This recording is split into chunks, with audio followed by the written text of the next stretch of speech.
Heidi by Johanna Spyri. I going up to the Amunkel, the little old town of Mainfeld is charmingly situated. From it, a footpath leads through green, well-wooded stretches to the foot of the heights which look down imposingly upon the valley.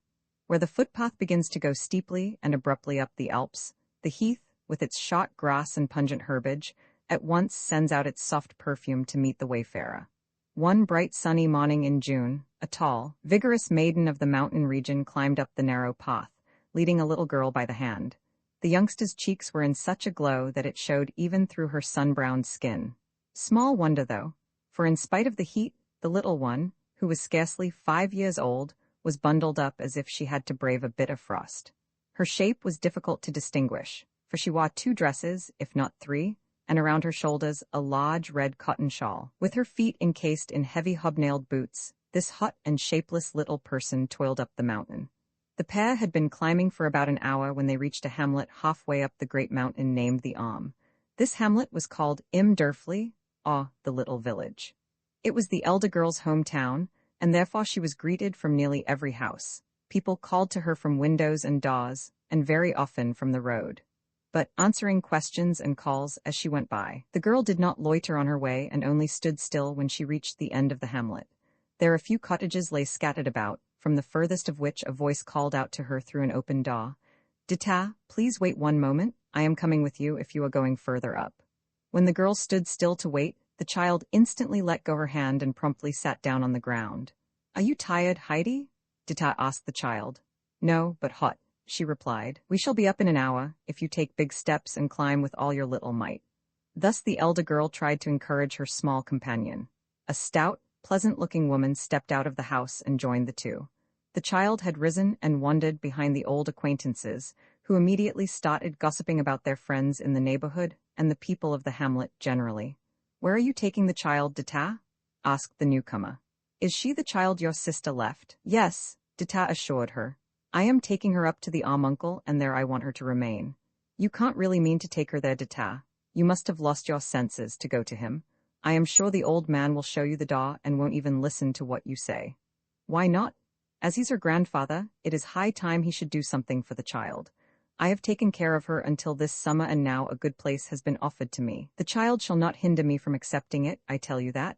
It would not be so hard if he were like other mortals, but you know him yourself. How could he look after a child, especially such a little one? She'll never get along with him, I am sure of that. But tell me of your prospects." "I am going to a splendid house in Frankfurt. Last summer some people went off to the baths and I took care of their rooms. As they got to like me, they wanted to take me along, but I could not leave. They have come back now and have persuaded me to go with them." "I am glad I am not the child," exclaimed Barbara with a shudder. "Nobody knows anything about the old man's life up there. He doesn't speak to a living soul, and from one year's end to the other, he keeps away from church. People get out of his way when he appears once in a 12-a-month down here among us. We all fear him, and he is really just like a heathen or an old Indian, with those thick gray eyebrows and that huge uncanny beard. When he wanders along the road with his twisted stick, we are all afraid to meet him alone." "That is not my fault," said Dita stubbornly. "He won't do her any harm, and if he should, he is responsible, not I. I wish I knew what weighs on the old man's conscience. Why are his eyes so fierce, and why does he live up there all alone? Nobody ever sees him, and we hear many strange things about him. Didn't your sister tell you anything, Dita?" "Of course she did, but I shall hold my tongue. He would make me pay for it if I didn't." Barbara had long been anxious to know something about the old uncle, and why he lived apart from everybody. Nobody had a good word for him, and when people talked about him, they did not speak openly, but as if they were afraid. She could not even explain to herself why he was called the Amunkel. He could not possibly be the uncle of all the people in the village, but since everybody spoke of him so, she did the same. Barbara, who had only lived in the village since her marriage, was glad to get some information from her friend. Dita had been bred there, but since her mother's death had gone away to earn her livelihood. She confidentially seized Dita's arm and said, "I wish you would tell me the truth about him, Dita. You know it all? People only gossip. Tell me, what has happened to the old man to turn everybody against him so? Did he always hate his fellow creatures?" "I cannot tell you whether he always did, and that for a very good reason. He being 60 years old, and I only 26, you can't expect me to give you an account of his early youth. But if you'll promise to keep it to yourself and not set all the people in Pretigan talking, I can tell you a good deal." My mother and he both came from Domleschg. How can you talk like that, Dita? Replied Barbara in an offended tone. People do not gossip much in Pretigan, and I always can keep things to myself if I have to. You won't repent of having told me, I assure you? All right, but keep your word, said Dita warningly. Then she looked around to see that the child was not so close to them as to overhear what might be said, but the little girl was nowhere to be seen. While the two young women had talked at such a rate, they had not noticed her absence. Quite a while must have elapsed since the little girl had given up following her companions. Dita, standing still, looked about her everywhere, but no one was on the path, which, except for a few curves, was visible as far down as the village. There she is, can't you see her there? Exclaimed Barbara, pointing to a spot a good distance from the path. She is climbing up with the goatherd Peter and his goats. I wonder why he is so late today. I must say, it suits us well enough. He can look after the child while you tell me everything without being interrupted. It will be very easy for Peter to watch her, remarked Dita. She is bright for her 5 years and keeps her eyes wide open. I have often noticed that, and I am glad for her, for it will be useful with the uncle. He has nothing left in the whole wide world but his cottage and 2 goats. Did he once have Ma? Asked Barbara. I should say so. He was heir to a large farm in Domleschg, but setting up to play the fine gentleman, he soon lost everything with drink and play. His parents died with grief and he himself disappeared from these parts. After many years he came back with a half-grown boy. His son, Tobias, that was his name, became a carpenter and turned out to be a quiet, steady fellow. Many strange rumors went round about the uncle, and I think that was why he left Domleschg for Derfli. We acknowledged relationship, my mother's grandmother being a cousin of his. We called him uncle, and because we are related on my father's side to nearly all the people in the hamlet, they too all called him uncle. He was named Uncle when he moved up to the But what happened to Tobias? Asked Barbara eagerly. Just wait. How can I tell you everything at once? Exclaimed Dita. Tobias was an apprentice in Mel's, and when he was made master, he came home to the village and married my sister Adelheid. They always had been fond of each other, and they lived very happily as man and wife, but their joy was shot.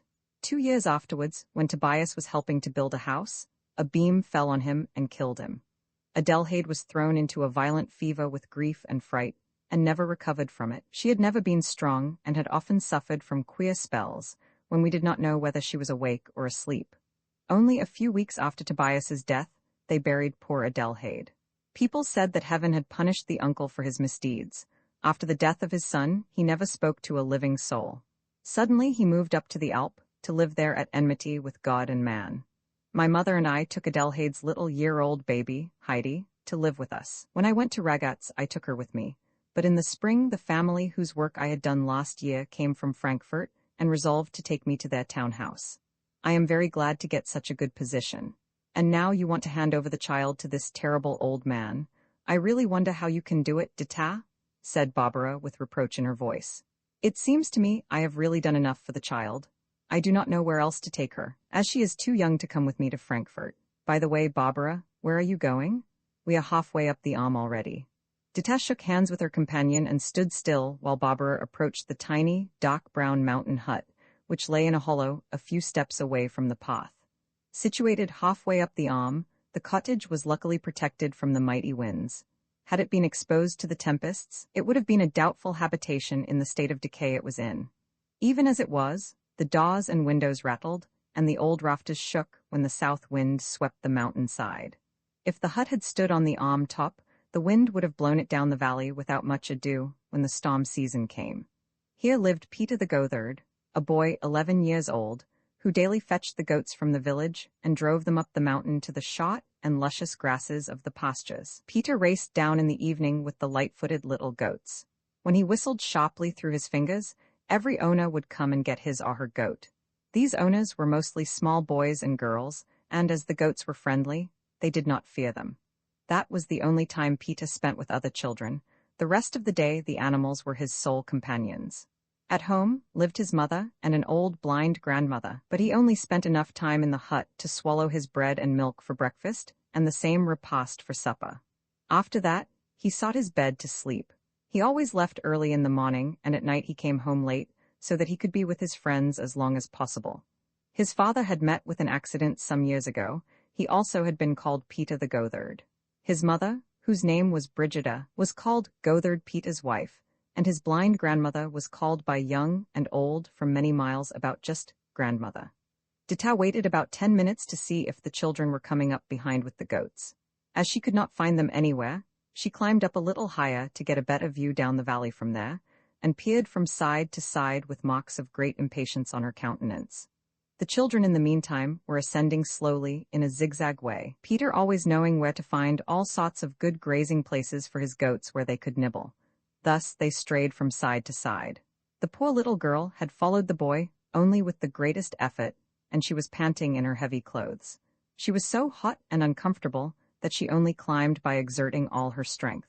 She did not say anything, but looked enviously at Peter, who jumped about so easily in his light trousers and bare feet. She envied even more the goats that climbed over bushes, stones, and steep inclines with their slender legs. Suddenly sitting down on the ground, the child swiftly took off her shoes and stockings. Getting up, she undid the heavy shawl and the two little dresses. Out she slipped without more ado, and stood up in only a light petticoat. In sheer delight at the relief, she threw up her dimpled arms that were bare up to her short sleeves. To save the trouble of carrying them, her aunt had dressed her in her Sunday clothes over her workday garments. Heidi arranged her dresses neatly in a heap and joined Peter and the goats. She was now as light-footed as any of them. When Peter, who had not paid much attention, saw her suddenly in her light attire, he grinned. Looking back, he saw the little heap of dresses on the ground, and then he grinned yet more, till his mouth seemed to reach from ear to ear, but he said never a word. The child, feeling free and comfortable, started to converse with Peter, and he had to answer many questions. She asked him how many goats he had, and where he led them, what he did with them when he got there, and so forth. At last the children reached the summit in front of the hut. When Dita saw the little party of climbers, she cried out shrilly, "Heidi, what have you done? What a sight you are! Where are your dresses and your shawl? Are the new shoes gone that I just bought for you, and the new stockings that I made myself? Where are they all, Heidi?" The child quietly pointed down and said, "There." The aunt followed the direction of her finger and descried a little heap with a small red dot in the middle, which she recognized as the shawl. "Unlucky child," Dita said excitedly. "What does all this mean? Why have you taken your things all off?" "Because I do not need them," said the child, not seeming in the least repentant of her deed. "How can you be so stupid, Heidi? Have you lost your senses?" The aunt went on, in a tone of mingled vexation and reproach. "Who do you think will go way down there to fetch those things up again? It is half an hour's walk. Please, Peter, run down and get them. Do not stand and stare at me as if you were glued to the spot." "I am late already," replied Peter, and stood without moving from the place where, with his hands in his trousers pockets, he had witnessed the violent outbreak of Heidi's aunt. "There you are, standing and staring, but that won't get you further," said Dita. "I'll give you this if you go down." With that she held a 5-penny piece under his eyes, that made Peter start, and in a great hurry he ran down the straightest path. He arrived again in so short a time that Dita had to praise him and gave him her little coin without delay. He did not often get such a treasure, and therefore his face was beaming, and he laughingly dropped the money deep into his pocket. "If you are going up to the uncle, as we are, you can carry the pack till we get there," said Dita. They still had to climb a steep ascent that lay behind Peter's hut. The boy readily took the things and followed Dita, his left arm holding the bundle and his right swinging the stick. Heidi jumped along gaily by his side with the goats. After 3/4 of an hour, they reached the height where the hut of the old man stood on a prominent rock, exposed to every wind, but bathed in the full sunlight. From there, you could gaze far down into the valley. Behind the hut stood 3 old fir trees with great shaggy branches.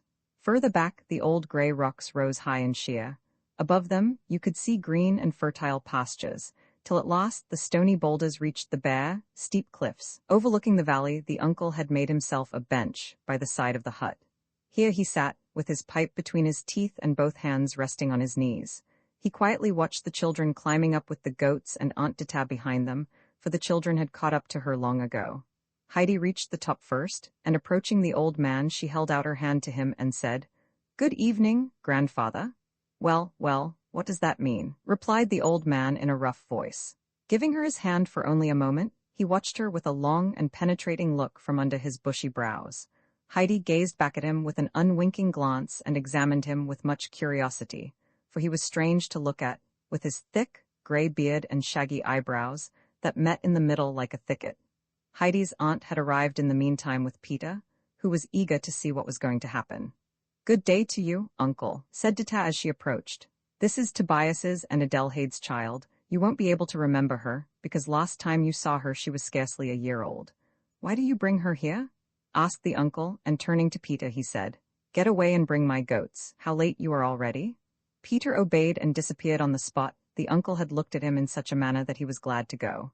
Uncle, I have brought the little girl for you to keep, said Dita. I have done my share these last 4 years and now it is your turn to provide for her. The old man's eyes flamed with anger. Indeed, he said. What on earth shall I do when she begins to whine and cry for you? Small children always do, and then I'll be helpless. You'll have to look out for that, Dita retorted.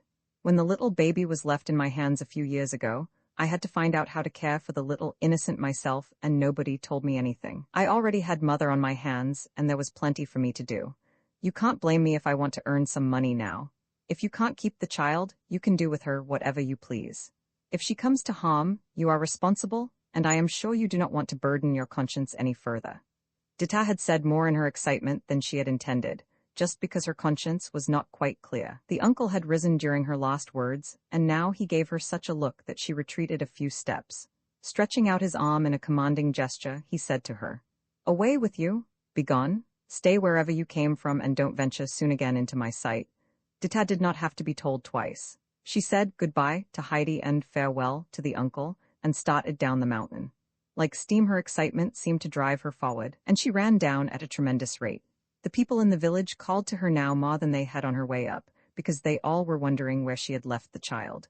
They were well acquainted with both and knew their history. When she heard from door and windows, Where is the child? Where have you left her, Dita? And so forth, she answered more and more reluctantly. Up with the arm, uncle, with the arm, uncle. She became much provoked because the women called to her from every side. How could you do it? The poor little creature? The idea of leaving such a helpless child up there. And over again, the poor little dear.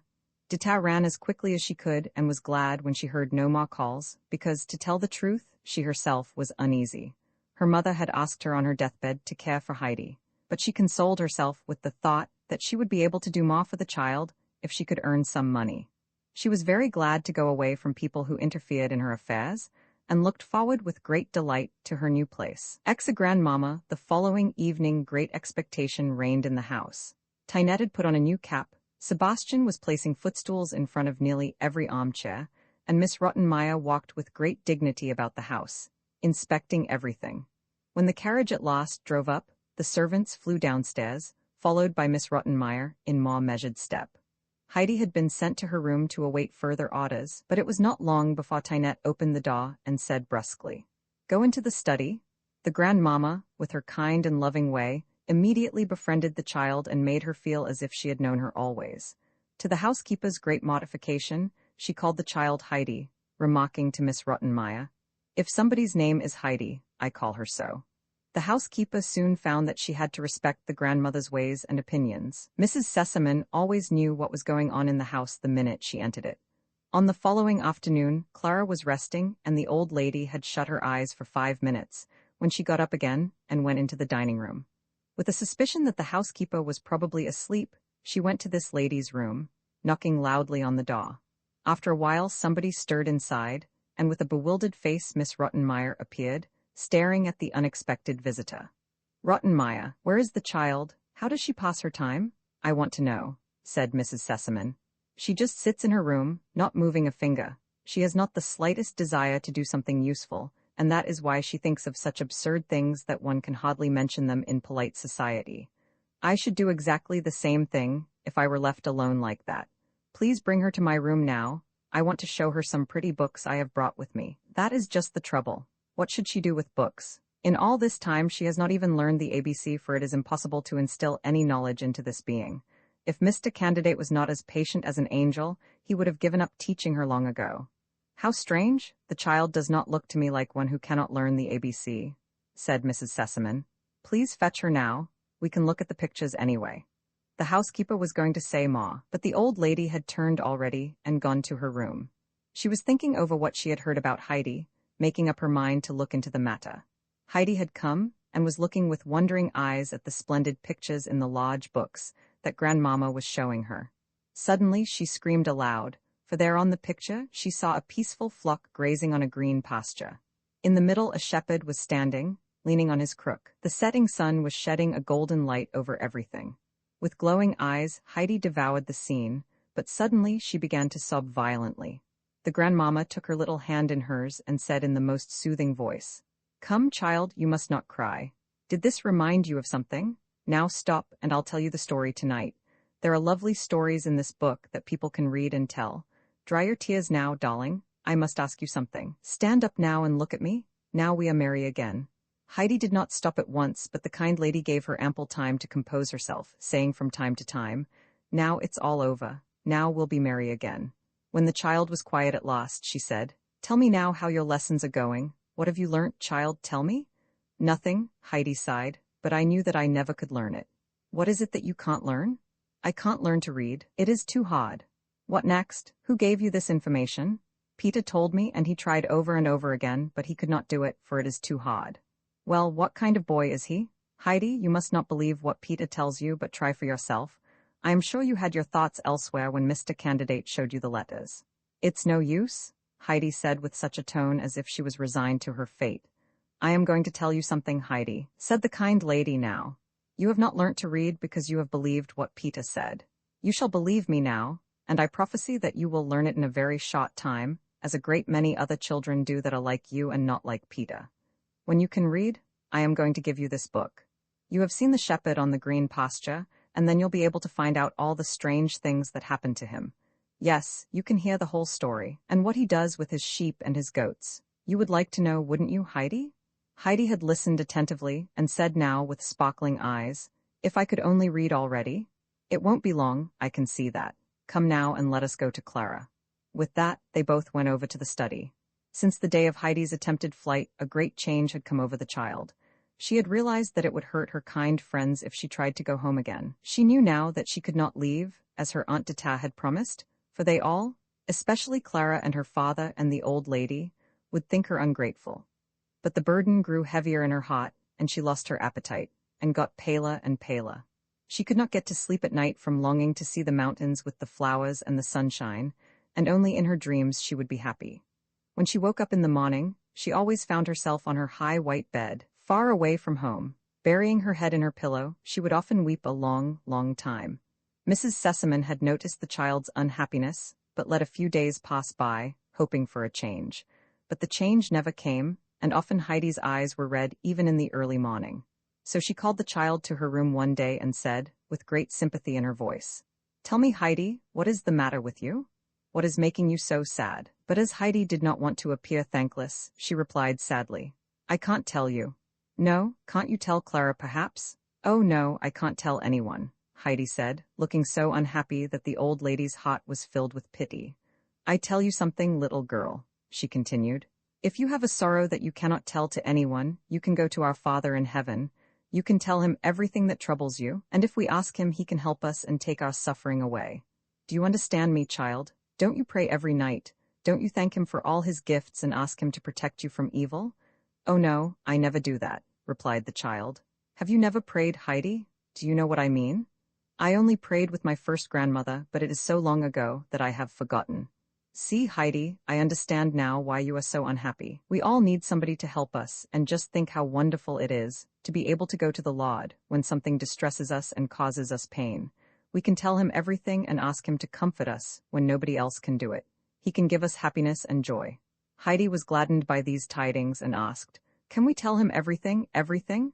"Yes, Heidi, everything." The child, withdrawing her hand from the grandmama, said hurriedly, "Can I go now?" "Yes, of course," was the reply, and with this Heidi ran to her room. Sitting down on a stool, she folded her hands and poured out her heart to God, imploring him to help her and let her go home to her grandfather. About a week later, Mr. Candidate asked to see Mrs. Sesamon to tell her of something unusual that had occurred. Being called to the lady's room, he began, "Mrs. Sesamon, something has happened that I never expected," and with many more words, the happy grandmama was told that Heidi had suddenly learned to read with the utmost correctness, most rare with beginners. "Many strange things happen in this world," Mrs. Sesamon remarked, while they went over to the study to witness Heidi's new accomplishment. Heidi was sitting close to Clara, reading her a story.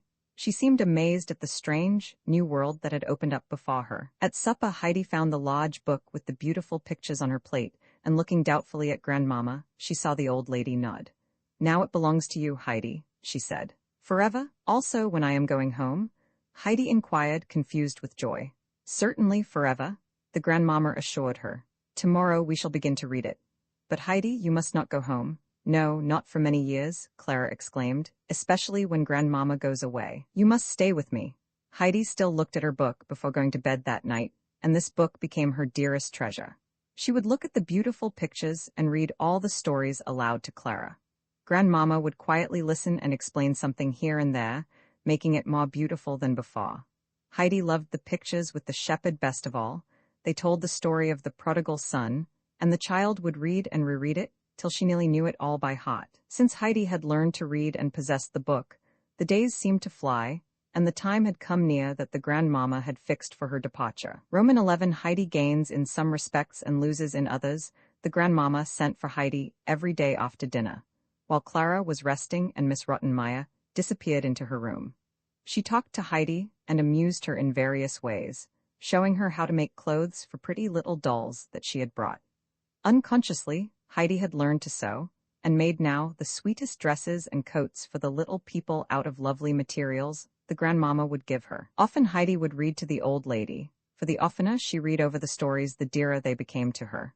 The child lived everything through with the people in the tales, and was always happy to be with them again. But she never looked really cheerful, and her eyes never sparkled merrily as before. In the last week of Mrs. Sesame's stay, Heidi was called again to the old lady's room. The child entered with her beloved book under her arm. Mrs. Sesame drew Heidi close to her, and laying the book aside, she said, "Come, child, and tell me why you are so sad. Do you still have the same sorrow?" "Yes," Heidi replied. "Did you confide it to our Lord?" "Yes." "Do you pray to him every day that he may make you happy again and take your affliction away?" "Oh no, I don't pray any more." "What do I hear, Heidi? Why don't you pray?" "It does not help, for God has not listened. I don't wonder," she added, "for if all the people in Frankfurt pray every night, he cannot listen to them all. I am sure he has not heard me." "Really? Why are you so sure?" "Because I have prayed for the same thing many, many weeks, and God has not done what I have asked him to." "That is not the way, Heidi. You see, God in heaven is a good father to all of us, who knows what we need better than we do. When something we ask for is not very good for us, he gives us something much better, if we confide in him and do not lose confidence in his love. I am sure what you asked for was not very good for you just now. He has heard you, for he can hear the prayers of all the people in the world at the same time, because he is God Almighty and not a mortal like us. He heard your prayers and said to himself, 'Yes, Heidi shall get what she is praying for in time.' Now, while God was looking down on you to hear your prayers, you lost confidence and went away from him. If God does not hear your prayers anymore, he will forget you also and let you go. Don't you want to go back to him, Heidi, and ask his forgiveness? Pray to him every day and hope in him that he may bring cheer and happiness to you." Heidi had listened attentively. She had unbounded confidence in the old lady, whose words had made a deep impression on her. Full of repentance, she said, "I shall go at once and ask our Father to pardon me. I shall never forget him any more." "That's right, Heidi. I am sure he will help you in time, if you only trust in him." The grandmother consoled her. Heidi went to her room now and prayed earnestly to God that he would forgive her and fulfill her wish. The day of departure had come, but Mrs. Sesame arranged everything in such a way that the children hardly realized she was actually going. Still, everything was empty and quiet when she had gone, and the children hardly knew how to pass their time. Next day, Heidi came to Clara in the afternoon and said, "Can I always read to you now, Clara?" Clara assented, and Heidi began, but she did not get very far, for the story she was reading told of a grandmother's death. Suddenly she cried aloud, "Oh, now grandmother is dead," and wept in the most pitiful fashion. Whatever Heidi read always seemed real to her, and now she thought it was her own grandmother at home. Louder and louder she sobbed. "Now poor grandmother is dead, and I can never see her any more, and she never got one single roll."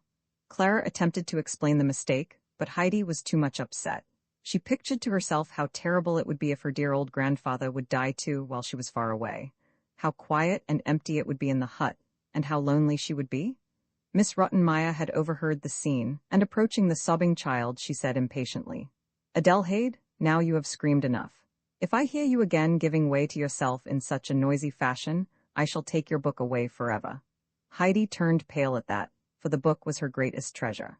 Quickly drying her tears, she choked down her sobs. After that, Heidi never cried again. Often she could hardly repress her sobs and was obliged to make the strangest faces to keep herself from crying out. Clara often looked at her, full of surprise, but Miss Rottenmeier did not notice them and found no occasion to carry out her threat. However, the poor child got more cheerless every day and looked so thin and pale that Sebastian became worried. He tried to encourage her at table to help herself to all the good dishes, but listlessly she would let them pass and hardly touch them. In the evening she would cry quietly, her heart bursting with longing to go home. Thus the time passed by. Heidi never knew if it was summer or winter, for the walls opposite never changed.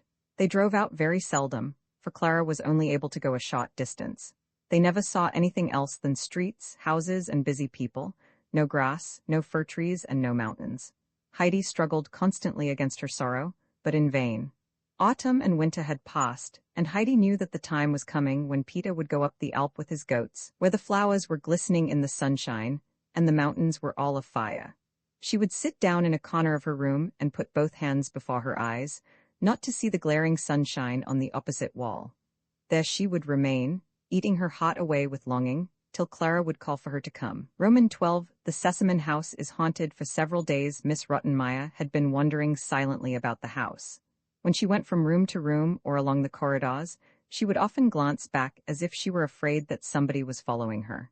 If she had to go to the upper floor, where the gorgeous guest rooms were, or to the lower story, where the big ballroom was situated, she always told Tynette to come with her. The strange thing was that none of the servants dared to go anywhere alone, and always found an excuse to ask each other's company, which requests were always granted. The cook, who had been in the house for many years, would often shake her head and mutter, "That I should live to see this?" Something strange and weird was happening in the house. Every morning, when the servants came downstairs, they found the front door wide open. At first everybody had thought that the house must have been robbed, but nothing was missing. Every morning it was the same, despite the double locks that were put on the door. At last John and Sebastian, taking courage, prepared themselves to watch through a night to see who was the ghost. Armed and provided with some strengthening liquor, they repaired to a room downstairs.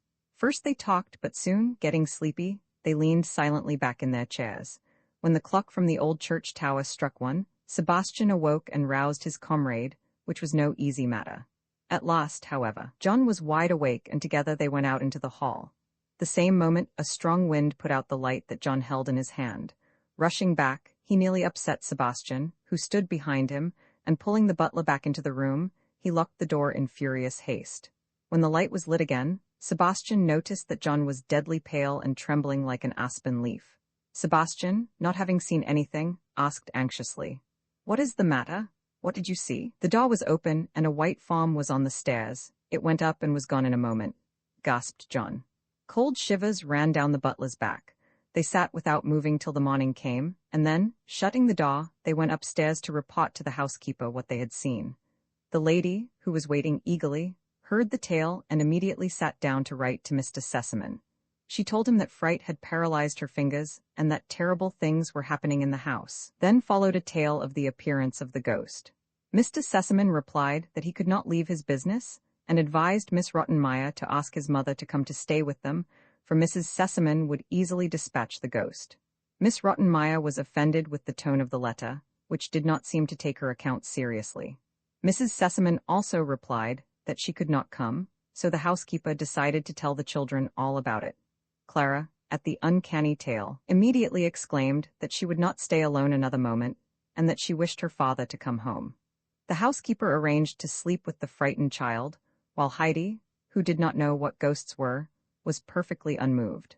Another letter was dispatched to Mr. Sesamon, telling him that the excitement might have serious effects on his daughter's delicate constitution, and mentioning several misfortunes that might probably happen if he did not relieve the household from this terror. This brought Mr. Sesamon. Going to his daughter's room after his arrival, he was overjoyed to see her as well as ever. Clara was also delighted to see her father. "What new tricks has the ghost played on you, Miss Rottenmeier?" asked Mr. Sesamon with a twinkle in his eye.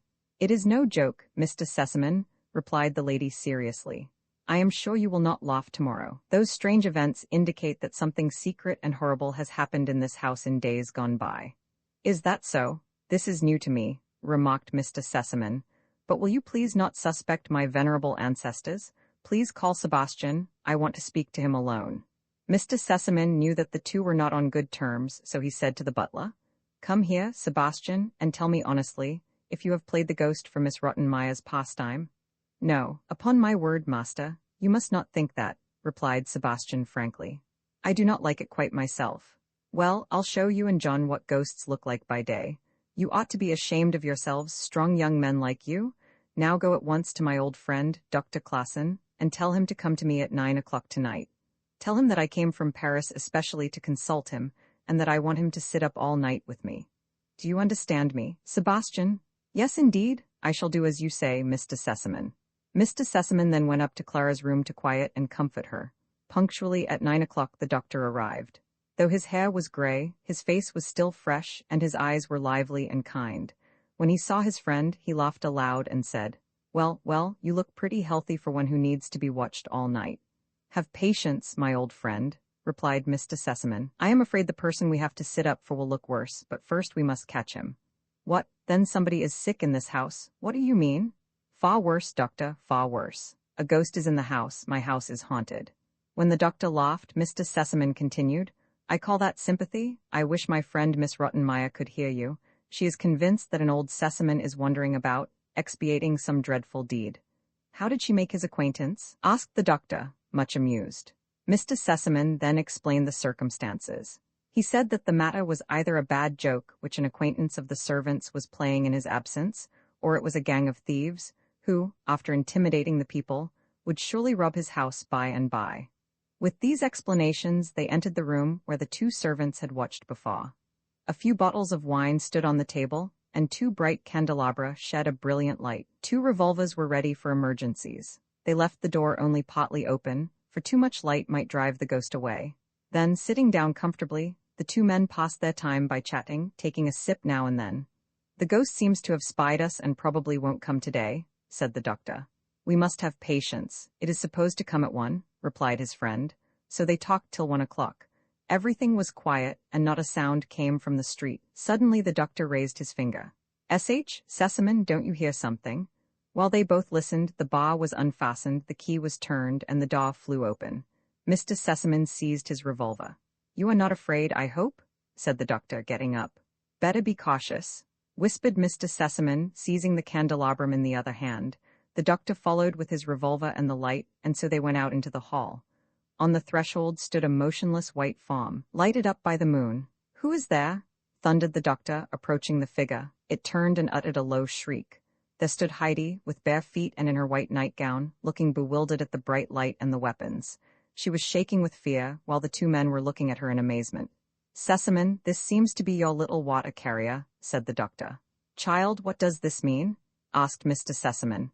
What did you want to do? Why have you come down here? Pale from fright, Heidi said.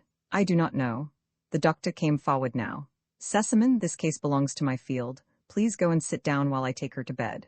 Putting his revolver aside, he led the trembling child upstairs. Don't be afraid, just be quiet. Everything is all right, don't be frightened. When they had arrived in Heidi's room, the doctor put the little girl to bed, covering her up carefully. Drawing a chair near the couch, he waited till Heidi had calmed down and had stopped trembling.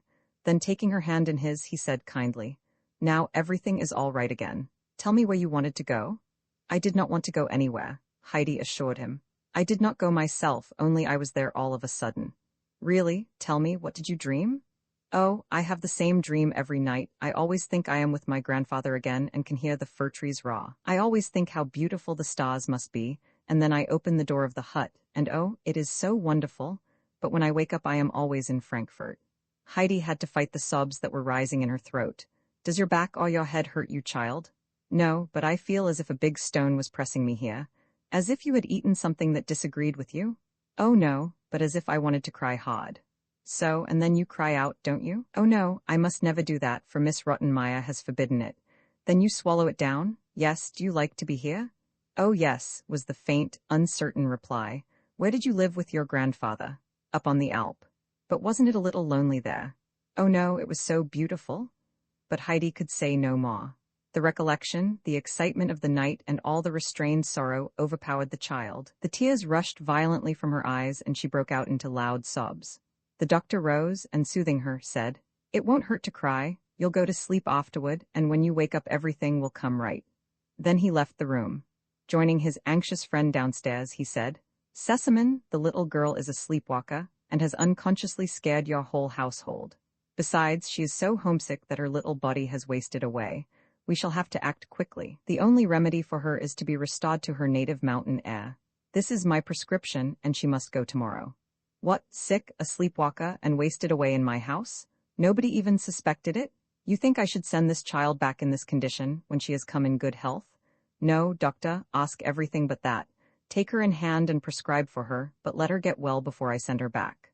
"Sesamon," the doctor replied seriously, "just think what you are doing. We cannot cure her with powders and pills. The child has not a strong constitution, and if you keep her here, she might never get well again. If you restore her to the bracing mountain air to which she is accustomed, she probably will get perfectly well again." When Mr. Sesamon heard this, he said, "If that is your advice, we must act at once. This is the only way then." With these words, Mr. Sesamon took his friend's arm and walked about with him to talk the matter over. When everything was settled, the doctor took his leave, for the morning had already come, and the sun was shining in through the door. Roman 13 up the Alp on a summer evening, Mr. Sesamon, going upstairs in great agitation, knocked at the housekeeper's door. He asked her to hurry, for preparations for a journey had to be made. Miss Rottenmeier obeyed the summons with the greatest indignation, for it was only 4:30 in the morning. She dressed in haste, though with great difficulty, being nervous and excited. All the other servants were summoned likewise, and one and all thought that the master of the house had been seized by the ghost, and that he was ringing for help. When they had all come down with terrified looks, they were most surprised to see Mr. Sesamon fresh and cheerful, giving orders. John was sent to get the horses ready, and Tinette was told to prepare Heidi for her departure, while Sebastian was commissioned to fetch Heidi's aunt. Mr. Sesamon instructed the housekeeper to pack a trunk in all haste for Heidi. Miss Rottenmeier experienced an extreme disappointment, for she had hoped for an explanation of the great mystery. But Mr. Sesamon, evidently not in the mood to converse further, went to his daughter's room. Clara had been wakened by the unusual noises and was listening eagerly. Her father told her of what had happened and how the doctor had ordered Heidi back to her home because her condition was serious and might get worse. She might even climb the roof, or be exposed to similar dangers, if she was not cured at once. Clara was painfully surprised and tried to prevent her father from carrying out his plan. He remained firm, however, promising to take her to Switzerland himself the following summer, if she was good and sensible now. So the child, resigning herself, begged to have Heidi's trunk packed in her room. Mr. Sesamon encouraged her to get together a good outfit for her little friend. Heidi's aunt had arrived in the meantime. Being told to take her niece home with her, she found no end of excuses, which plainly showed that she did not want to do it, for Dita well remembered the uncle's parting words. Mr. Sesamon dismissed her and summoned Sebastian. The butler was told to get ready for traveling with the child. He was to go to Basel that day and spend the night at a good hotel, which his master named. The next day the child was to be brought to her home. "Listen, Sebastian," Mr. Sesamon said, "and do exactly as I tell you. I know the hotel in Basel, and if you show my card they will give you good accommodations. Go to the child's room and barricade the windows so that they can only be opened by the greatest force. When Heidi has gone to bed, lock the door from outside, for the child walks in her sleep and might come to harm in the strange hotel. She might get up and open the door, do you understand?" "Oh, so it was she?" exclaimed the butler. "Yes, it was. You are a coward, and you can tell John he is the same. Such foolish men to be afraid?" With that, Mr. Sesamon went to his room to write a letter to Heidi's grandfather. Sebastian, feeling ashamed, said to himself that he ought to have resisted John and found out alone. Heidi was dressed in her Sunday frock and stood waiting for further commands. Mr. Sesamon called her now. "Good morning, Mr. Sesamon," Heidi said when she entered. "What do you think about it, little one?" he asked her. Heidi looked up to him in amazement. "You don't seem to know anything about it," laughed Mr. Sesamon. Tinette had not even told the child, for she thought it beneath her dignity to speak to the vulgar Heidi. "You are going home today." "Home?" Heidi repeated in a low voice. She had to gasp, so great was her surprise. "Wouldn't you like to hear something about it?" asked Mr. Sesamon, smiling. "Oh yes, I should like to," said the blushing child. "Good," said the kind gentleman. Sit down and eat a big breakfast now, for you are going away right afterwards.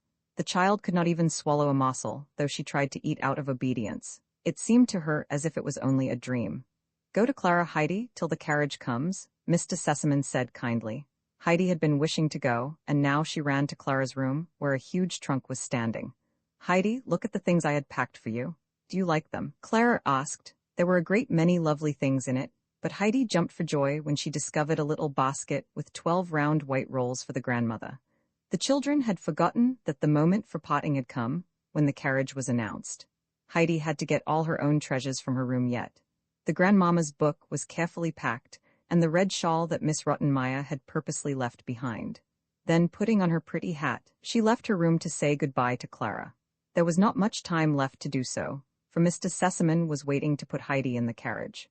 When Miss Rottenmeier, who was standing on the stairs to bid farewell to her pupil, saw the red bundle in Heidi's hand, she seized it and threw it on the ground. Heidi looked imploringly at her kind protector, and Mr. Sesamon, seeing how much she treasured it, gave it back to her.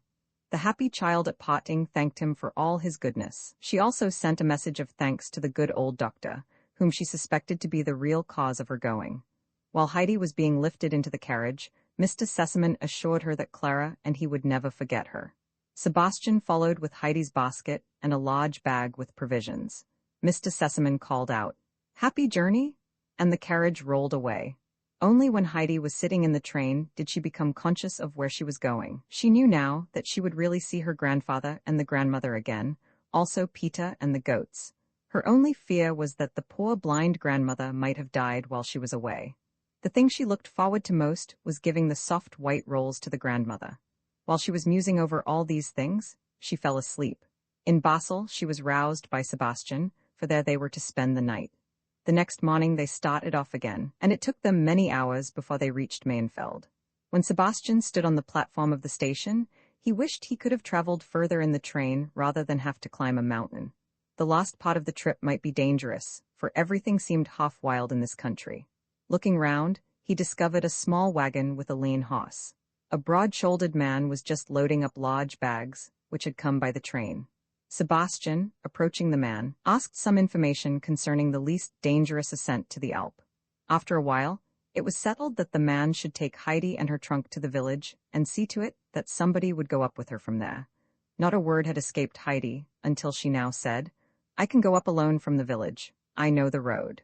Sebastian felt relieved, and calling Heidi to him, presented her with a heavy roll of bills and a letter for the grandfather. These precious things were put at the bottom of the basket, under the rolls, so that they could not possibly get lost. Heidi promised to be careful of them, and was lifted up to the cot. The two old friends shook hands and parted, and Sebastian, with a slightly bad conscience for having deserted the child so soon, sat down on the station to wait for a returning train. The driver was no other than the village baker, who had never seen Heidi, but had heard a great deal about her. He had known her parents and immediately guessed she was the child who had lived with the uncle. Curious to know why she came home again, he began a conversation. "Are you Heidi, the child who lived with the uncle?" "Yes. Why are you coming home again? Did you get on badly?" "Oh no, nobody could have got on better than I did in Frankfurt." "Then why are you coming back?" "Because Mr. Sesamon let me come." "Pooh, why didn't you stay?" "Because I would rather be with my grandfather on the Alp than anywhere on earth." "You may think differently when you get there," muttered the baker. "It is strange, though, for she must know," he said to himself. They conversed no more, and Heidi began to tremble with excitement when she recognized all the trees on the road and the lofty peaks of the mountains. Sometimes she felt as if she could not sit still any longer, but had to jump down and run with all her might. They arrived at the village at the stroke of 5. Immediately, a large group of women and children surrounded the cot, for the trunk and the little passenger had attracted everybody's notice. When Heidi had been lifted down, she found herself held and questioned on all sides. But when they saw how frightened she was, they let her go at last. The baker had to tell of Heidi's arrival with the strange gentleman, and assured all the people that Heidi loved her grandfather with all her heart. Let the people say what they would about him. Heidi, in the meantime, was running up the path. From time to time she was obliged to stop, for her basket was heavy and she lost her breath. Her one idea was, if only grandmother still sits in her corner by her spinning wheel, oh, if she should have died. When the child caught sight of the hut at last, her heart began to beat. The quicker she ran, the more it beat, but at last she tremblingly opened the door. She ran into the middle of the room. Unable to utter one tone, she was so out of breath. "Oh God," it sounded from one corner, "our Heidi used to come in like that. Oh, if I just could have her again with me before I die." "Who has come?" "Here I am, grandmother, here I am," shouted the child, throwing herself on her knees before the old woman. She seized her hands and arms and snuggling up to her did not for joy utter one more word. The grandmother had been so surprised that she could only silently caress the child's curly hair over and over again. "Yes, yes," she said at last. "This is Heidi's hair and her beloved voice. Oh my God, I thank thee for this happiness." Out of her blind eyes big tears of joy fell down on Heidi's hand. "Is it really you, Heidi? Have you really come again?" "Yes, yes, grandmother," the child replied. "You must not cry, for I have come and will never leave you any more. Now you won't have to eat hard black bread any more for a little while. Look what I have brought you." Heidi put one roll after another into the grandmother's lap. "Ah, child, what a blessing you bring to me," the old woman cried. "But you are my greatest blessing yourself, Heidi." Then, caressing the child's hair and flushed cheeks, she entreated, "Just say one more word that I may hear your voice." While Heidi was talking, Peter's mother arrived and exclaimed in her amazement, "Surely this is Heidi, but how can that be?" The child rose to shake hands with Brigida, who could not get over Heidi's splendid frock and hat. "You can have my hat, I don't want it any more. I have my old one still," Heidi said, pulling out her old crushed straw hat. Heidi had remembered her grandfather's words to Dita about her feather hat. That was why she had kept her old hat so carefully. Brigida at last accepted the gift after a great many remonstrances. Suddenly Heidi took off her pretty dress and tied her old shawl about her. Taking the grandmother's hand, she said, "Goodbye, I must go home to grandfather now, but I shall come again tomorrow." "Good night, grandmother." "Oh, please come again tomorrow, Heidi," implored the old woman while she held her fast. "Why did you take your pretty dress off?" asked Brigida. "I'd rather go to grandfather that way, or else he might not know me any more, the way you did." Brigida accompanied the child outside and said mysteriously, "He would have known you in your frock. You ought to have kept it on. Please be careful, child, for Peter tells us that the uncle never says a word to anyone and always seems so angry." But Heidi was unconcerned, and saying good night, climbed up the path with the basket on her arm. The evening sun was shining down on the grass before her. Every few minutes Heidi stood still to look at the mountains behind her. Suddenly she looked back and beheld such glory as she had not even seen in her most vivid dream. The rocky peaks were flaming in the brilliant light, the snowfields glowed and rosy clouds were floating overhead. The grass was like an expanse of gold, and below her the valley swam in golden mist. The child stood still, and in her joy and transport tears ran down her cheeks. She folded her hands, and looking up to heaven, thanked the Lord that he had brought her home again.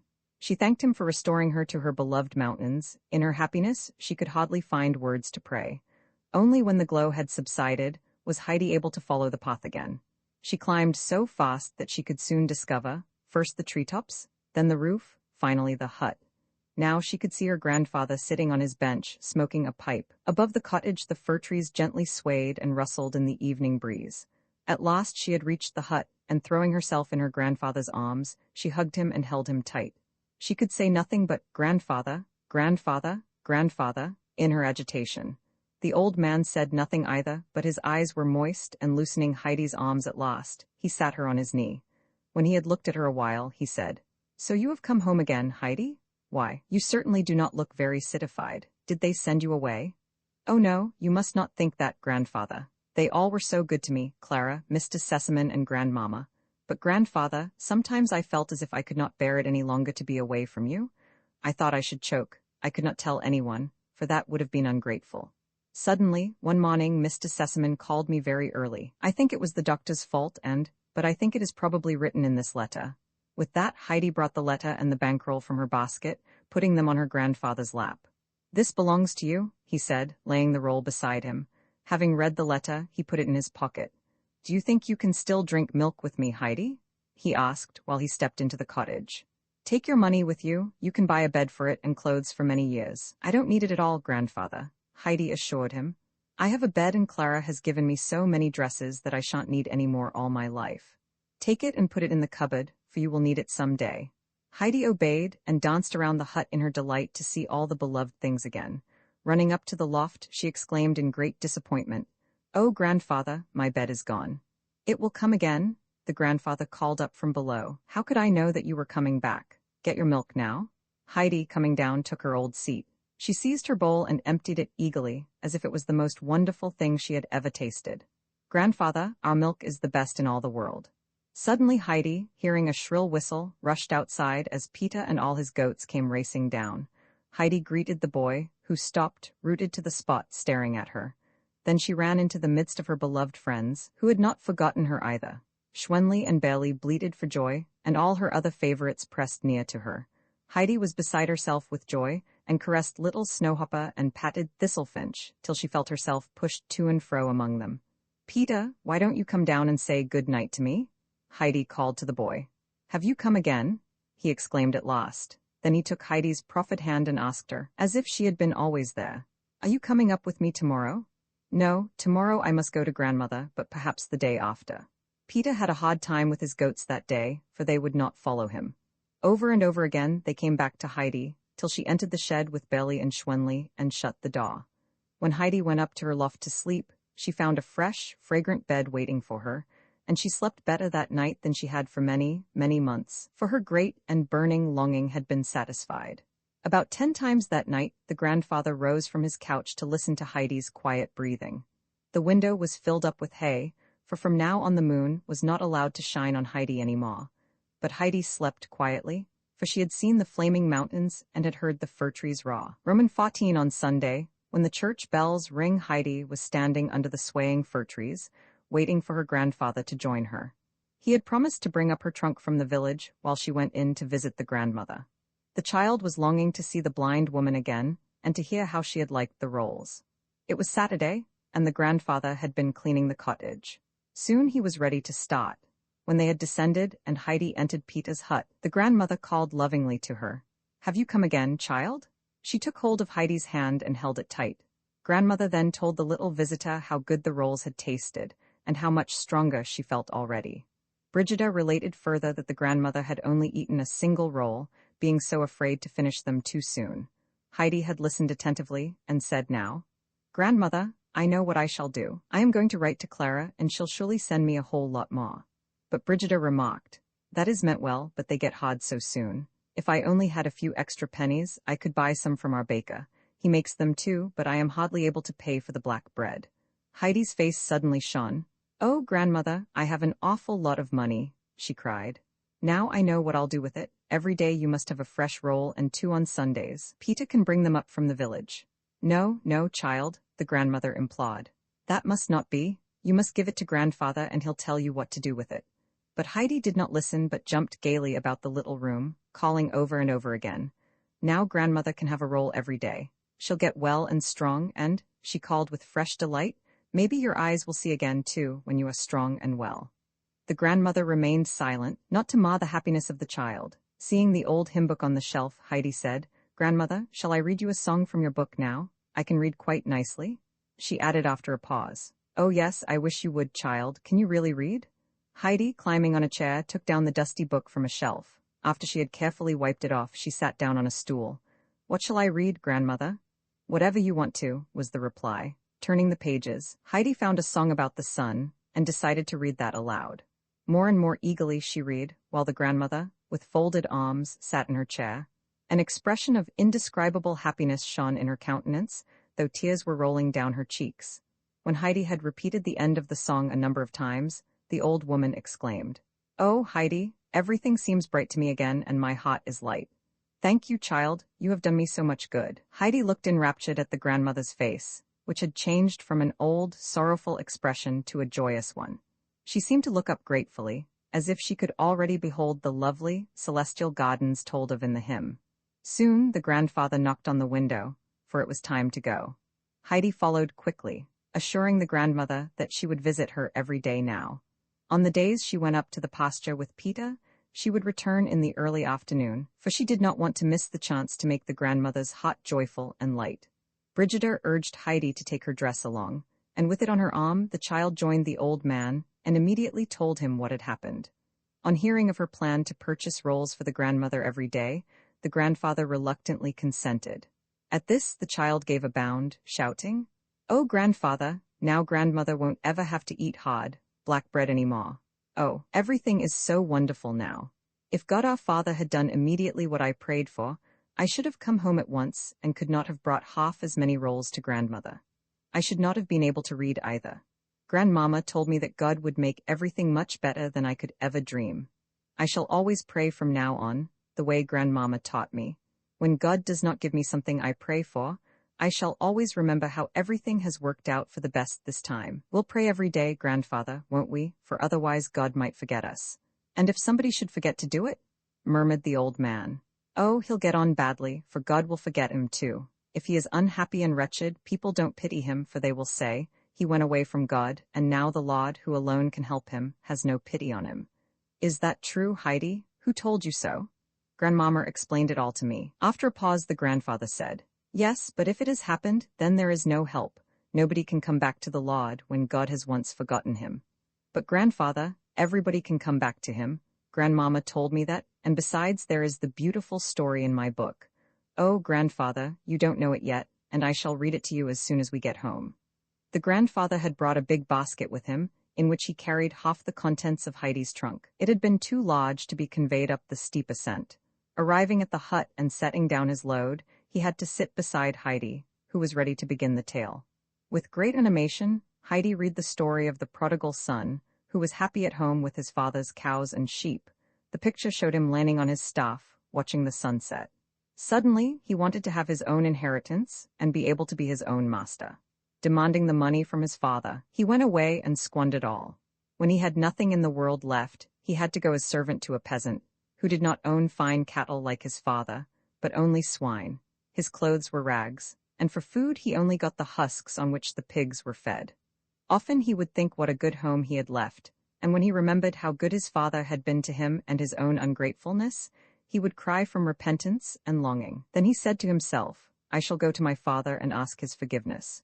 When he approached his farmer home, his father came out to meet him. What do you think will happen now? Heidi asked. You think that the father is angry and will say, Didn't I tell you? But just listen. And his father saw him and had compassion and ran and fell on his neck. And the son said, Father, I have sinned against heaven and in thy sight, and am no more worthy to be called thy son. But the father said to his servants, Bring forth the best robe and put it on him, and put a ring on his hand and shoes on his feet, and bring hither the fatted calf and kill it, and let us eat and be merry. For this my son was dead and is alive again, he was lost and is found, and they began to be merry. Isn't it a beautiful story, grandfather? Asked Heidi, when he sat silently beside her. Yes, Heidi, it is, said the grandfather, but so seriously that Heidi quietly looked at the pictures.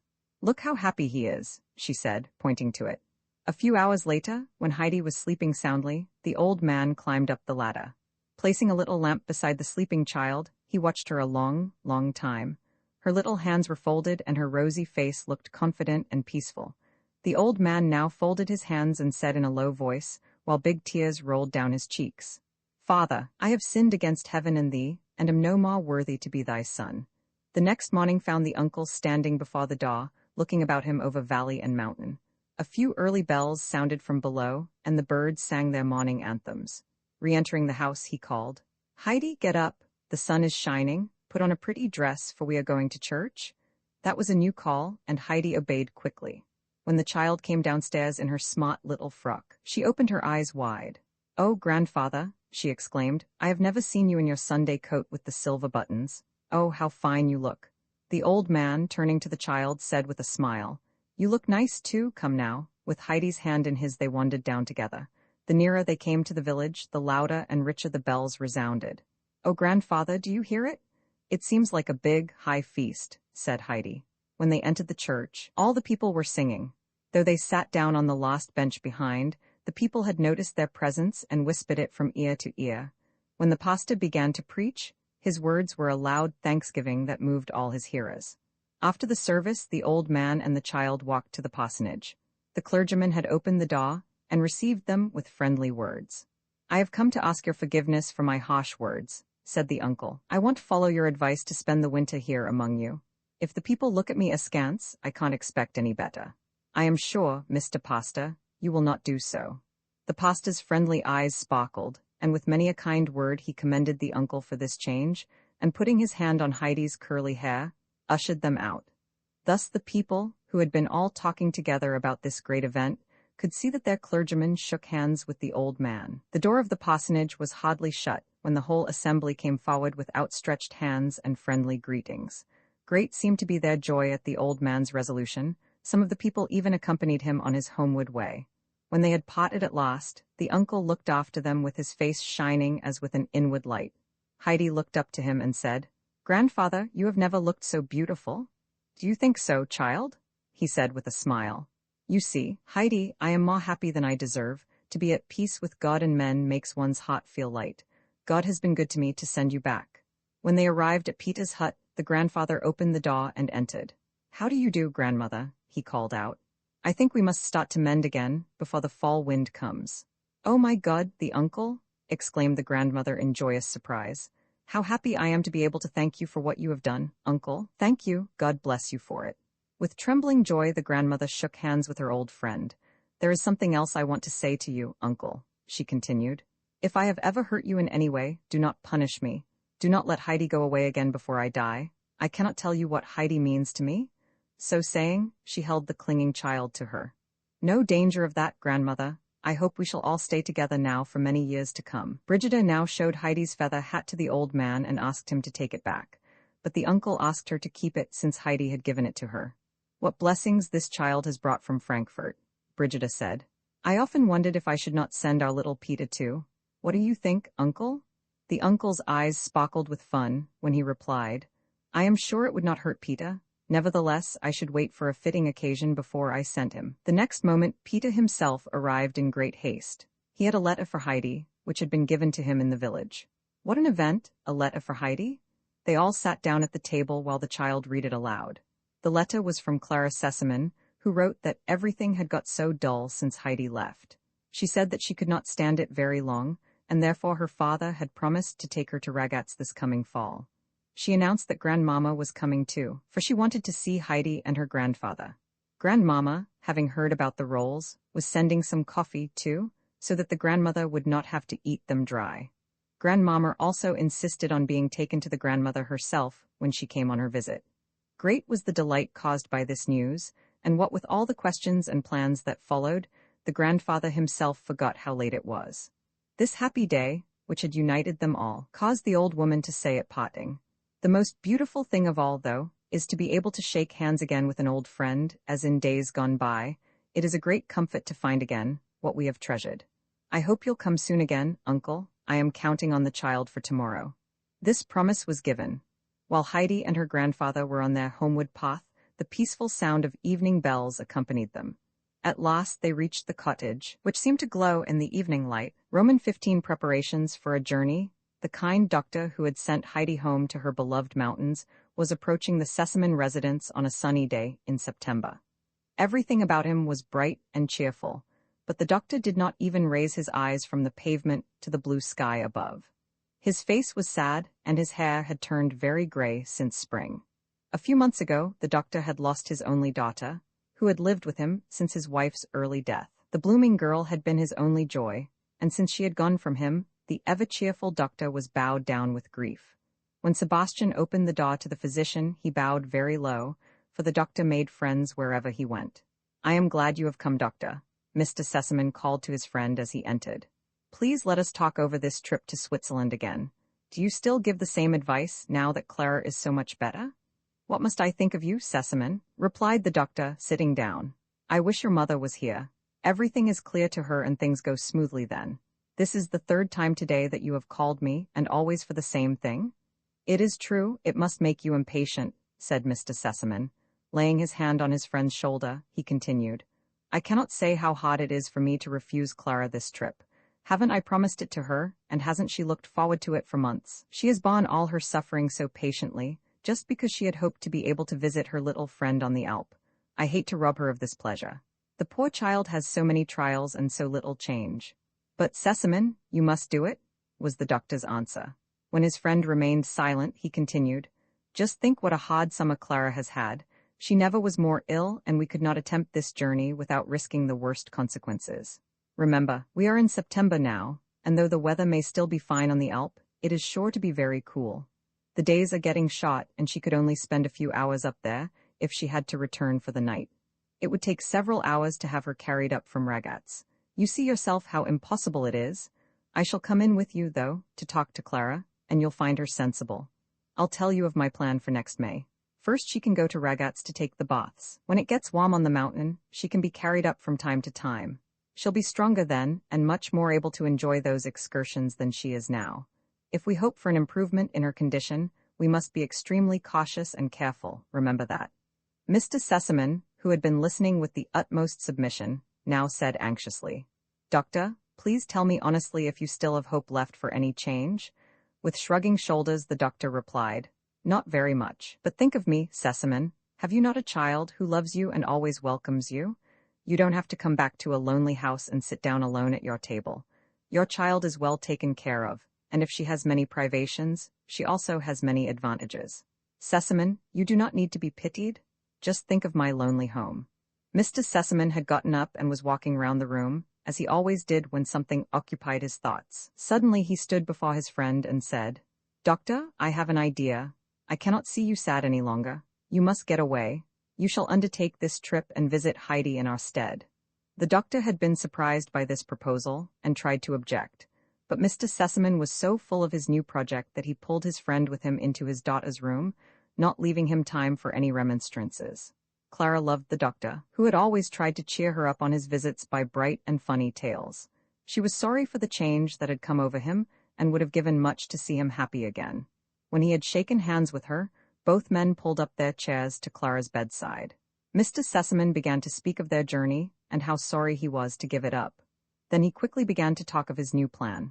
Clara's eyes had filled with tears, but she knew that her father did not like to see her cry, and besides she was sure that her papa would only forbid her this pleasure, because it was absolutely necessary to do so. So she bravely fought her tears, and caressing the doctor's hand, said, "Oh please, doctor, do go to Heidi. Then you can tell me all about her, and can describe her grandfather to me, and Peter, with his goats. I seem to know them all so well. Then you can take all the things to her that I had planned to take myself. Oh, please doctor, go, and then I'll be good and take as much cod liver oil as ever you want me to." Who can tell if this promise decided the doctor?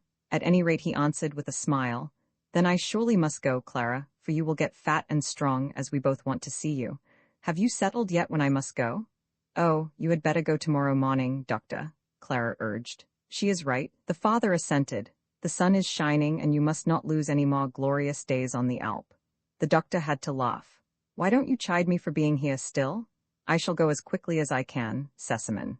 Clara gave many messages to him for Heidi. She also told him to be sure to observe everything closely, so that he would be able to tell her all about it when he came back. The things for Heidi were to be sent to him later, for Miss Rottenmeier, who had to pack them, was out on one of her lengthy wanderings about town. The doctor promised to comply with all Clara's wishes and to start the following day. Clara rang for the maid and said to her when she arrived, "Please, Tinette, pack a lot of fresh, soft coffee cake in this box." A box had been ready for this purpose many days. When the maid was leaving the room, she murmured, "That's a silly bother." Sebastian, who had happened to overhear some remarks, asked the physician when he was leaving to take his regards to the little miss, as he called Heidi. With a promise to deliver this message, the doctor was just hastening out when he encountered an obstacle. Miss Rottenmeier, who had been obliged to return from her walk on account of the strong wind, was just coming in. She wore a large cape, which the wind was blowing about her like two full sails. Both had retreated politely to give way to each other. Suddenly the wind seemed to carry the housekeeper straight towards the doctor, who had barely time to avoid her. This little incident, which had ruffled Miss Rottenmeier's temper very much, gave the doctor occasion to soothe her, as she liked to be soothed by this man, whom she respected more than anybody in the world. Telling her of his intended visit, he entreated her to pack the things for Heidi, as only she knew how. Clara had expected some resistance from Miss Rottenmeier about the packing of her presents. What was her surprise when this lady showed herself most obliging, and immediately, on being told, brought together all the articles. First came a heavy coat for Heidi, with a hood, which Clara meant her to use on visits to the grandmother in the winter. Then came a thick warm shawl and a large box with coffee cake for the grandmother. An enormous sausage for Peter's mother followed, and a little sack of tobacco for the grandfather. At last a lot of mysterious little parcels and boxes were packed, things that Clara had gathered together for Heidi. When the tidy pack lay ready on the ground, Clara's heart filled with pleasure at the thought of her little friend's delight. Sebastian now entered, and putting the pack on his shoulder, carried it to the doctor's house without delay. Roman 16, a guest on the Alp. The early dawn was tinging the mountains, and a fresh morning breeze rocked the old fir trees to and fro. Heidi opened her eyes, for the rustling of the wind had awakened her. These sounds always thrilled her heart, and now they drew her out of bed. Rising hurriedly, she soon was neatly dressed and combed. Coming down the little ladder, and finding the grandfather's bed empty, she ran outside. The old man was looking up at the sky to see what the weather was going to be like that day. Rosy clouds were passing overhead, but gradually the sky grew more blue and deep, and soon a golden light passed over the heights, for the sun was rising in all his glory. "Oh, how lovely! Good morning, grandfather," Heidi exclaimed. "Are your eyes bright already?" The grandfather retorted, holding out his hand. Heidi then ran over to her beloved fir trees and danced about, while the wind was howling in the branches.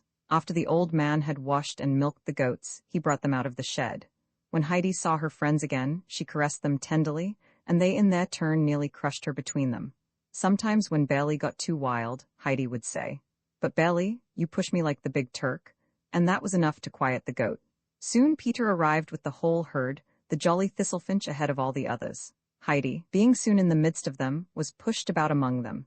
Peter was anxious to say a word to the little girl, so he gave a shrill whistle, urging the goats to climb ahead. When he was near her, he said reproachfully, "You really might come with me today?" "No, I can't, Peter," said Heidi. "They might come from Frankfurt any time. I must be home when they come." "How often you have said that," grumbled the boy. "But I mean it," replied Heidi. "Do you really think I want to be away when they come from Frankfurt? Do you really think that, Peter?" "They could come to Uncle," Peter growled. Then the grandfather's strong voice was heard. "Why doesn't the army go forward? Is it the field marshal's fault or the fault of the troop?" Peter immediately turned about and led his goats up the mountain without more ado. Since Heidi had come home again to her grandfather, she did many things that had never occurred to her before. For instance, she would make her bed every morning and run about the hut, tidying and dusting. With an old rag, she would rub the chairs and table till they all shone, and the grandfather would exclaim, "It is always Sunday with us now. Heidi has not been away in vain." On this day after breakfast, when Heidi began her self-imposed task, it took her longer than usual, for the weather was too glorious to stay within. Over and over again, a bright sunbeam would tempt the busy child outside. How could she stay indoors when the glistening sunshine was pouring down and all the mountains seemed to glow? She had to sit down on the dry, hard ground and look down into the valley and all about her. Then, suddenly remembering her little duties, she would hasten back. It was not long, though, till the roaring fir trees tempted her again.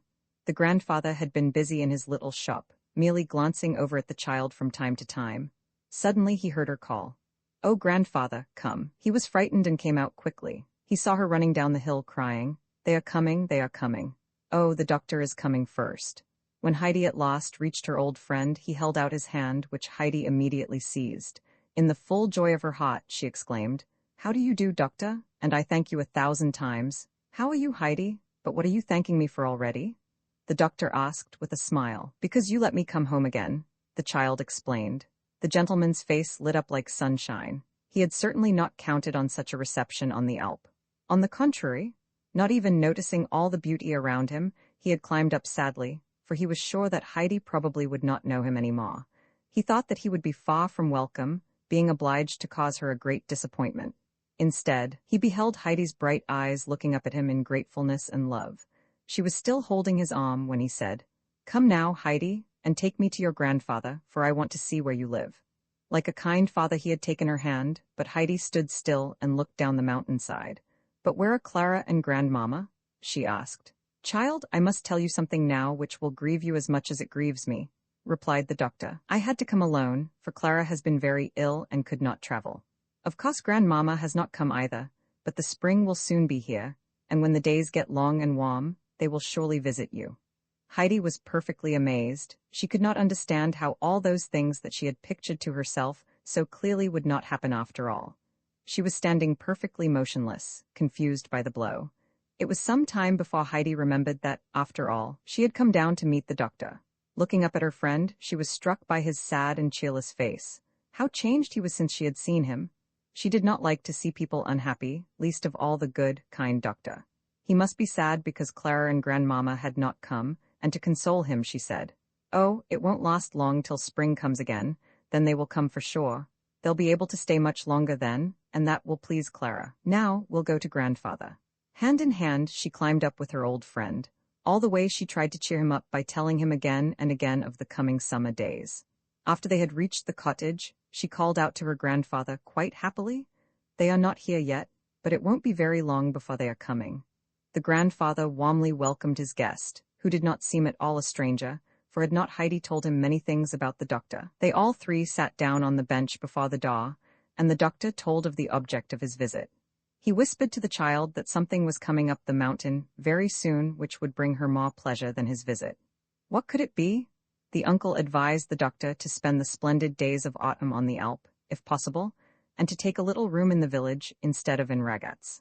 Then he could easily walk up every day to the hut, and from there the uncle could take him all around the mountains. This plan was accepted. The sun was in its zenith and the wind had ceased. Only a soft, delicious breeze fanned the cheeks of all. The uncle now got up and went into the hut, returning soon with a table and their dinner. "Go in, Heidi, and set the table here. I hope you will excuse our simple meal," he said, turning to his guest. "I shall gladly accept this delightful invitation. I am sure that dinner will taste good up here," said the guest, looking down over the sun-bathed valley. Heidi was running to and fro, for it gave her great joy to be able to wait on her kind protector. Soon the uncle appeared with the steaming milk, the toasted cheese, and the finely sliced, rosy meat that had been dried in the pure air. The doctor enjoyed his dinner better than any he had ever tasted. "Yes, we must send Clara up here. How she could gather strength," he said. "If she would have an appetite like mine today, she couldn't help getting nice and fat." At this moment, a man could be seen walking up with a large sack on his shoulders. Arriving on top, he threw down his load, breathing in the pure, fresh air. Opening the cover, the doctor said, "This has come for you from Frankfurt, Heidi. Come and look what is in it." Heidi timidly watched the heap, and only when the gentleman opened the box with the cakes for the grandmother she said joyfully, "Oh, now grandmother can eat this lovely cake." She was taking the box and the beautiful shawl on her arm, and was going to race down to deliver the gifts, when the men persuaded her to stay and unpack the rest. What was her delight at finding the tobacco and all the other things? The men had been talking together, when the child suddenly planted herself in front of them, and said, "These things have not given me as much pleasure as the dear doctor's coming." Both men smiled. When it was near sunset, the doctor rose to start on his way down. The grandfather, carrying the box, the shawl, and the sausage, and the guest holding the little girl by the hand, they wandered down the mountainside. When they reached Peter's hut, Heidi was told to go inside and wait for her grandfather there. At parting she asked, "Would you like to come with me up to the pasture tomorrow, doctor?" "With pleasure. Goodbye, Heidi," was the reply. The grandfather had deposited all the presents before the door, and it took Heidi long to carry in the huge box and the sausage. The shawl she put on the grandmother's knee. Brigida had silently watched the proceedings and could not open her eyes wide enough when she saw the enormous sausage. Never in her life had she seen the like, and now she really possessed it and could cut it herself. "Oh, grandmother, don't the cakes please you awfully? Just look how soft they are," the child exclaimed. What was her amazement when she saw the grandmother more pleased with the shawl, which would keep her warm in winter. "Grandmother, Clara has sent you that," Heidi said. "Oh, what kind good people they are to think of a poor old woman like me. I never thought I should ever own such a splendid wrap." At this moment, Peter came stumbling in. "The uncle is coming up behind me and Heidi must." That was as far as he got, for his eyes had fastened on the sausage. Heidi, however, had already said goodbye, for she knew what he had meant. Though her uncle never went by the hut any more without stepping in, she knew it was too late today. "Heidi, come, you must get your sleep," he called through the open door. Bidding them all good night, he took Heidi by the hand, and under the glistening stars they wandered home to their peaceful cottage. Roman 17 retaliation. Early the next morning, the doctor climbed up the mountain in company with Peter and his goats. The friendly gentleman made several attempts to start a conversation with the boy, but as answer to his questions, he got nothing more than monosyllables. When they arrived on top, they found Heidi already waiting, fresh and rosy as the early dawn. "Are you coming?" asked Peter as usual. "Of course I shall, if the doctor comes with us," replied the child. The grandfather, coming out of the hut, greeted the newcomer with great respect. Then he went up to Peter and hung on his shoulder the sack, which seemed to contain more than usual that day. When they had started on their way, Heidi kept urging forward the goats, which were crowding about her. When at last she was walking peacefully by the doctor's side, She began to relate to him many things about the goats and all their strange pranks, and about the flowers, rocks, and birds they saw. When they arrived at their destination, time seemed to have flown. Peter all the time was sending many an angry glance at the unconscious doctor, who never even noticed it. Heidi now took the doctor to her favorite spot. From there, they could hear the peaceful-sounding bells of the grazing cattle below. The sky was deep blue, and above their heads the eagle was circling with outstretched wings. Everything was luminous and bright about them, but the doctor had been silent. Suddenly looking up, he beheld Heidi's radiant eyes. "Heidi, it is beautiful up here," he said. "But how can anybody with a heavy heart enjoy the beauty? Tell me." "Oh," exclaimed Heidi, "one never has a sad heart here. One only gets unhappy in Frankfurt." A faint smile passed over the doctor's face. Then he began, "But if somebody has brought his sorrow away with him, how would you comfort him? God in heaven alone can help him."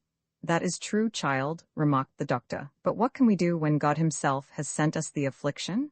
After meditating a moment, Heidi replied, "One must wait patiently, for God knows how to turn the saddest things to something happy in the end. God will show us what he has meant to do for us, but he will only do so if we pray to him patiently." "I hope you will always keep this beautiful belief, Heidi," said the doctor. Then looking up at the mighty cliffs above, he continued, "Think how sad it would make us not to be able to see all these beautiful things. Wouldn't that make us doubly sad? Can you understand me, child?" A great pain shot through Heidi's breast. She had to think of the poor grandmother. Her blindness was always a great sorrow to the child, and she had been struck with it anew. Seriously, she replied, "Oh yes, I can understand it, but then we can read grandmother's songs. They make us happy and bright again." "Which songs, Heidi?" "Oh, those of the sun, and of the beautiful garden, and then the last verses of the long one. Grandmother loves them so that I always have to read them over 3 times, said Heidi. "I wish you would say them to me, child, for I should like to hear them," said the doctor. Heidi, folding her hands, began the consoling verses. She stopped suddenly, however, for the doctor did not seem to listen. He was sitting motionless, holding his hand before his eyes. Thinking that he had fallen asleep, she remained silent. But the verses had recalled his childhood days. He seemed to hear his mother and see her loving eyes, for when he was a little boy she had sung this song to him. A long time he sat there, till he discovered that Heidi was watching him. "Heidi, your song was lovely," he said with a more joyful voice. "We must come here another day and then you can recite it to me again." During all this time Peter had been boiling with anger. Now that Heidi had come again to the pasture with him, she did nothing but talk to the old gentleman. It made him very cross that he was not even able to get near her. Standing a little distance behind Heidi's friend, he shook his fist at him, and soon afterwards both fists, finally raising them up to the sky, as Heidi and the doctor remained together. When the sun stood in its zenith and Peter knew that it was noon, he called over to them with all his might. Time to eat. When Heidi was getting up to fetch their dinner, the doctor just asked for a glass of milk, which was all he wanted. The child also decided to make the milk her sole repast, running over to Peter and informing him of their resolution. When the boy found that the whole contents of the bag was his, he hurried with his task as never in his life before. But he felt guilty on account of his former anger at the kind gentleman. To show his repentance, he held his hands up flat to the sky, indicating by his action that his fists did not mean anything anymore. Only after that did he start with his feast. Heidi and the doctor had wandered about the pasture till the gentleman had found it time to go. He wanted Heidi to remain where she was, but she insisted on accompanying him. All the way down, she showed him many places where the pretty mountain flowers grew, all of whose names she could tell him. When they parted at last, Heidi waved to him. From time to time he turned about, and seeing the child still standing there, he had to think of his own little daughter, who used to wave to him like that when he went away from home. The weather was warm and sunny that month. Every morning the doctor came up to the Alp, spending his day very often with the old man. Many a climb they had together that took them far up, to the bare cliffs near the eagle's haunt. The uncle would show his guest all the herbs that grew on hidden places and were strengthening and healing. He could tell many strange things of the beasts that lived in holes in rock or earth, or in the high tops of trees. In the evening they would part, and the doctor would exclaim, "My dear friend, I never leave you without having learned something." But most of his days he spent with Heidi. Then the two would sit together on the child's favorite spot, and Peter, quite subdued, behind them. Heidi had to recite the verses, as she had done the first day, and entertain him with all the things she knew. At last the beautiful month of September was over. One morning the doctor came up with a sadder face than usual. The time had come for him to go back to Frankfurt, and great was the uncle's sadness at that news. Heidi herself could hardly realize that her loving friend, whom she had been seeing every day, was really leaving. The doctor himself was loath to go, for the Alp had become as a home to him. But it was necessary for him to go, and shaking hands with the grandfather, he said goodbye, Heidi going along with him a little way. Hand in hand they wandered down, till the doctor stood still. Then, caressing Heidi's curly hair, he said, "Now I must go, Heidi. I wish I could take you along with me to Frankfurt, then I could keep you." At those words, all the rows and rows of houses and streets, Miss Rottenmeier and Tinette rose before Heidi's eyes. Hesitating a little, she said, "I should like it better if you would come to see us again." "I believe that will be better. Now farewell," said the friendly gentleman. When they shook hands his eyes filled with tears. Turning quickly he hurried off. Heidi, standing on the same spot, looked after him. What kind eyes he had, but they had been full of tears. All of a sudden she began to cry bitterly, and ran after her friend, calling with all her might, but interrupted by her sobs. "Oh, doctor, doctor!" Looking round he stood still and waited till the child had reached him. Her tears came rolling down her cheeks while she sobbed. "I'll come with you to Frankfurt, and I'll stay as long as ever you want me to. But first I must see grandfather." "No, no, dear child," he said affectionately. "Not at once, you must remain here. I don't want you to get ill again. But if I should get sick and lonely and ask you to come to me, would you come and stay with me? Can I go away and think that somebody in this world still cares for me and loves me? Yes, I shall come to you the same day, for I really love you as much as grandfather," Heidi assured him, crying all the time. Shaking hands again, they parted. Heidi stayed on the same spot, waving her hand and looking after her departing friend till he seemed no bigger than a little dot. Then he looked back a last time at Heidi and the sunny Alp, muttering to himself, "It is beautiful up there. Body and soul get strengthened in that place, and life seems worth living again." Roman 18 winter in the village, the snow lay so deep around the alm hut that the windows seemed to stand level with the ground, and the house door had entirely disappeared. Round Peter's hut it was the same. When the boy went out to shovel the snow, he had to creep through the window. Then he would sink deep into the soft snow and kick with arms and legs to get free. Taking a broom, the boy would have to clear away the snow from the door to prevent its falling into the hut. The uncle had kept his word. When the first snow had fallen, he had moved down to the village with Heidi and his goats. Near the church and the parish house lay an old ruin that once had been a spacious building. A brave soldier had lived there in days gone by. He had fought in the Spanish War, and coming back with many riches, had built himself a splendid house. But having lived too long in the noisy world to be able to stand the monotonous life in the little town, he soon went away, never to come back. After his death, many years later, though the house was already beginning to decay, a distant relation of his took possession of it. The new proprietor did not want to build it up again, so poor people moved in. They had to pay little rent for the house, which was gradually crumbling and falling to pieces. Years ago, when the uncle had come to the village with Tobias, he had lived there. Most of the time it had been empty, for the winter lasted long, and cold winds would blow through the chinks in the walls. When poor people lived there, their candles would be blown out and they would shiver with cold in the dark. But the uncle had known how to help himself. In the fall, as soon as he had resolved to live in the village, he came down frequently, fitting up the place as best he could. On approaching the house from the back, one entered an open room, where nearly all the walls lay in ruins. On one side the remains of a chapel could be seen, now covered with the thickest ivy. A large hall came next, with a beautiful stone floor and grass growing in the crevices. Most of the walls were gone and part of the ceiling also. If a few thick pillars had not been left supporting the rest, it would undoubtedly have tumbled down. The uncle had made a wooden partition here for the goats, and covered the floor with straw. Several corridors, most of them half-decayed, led finally to a chamber with a heavy iron door. This room was still in good condition, and had dark wood paneling on the far firm walls. In one corner was an enormous stove, which nearly reached up to the ceiling. On the white tiles were painted blue pictures of old towers surrounded by high trees, and of hunters with their hounds. There also was a scene with a quiet lake, where, under shady oak trees, a fisherman was sitting. Around the stove a bench was placed. Heidi loved to sit there, and as soon as she had entered their new abode, she began to examine the pictures. Arriving at the end of the bench, she discovered a bed, which was placed between the wall and the stove. "Oh, grandfather, I have found my bedroom," exclaimed the little girl. "Oh, how fine it is! Where are you going to sleep?" "Your bed must be near the stove to keep you warm," said the old man. Now come and look at mine." With that the grandfather led her into his bedroom.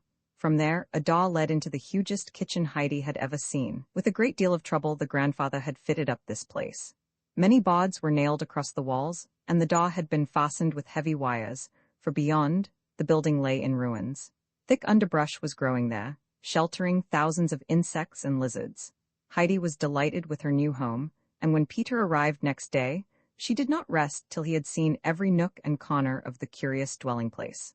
Heidi slept very well in her chimney corner, but it took her many days to get accustomed to it.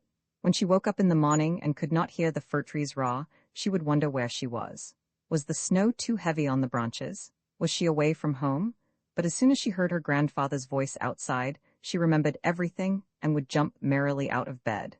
After 4 days had gone by, Heidi said to her grandfather, "I must go to grandmother now, she has been alone so many days." But the grandfather shook his head and said, "You can't go yet, child. The snow is fathoms deep up there and is still falling.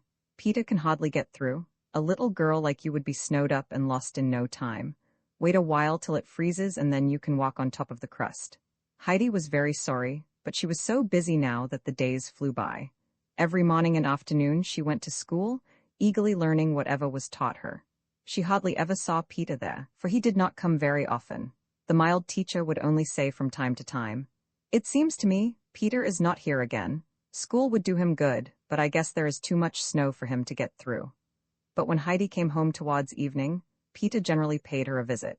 After a few days, the sun came out for a short time at noon, and the next morning the whole Alp glistened and shone like crystal. When Peter was jumping as usual into the snow that morning, he fell against something hard, and before he could stop himself, he flew a little way down the mountain. When he had gained his feet at last, he stamped upon the ground with all his might. It really was frozen as hard as stone. Peter could hardly believe it, and quickly running up and swallowing his milk, and putting his bread in his pocket, he announced, "I must go to school today?" "Yes, go and learn nicely," answered his mother. Then, sitting down on his sled, the boy coasted down the mountain like a shot. Not being able to stop his course when he reached the village, he coasted down further and further, till he arrived in the plain, where the sled stopped of itself. It was already late for school, so the boy took his time and only arrived in the village when Heidi came home for dinner. "We've got it," announced the boy, on entering. "What, General?" asked the uncle. "The snow," Peter replied. "Oh, now I can go up to grandmother." Heidi rejoiced. "But Peter, why didn't you come to school? You could coast down today," she continued reproachfully. "I went too far on my sled and then it was too late," Peter replied. "I call that deserting," said the uncle. "People who do that must have their ears pulled, do you hear?" The boy was frightened, for there was no one in the world whom he respected more than the uncle. "A general like you ought to be doubly ashamed to do so," the uncle went on. "What would you do with the goats if they did not obey you any more?" "Beat them," was the reply. "If you knew of a boy that was behaving like a disobedient goat and had to get spanked, what would you say? Serves him right. So now you know it, Goat General. If you miss school again when you ought to be there, you can come to me and get your due." Now, at last, Peter understood what the uncle had meant. More kindly, the old man then turned to Peter and said, "Come to the table now and eat with us. Then you can go up with Heidi, and when you bring her back at night, you can get your supper here." This unexpected change delighted Peter. Not losing any time, he soon disposed of his full plate. Heidi, who had given the boy most of her dinner, was already putting on Clara's new coat. Then together they climbed up, Heidi chatting all the time, but Peter did not say a single word.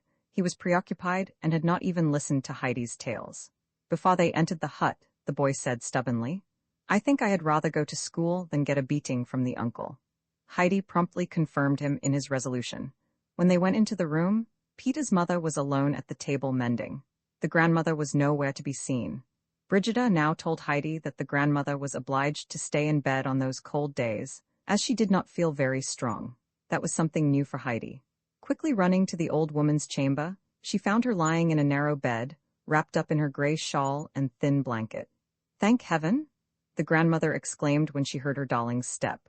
All autumn and winter long a secret fear had been gnawing at her heart, that Heidi would be sent for by the strange gentleman of whom Peter had told her so much. Heidi had approached the bed, asking anxiously, "Are you very sick, grandmother?" "No, no, child," the old woman reassured her. "The frost has just gone into my limbs a little." "Are you going to be well again as soon as the warm weather comes?" inquired Heidi. "Yes, yes, and if God wills, even sooner. I want to go back to my spinning wheel and I nearly tried it today. I'll get up tomorrow though, the grandmother said confidently, for she had noticed how frightened Heidi was. The last speech made the child feel more happy. Then, looking wonderingly at the grandmother, she said, "In Frankfurt people put on a shawl when they go out. Why are you putting it on in bed, grandmother?" "I put it on to keep me warm, Heidi. I am glad to have it, for my blanket is very thin." "But grandmother, your bed is slanting down at your head where it ought to be high. No bed ought to be like that." "I know, child, I can feel it well." So saying, the old woman tried to change her position on the pillow that lay under her like a thin bod. "My pillow never was very thick, and sleeping on it all these years has made it flat. Oh dear, if I had only asked Clara to give me the bed I had in Frankfurt," Heidi lamented. "It had 3 big pillows on it. I could hardly sleep because I kept sliding down from them all the time." "Could you sleep with them, grandmother?" "Of course, because that would keep me warm. I could breathe so much easier, too," said the grandmother, trying to find a higher place to lie on. "But I must not talk about it anymore, for I have to be thankful for many things. I get the lovely roll every day and have this beautiful warm shawl. I also have you, my child. Heidi, wouldn't you like to read me something today?" Heidi immediately fetched the book and read one song after another. The grandmother in the meantime was lying with folded hands. Her face, which had been so sad a short time ago, was lit up with a happy smile. Suddenly Heidi stopped. "Are you well again, grandmother?" she asked. "I feel very much better, Heidi. Please finish the song, will you?" The child obeyed, and when she came to the last words, "When mine eyes grow dim and sad, let thy love more brightly burn, that my soul, a wanderer glad, safely homeward may return." "Safely homeward may return?" she exclaimed. "Oh, grandmother, I know what it is like to come home." After a while she said, "It is getting dark, grandmother, I must go home now. I am glad that you feel better again." The grandmother, holding the child's hand in hers, said, "Yes, I am happy again, though I have to stay in bed. Nobody knows how hard it is to lie here alone, day after day. I do not hear a word from anybody and cannot see a ray of sunlight. I have very sad thoughts sometimes, and often I feel as if I could not bear it any longer. But when I can hear those blessed songs that you have read to me, it makes me feel as if a light was shining into my heart, giving me the purest joy." Shaking hands, the child now said good night and pulling Peter with her, ran outside. The brilliant moon was shining down on the white snow, light as day. The 2 children were already flying down the Alp like birds soaring through the air. After Heidi had gone to bed that night, she lay awake a little while, thinking over everything the grandmother had said, especially about the joy the songs had given her. If only poor grandmother could hear those comforting words every day. Heidi knew that it might be a week or 2 again before she could repeat her visit. The child became very sad when she thought how uncomfortable and lonely the old woman would be. Was there no way for help? Suddenly Heidi had an idea, and it thrilled her so that she felt as if she could not wait till morning came to put her plan in execution. But in her excitement, she had forgotten her evening prayer, so sitting up in bed, she prayed fervently to God. Then, falling back into the fragrant hay, she soon slept peacefully and soundly. Still the bright morning came. Roman 19 winter still continues. Peter arrived punctually at school next day.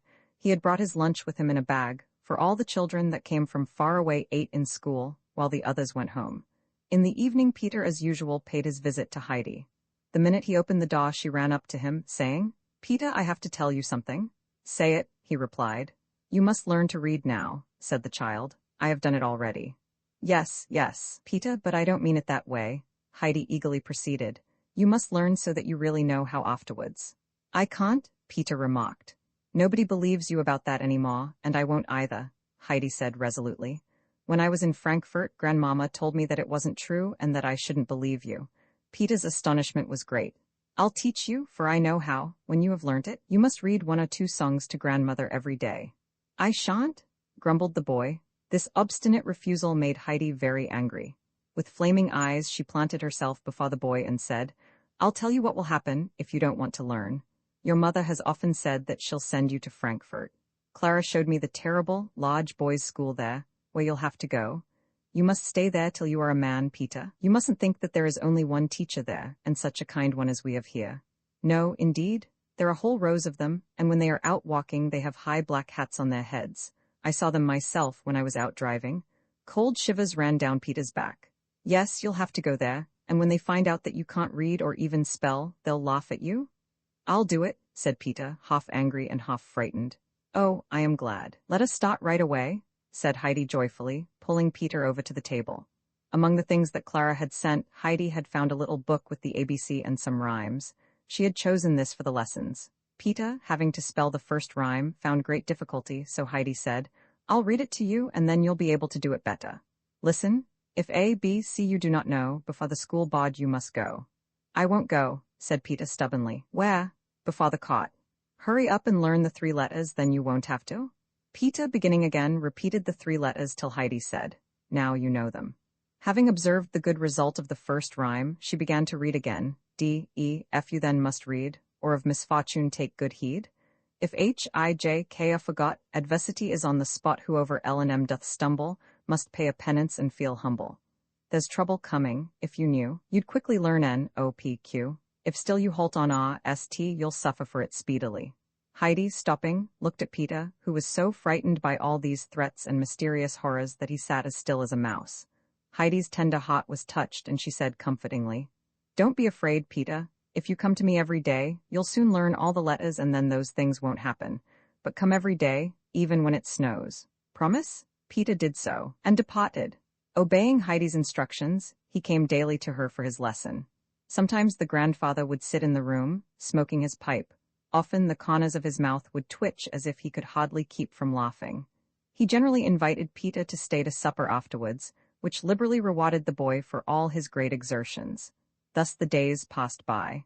In all this time, Peter had really made some progress, though the rhymes still gave him difficulty. When they had come to U, Heidi read, "Whoever mixes U and V will go where he won't want to be."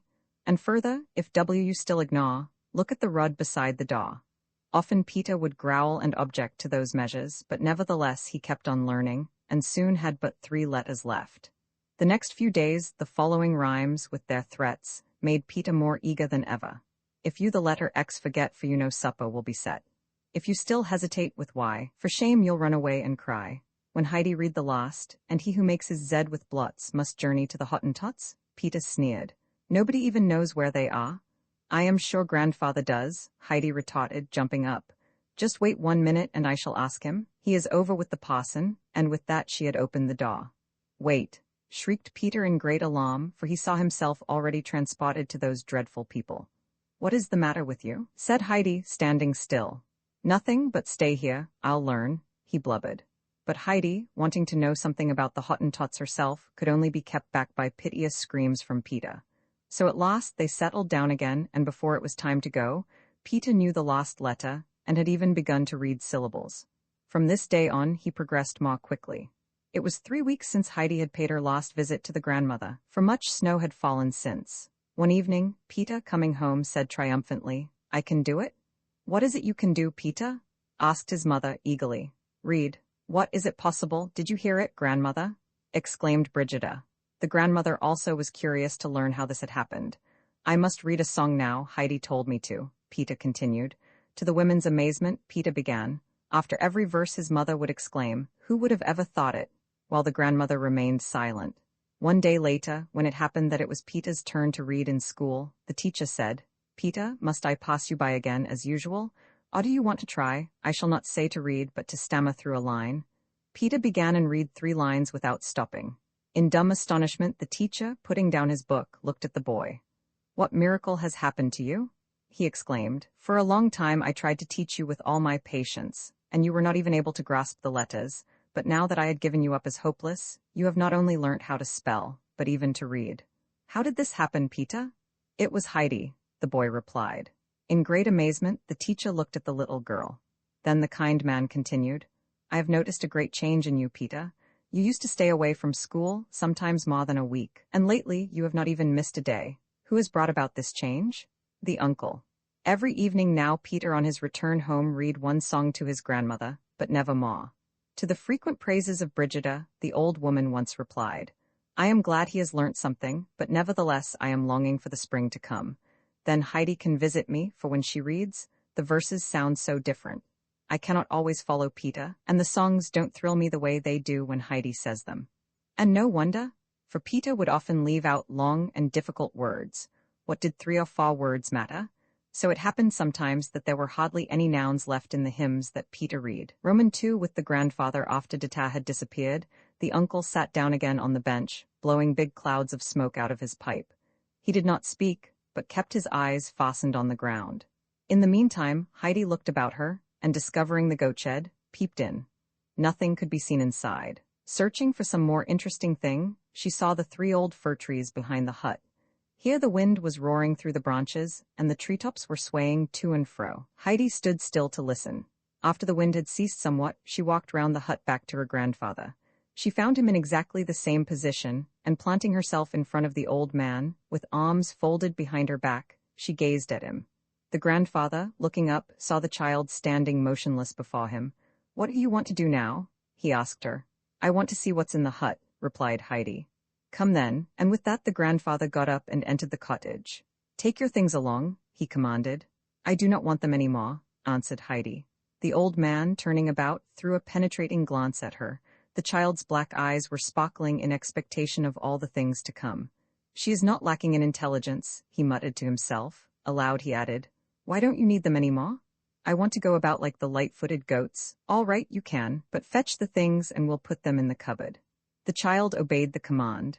The old man now opened the door, and Heidi followed him into a fairly spacious room, which took in the entire expanse of the hut. In one corner stood a table and a chair, and in another the grandfather's bed. Across the room a large kettle was suspended over the hearth, and opposite to it a large door was sunk into the wall. This the grandfather opened. It was the cupboard in which all his clothes were kept. In one shelf were a few shirts, socks and towels, on another a few plates, cups and glasses, and on the top shelf Heidi could see a round loaf of bread, some bacon and cheese. In this cupboard the grandfather kept everything that he needed for his subsistence.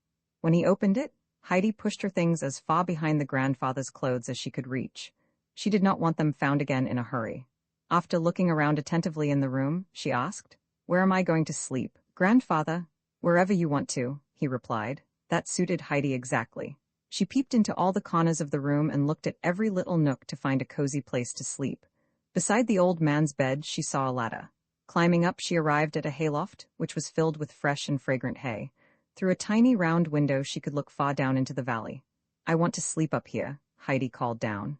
"Oh, it is lovely here. Please come up, grandfather, and see it for yourself."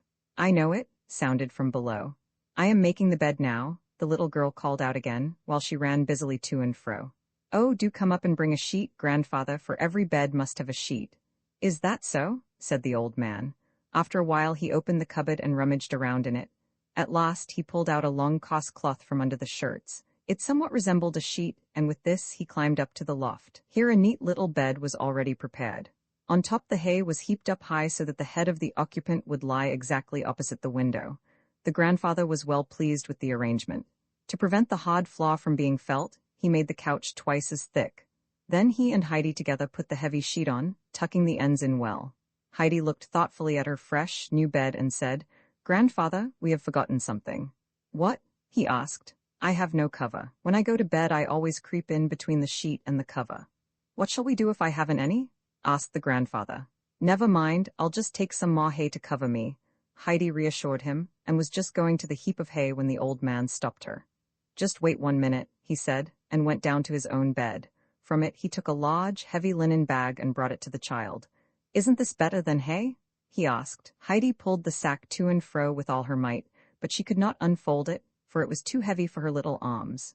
The grandfather put the thick cover on the bed while Heidi watched him. After it was all done, she said, "What a nice bed I have now, and what a splendid cover! I only wish the evening was here that I might go to sleep in it." "I think we might eat something first," said the grandfather. "Don't you think so?" Heidi had forgotten everything else in her interest for the bed, but when she was reminded of her dinner, she noticed how terribly hungry she really was. She had had only a piece of bread and a cup of thin coffee very early in the morning, before her long journey. Heidi said approvingly, "I think we might, grandfather." "Let's go down then, if we agree," said the old man, and followed close behind her.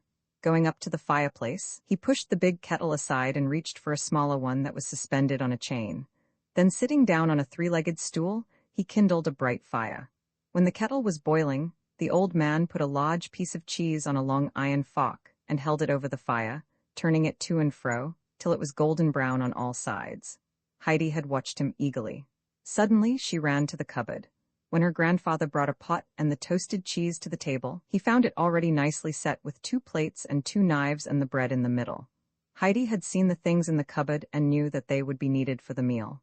"I am glad to see that you can think for yourself," said the grandfather, while he put the cheese on top of the bread, "but something is missing yet." Heidi saw the steaming pot and ran back to the cupboard in all haste. A single little bowl was on the shelf.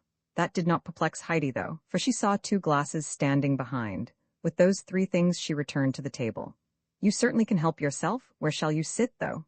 asked the grandfather, who occupied the only chair himself. Heidi flew to the hearth, and bringing back the little stool, sat down on it. "Now you have a seat, but it is much too low. In fact, you are too little to reach the table from my chair. Now you shall have something to eat at last." And with that the grandfather filled the little bowl with milk. Putting it on his chair, he pushed it as near to the stool as was possible, and in that way Heidi had a table before her. He commanded her to eat the large piece of bread and the slice of golden cheese. He sat down himself on a corner of the table and started his own dinner. Heidi drank without stopping, for she felt exceedingly thirsty after her long journey. Taking a long breath, she put down her little bowl. "How do you like the milk?" the grandfather asked her. "I never tasted better," answered Heidi. "Then you shall have more," and with that the grandfather filled the little bowl again. The little girl ate and drank with the greatest enjoyment. After she was through, both went out into the goat shed. Here the old man busied himself, and Heidi watched him attentively while he was sweeping and putting down fresh straw for the goats to sleep on. Then he went to the little shop alongside and fashioned a high chair for Heidi, to the little girl's greatest amazement. "What is this?" asked the grandfather. "This is a chair for me. I am sure of it because it is so high." "How quickly it was made," said the child, full of admiration and wonder. "She knows what is what and has her eyes on the right place," the grandfather said to himself while he walked around the hut, fastening a nail or a loose board here and there. He wandered about with his hammer and nails, repairing whatever was in need of fixing. Heidi followed him at every step and watched the performance with great enjoyment and attention. At last the evening came. The old fir trees were rustling, and a mighty wind was roaring and howling through the treetops. Those sounds thrilled Heidi's heart and filled it with happiness and joy. She danced and jumped about under the trees, for those sounds made her feel as if a wonderful thing had happened to her. The grandfather stood under the door, watching her, when suddenly a shrill whistle was heard. Heidi stood still and the grandfather joined her outside. Down from the heights came one goat after another, with Peter in their midst. Uttering a cry of joy, Heidi ran into the middle of the flock, greeting her old friends. When they had all reached the hut, they stopped on their way, and 2 beautiful slender goats came out of the herd, one of them white and the other brown. They came up to the grandfather, who held out some salt in his hands to them, as he did every night. Heidi tenderly caressed first one and then the other, seeming beside herself with joy. "Are they ours, grandfather? Do they both belong to us? Are they going to the stable? Are they going to stay with us?" Heidi kept on asking in her excitement. The grandfather hardly could put in a "yes, yes, surely" between her numerous questions.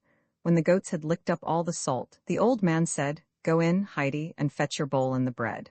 Heidi obeyed and returned instantly. The grandfather milked a full bowl from the white goat, cut a piece of bread for the child, and told her to eat. "Afterwards you can go to bed. If you need some shirts and other linen, you will find them in the bottom of the cupboard. Aunt Tata has left a bundle for you. Now good night. I have to look after the goats and lock them up for the night."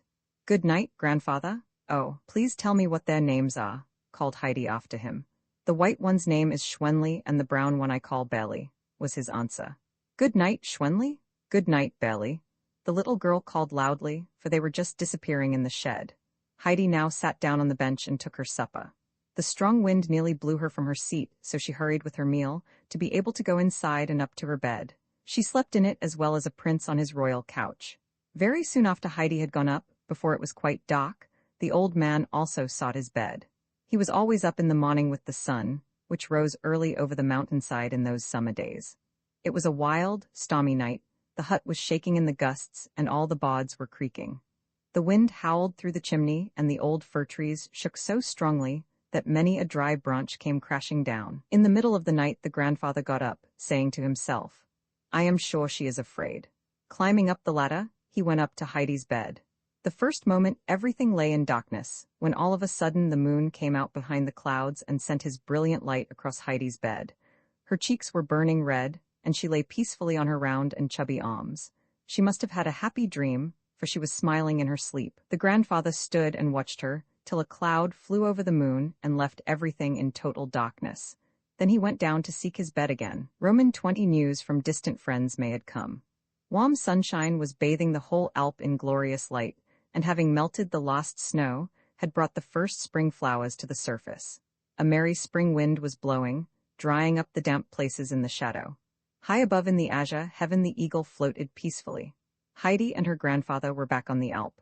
The child was so happy to be home again that she jumped about among the beloved objects. Here she discovered a new spring bud, and there she watched the gay little gnats and beetles that were swarming in the sun. The grandfather was busy in his little shop, and a sound of hammering and sawing could be heard. Heidi had to go and see what the grandfather was making. There before the door stood a neat new chair, while the old man was busy making a second. "Oh, I know what they are for," said Heidi gaily. "You are making them for Clara and Grandmama? Oh, but we need a third. Or do you think that Miss Rottenmeier won't come, perhaps?" "I really don't know," said Grandfather, "but it is safer to have a chair for her, if she should come." Heidi, thoughtfully looking at the backless chairs, remarked, "Grandfather, I don't think she would sit down on those." "Then we must invite her to sit down on the beautiful green lounge of grass," quietly answered the old man. While Heidi was still wondering what the grandfather had meant, Peter arrived, whistling and calling. As usual, Heidi was soon surrounded by the goats, who also seemed happy to be back on the Alp. Peter, angrily pushing the goats aside, marched up to Heidi, thrusting a letter into her hand. "Did you get a letter for me on the pasture?" Heidi said, astonished. "No. Where did it come from?" "From my bag." The letter had been given to Peter the previous evening. Putting it in his lunch bag, the boy had forgotten it there till he opened the bag for his dinner. Heidi immediately recognized Clara's handwriting, and bounding over to her grandfather, exclaimed, "A letter has come from Clara. Wouldn't you like me to read it to you, grandfather?" Heidi immediately read to her two listeners as follows: "Dear Heidi, we are all packed up and shall travel in 2 or 3 days. Papa is leaving, too, but not with us, for he has to go to Paris first. The dear doctor visits us now every day, and as soon as he opens the door, he calls, away to the Alp, for he can hardly wait for us to go. If you only knew how he enjoyed being with you last fall.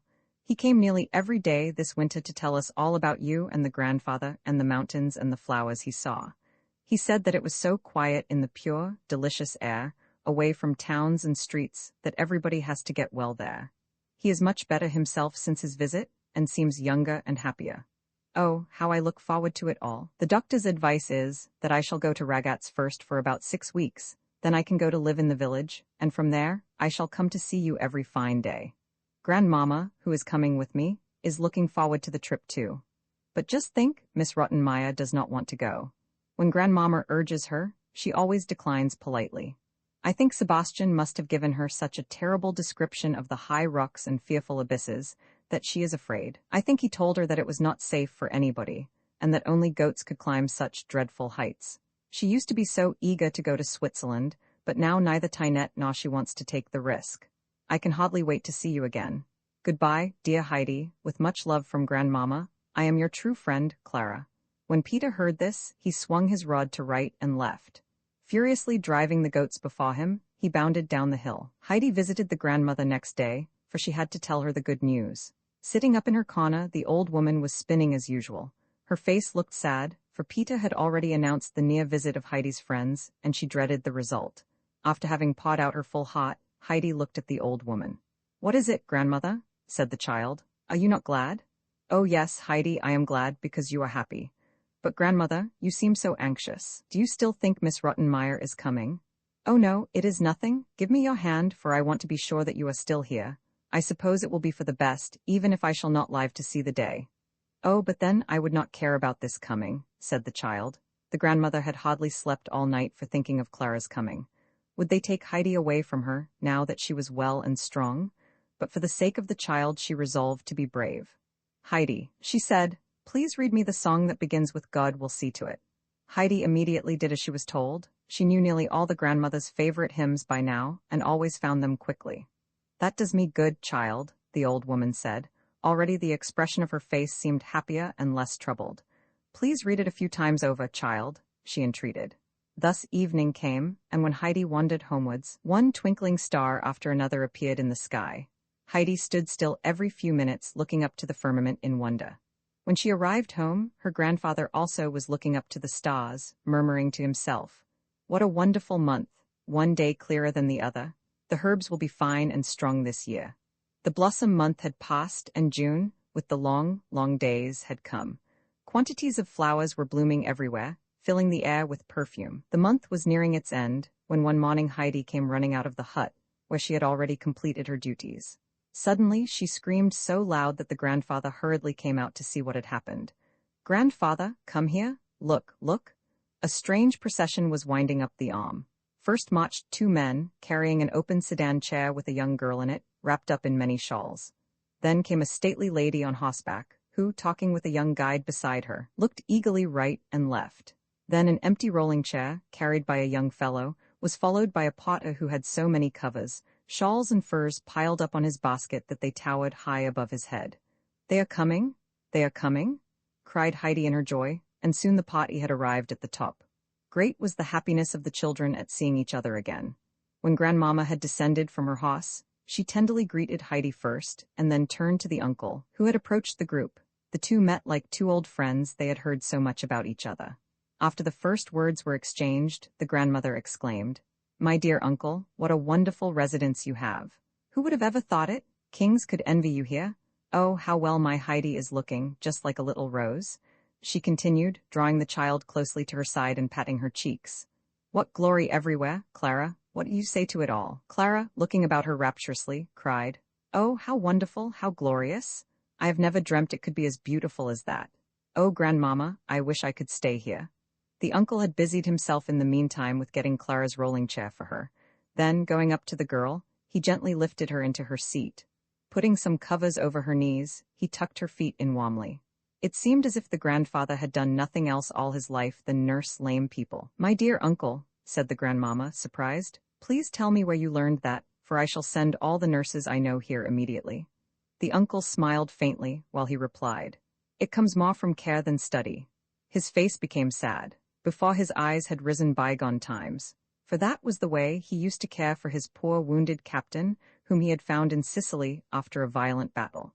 He alone had been allowed to nurse him till his death, and now he would take just as good care of poor, lame Clara. When Clara had looked a long time at the cloudless sky above and all the rocky crags, she said longingly, "I wish I could walk round the hut to the fir trees. If I only could see all the things you told me so much about." Heidi pushed with all her might, and behold, the chair rolled easily over the dry grass. When they had come into the little grove, Clara could not see her fill of those splendid trees that must have stood there so many, many years. Although the people had changed and vanished, they had remained the same, ever looking down into the valley. When they passed the empty goat shed, Clara said pitifully, "Oh, Grandmama, if I could only wait up here for Schwenli and Barley. I'm afraid I shan't see Peter and his goats if we have to go away so soon again." "Dear child, enjoy now what you can," said the grandmama, who had followed. "Oh, what wonderful flowers!" exclaimed Clara again. "Whole bushes of exquisite red blossoms. Oh, if I could only pick some of those bluebells." Heidi, immediately gathering a large bunch, put them in Clara's lap. "Clara, this is really nothing in comparison with the many flowers in the pasture. You must come up once and see them. There are so many that the ground seems golden with them. If you ever sit down among them, you will feel as if you could never get up any more. It is so beautiful." "Oh, Grandmama, do you think I can ever go up there?" Clara asked with a wild longing in her eyes. "If I could only walk with you, Heidi, and climb round everywhere." "I'll push you," Heidi said for comfort. To show how easy it was, she pushed the chair at such a rate that it would have tumbled down the mountain if the grandfather had not stopped it at the last moment. It was time for dinner now. The table was spread near the bench, and soon everybody sat down. The grandmother was so overcome by the view and the delicious wind that fanned her cheek that she remarked, "What a wondrous place this is. I have never seen its like. But what do I see?" she continued. "I think you are actually eating your second piece of cheese, Clara." "Oh, Grandmama, it tastes better than all the things we get in Ragaz," replied the child, eagerly eating the savory dish. "Don't stop. Our mountain wind helps along where the cooking is faulty," contentedly said the old man. During the meal, the uncle and the grandmama had soon got into a lively conversation. They seemed to agree on many things and understood each other like old friends. A little later, the grandmama looked over to the west. "We must soon start, Clara, for the sun is already low. Our guides will be here shortly." Clara's face had become sad, and she entreated. "Oh, please let us stay here another hour or so. We haven't even seen the hut yet. I wish the day were twice as long." The grandmamma assented to Clara's wish to go inside. When the rolling chair was found too broad for the door, the uncle quietly lifted Clara in his strong arms and carried her in. Grandmamma was eagerly looking about her, glad to see everything so neat. Then going up the little ladder to the hayloft, she discovered Heidi's bed. "Is that your bed, Heidi? What a delicious perfume. It must be a healthy place to sleep," she said, looking out through the window. The grandfather with Clara was coming up too, with Heidi following. Clara was perfectly entranced. "What a lovely place to sleep. Oh, Heidi, you can look right up to the sky from your bed. What a good smell. You can hear the fir trees raw here, can't you? Oh, I never saw a more delightful bedroom." The uncle, looking at the old lady, said, "Now, I have an idea that it would give Clara new strength to stay up here with us a little while. Of course, I only mean if you did not object. You have brought so many wraps that we can easily make a soft bed for Clara here. My dear lady, you can easily leave the care to me. I'll undertake it gladly." The children screamed for joy, and Grandmamma's face was beaming. "What a fine man you are," she burst out. "I was just thinking myself that a stay here would strengthen the child, but then I thought of the care and trouble for you. And now you have offered to do it, as if it was nothing at all. How can I thank you enough, uncle?" After shaking hands many times, the two prepared Clara's bed, which, thanks to the old lady's precautions, was soon so soft that the hay could not be felt through it all. The uncle had carried his new patient back to her rolling chair, and there they found her sitting, with Heidi beside her. They were eagerly talking of their plans for the coming weeks. When they were told that Clara might stay for a month or so, their faces beamed more than ever. The guide, with the horse and the carriers of the chair, now appeared, but the last two were not needed anymore and could be sent away. When the grandmother got ready to leave, Clara called gaily to her. "Oh, Grandmamma, it won't be long, for you must often come and see us." While the uncle was leading the horse down the steep incline, the grandmamma told him that she would go back to Ragaz, for the Durfli was too lonely for her. She also promised to come back from time to time. Before the grandfather had returned, Peter came racing down to the hut with all his goats. Seeing Heidi, they ran up to her in haste, and so Clara made the acquaintance of Schwenli and Belly and all the others. Peter, however, kept away, only sending furious looks at the two girls. When they bade him good night, he only ran away, beating the air with his stick. The end of the joyous day had come. The two children were both lying in their beds. "Oh, Heidi," Clara exclaimed, "I can see so many glittering stars, and I feel as if we were driving in a high carriage straight into the sky." "Yes, and do you know why the stars twinkle so merrily?" inquired Heidi. "No, but tell me." "Because they know that God in heaven looks after us mortals, and we never need to fear. See, they twinkle and show us how to be merry, too. But Clara, we must not forget to pray to God and ask him to think of us and keep us safe." Sitting up in bed, they then said their evening prayer. As soon as Heidi lay down, she fell asleep, but Clara could not sleep quite yet. It was too wonderful to see the stars from her bed. In truth, she had never seen them before, because in Frankfurt, all the blinds were always down long before the stars came out, and at night she had never been outside the house.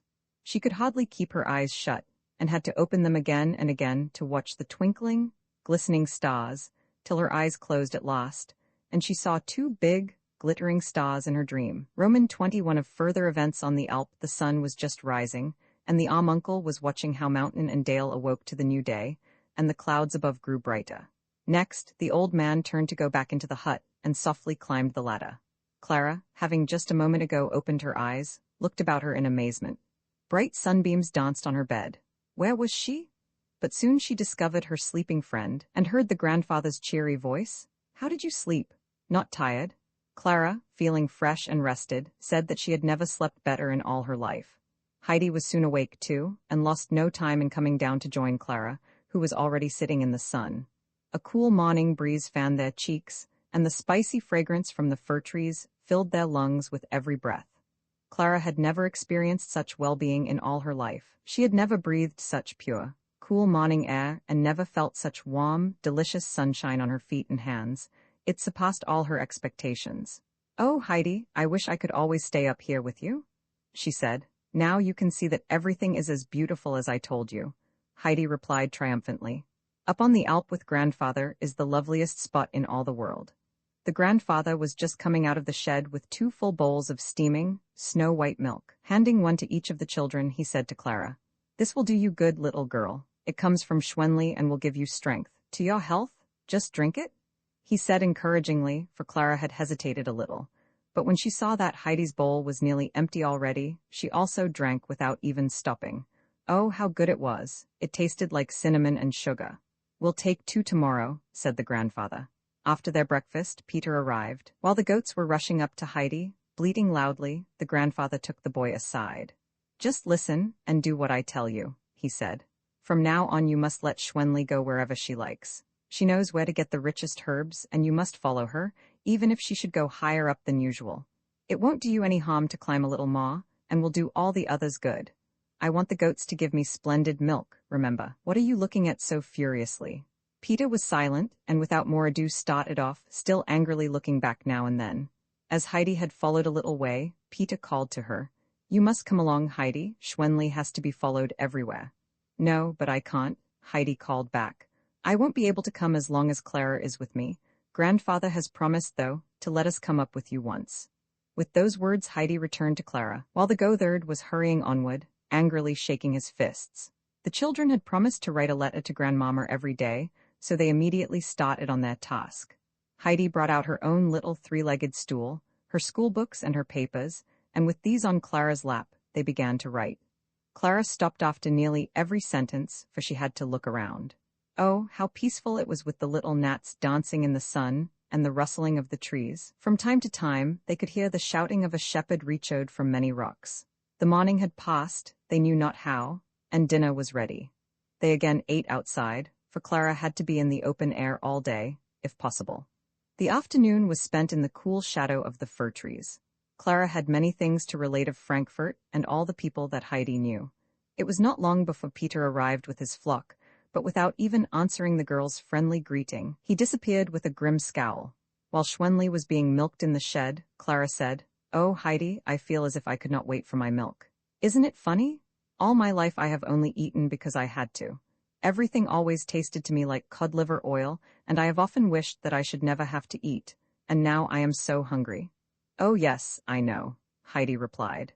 She had to think of the days in Frankfurt when her food seemed to stick in her throat. When at last the full bowls were brought by the old man, Clara, seizing hers, eagerly drank the contents in one draught and even finished before Heidi. Please, may I have a little more? She asked, holding out the bowl. Nodding, much pleased, the grandfather soon refilled it. This time he also brought with him a slice of bread and butter for the children. He had gone to Mainsass that afternoon to get the butter, and his trouble was well rewarded. They enjoyed it as if it had been the rarest dish. This evening Clara fell asleep the moment she lay down. 2 or 3 days passed in this pleasant way. The next brought a surprise. 2 strong potters came up the Alp, each carrying on his back a fresh, white bed. They also brought a letter from Grandmama, in which she thanked the children for their faithful writing, and told them that the beds were meant for them. When they went to sleep that night, they found their new beds in exactly the same position as their former ones had been. Clara's rapture in her new life grew greater every day, and she could not write enough of the grandfather's kindly care and of Heidi's entertaining stories. She told her grandmama that her first thought in the morning always was, Thank God, I am still in the hut. Grandmama was highly pleased at those reports, and put her projected visit off a little while, for she had found the ride pretty tiring. The grandfather took excellent care of his little patient, and no day passed on which he did not climb around to find the most savory herbs for Schwenli. The little goat thrived so that everybody could see it in the way her eyes were flashing. It was the 3rd week of Clara's stay. Every morning after the grandfather had carried her down, he said to her, Would my Clara try to stand a little? Clara always sighed, Oh, it hurts me so. But though she would cling to him, he made her stand a little longer every day. This summer was the finest that had been for years. Day after day, the sun shone on a cloudless sky, and at night it would pour its purple, rosy light down on the rocks and snowfields till everything seemed to glow like fire. Heidi had told Clara over and over again of all the flowers on the pasture, of the masses of golden roses and the blue flowers that covered the ground. She had just been telling it again, when a longing seized her, and jumping up she ran over to her grandfather, who was busy carving in the shop. Oh, grandfather, she cried from afar, won't you come with us to the pasture tomorrow? Oh, it's so beautiful up there now. All right, I will, he replied. But tell Clara that she must do something to please me. She must try to stand longer this evening for me. Heidi merrily came running with her message. Of course, Clara promised, for was it not her greatest wish to go up with Heidi to the pasture? When Peter returned this evening, he heard of the plan for the morrow. But for answer, Peter only growled, nearly hitting poor Thistlefinch in his anger. The children had just resolved to stay awake all night to talk about the coming day, when their conversations suddenly ceased, and they were both peacefully slumbering.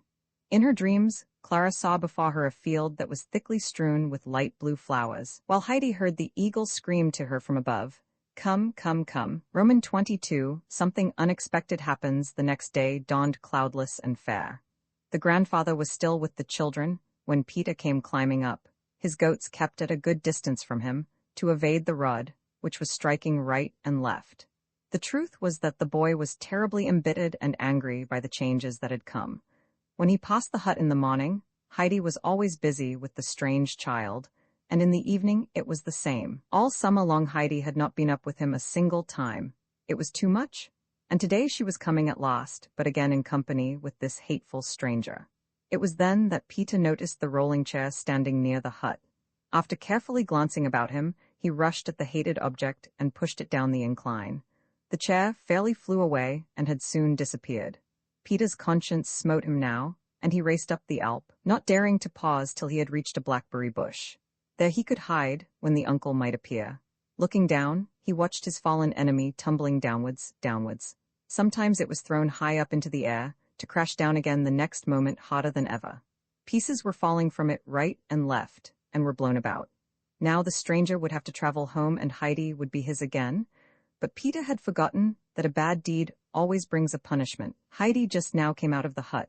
The grandfather with Clara followed. Heidi at first stood still and then, running right and left, she returned to the old man. "What does this mean? Have you rolled the chair away, Heidi?" he asked.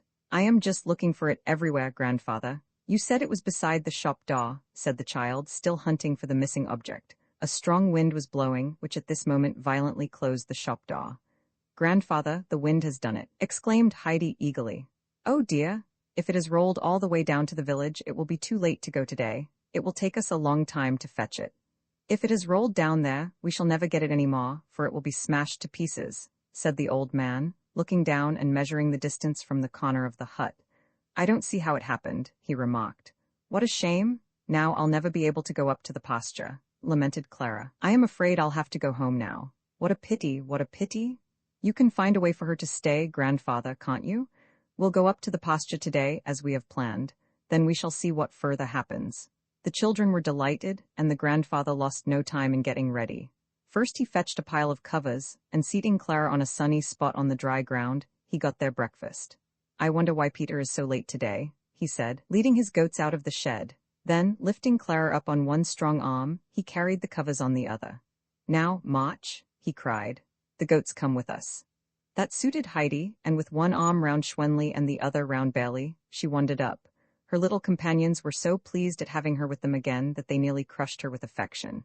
What was their astonishment when, arriving on top, they saw Peter already lying on the ground, with his peaceful flock about him. "What did you mean by going by us like that? I'll teach you," called the uncle to him. Peter was frightened, for he knew the voice. "Nobody was up yet," the boy retorted. "Have you seen the chair?" asked the uncle again. "Which?" Peter growled. The uncle said no more. Unfolding the covers, he put Clara down on the dry grass. Then, when he had been assured of Clara's comfort, he got ready to go home. The three were to stay there till his return in the evening. When dinner time had come, Heidi was to prepare the meal and see that Clara got Schwenli's milk. The sky was a deep blue, and the snow on the peaks was glistening. The eagle was floating above the rocky crags. The children felt wonderfully happy. Now and then, one of the goats would come and lie down near them. Tender little Snowhopper came oftener than any, and would rub her head against their shoulders. They had been sitting quietly for a few hours, drinking in the beauty about them, when Heidi suddenly began to long for the spot where so many flowers grew. In the evening it would be too late to see them, for they always shut their little eyes by then. "Oh, Clara," she said hesitatingly, "would you be angry if I went away from you a minute and left you alone? I want to see the flowers, but wait." Jumping away, she brought Clara some bunches of fragrant herbs and put them in her lap. Soon after she returned with little Snowhopper. "So, now you don't need to be alone," said Heidi. When Clara had assured her that it would give her pleasure to be left alone with the goats, Heidi started on her walk. Clara slowly handed one leaf after another to the little creature. It became more and more confiding, and cuddling close to the child, ate the herbs out of her hand. It was easy to see how happy it was to be away from the boisterous big goats, which often annoyed it. Clara felt a sensation of contentment such as she had never before experienced. She loved to sit there on the mountainside with the confiding little goat by her. A great desire rose in her heart that hour. She longed to be her own master and be able to help others instead of being helped by them. Many other thoughts and ideas rushed through her mind. How would it be to live up here in continual sunshine? The world seemed so joyous and wonderful all of a sudden. Premonitions of future undreamt of happiness made her heart beat. Suddenly, she threw both arms about the little goat and said, "Oh, little snowhopper, how beautiful it is up here. If I could always stay with you." Heidi in the meantime had reached the spot where, as she had expected, the whole ground was covered with yellow rock roses. Near together in patches, the bluebells were nodding gently in the breeze. But all the perfume that filled the air came from the modest little brown flowers that hid their heads between the golden flower cups. Heidi stood enraptured, drawing in the perfumed air. Suddenly she turned and ran back to Clara, shouting to her from far, "Oh, you must come, Clara, it is so lovely there. In the evening it won't be so fine anymore. Don't you think I could carry you?" "But Heidi," Clara said, "of course you can't, you are much smaller than I am. Oh, I wish I could walk." Heidi meditated a little.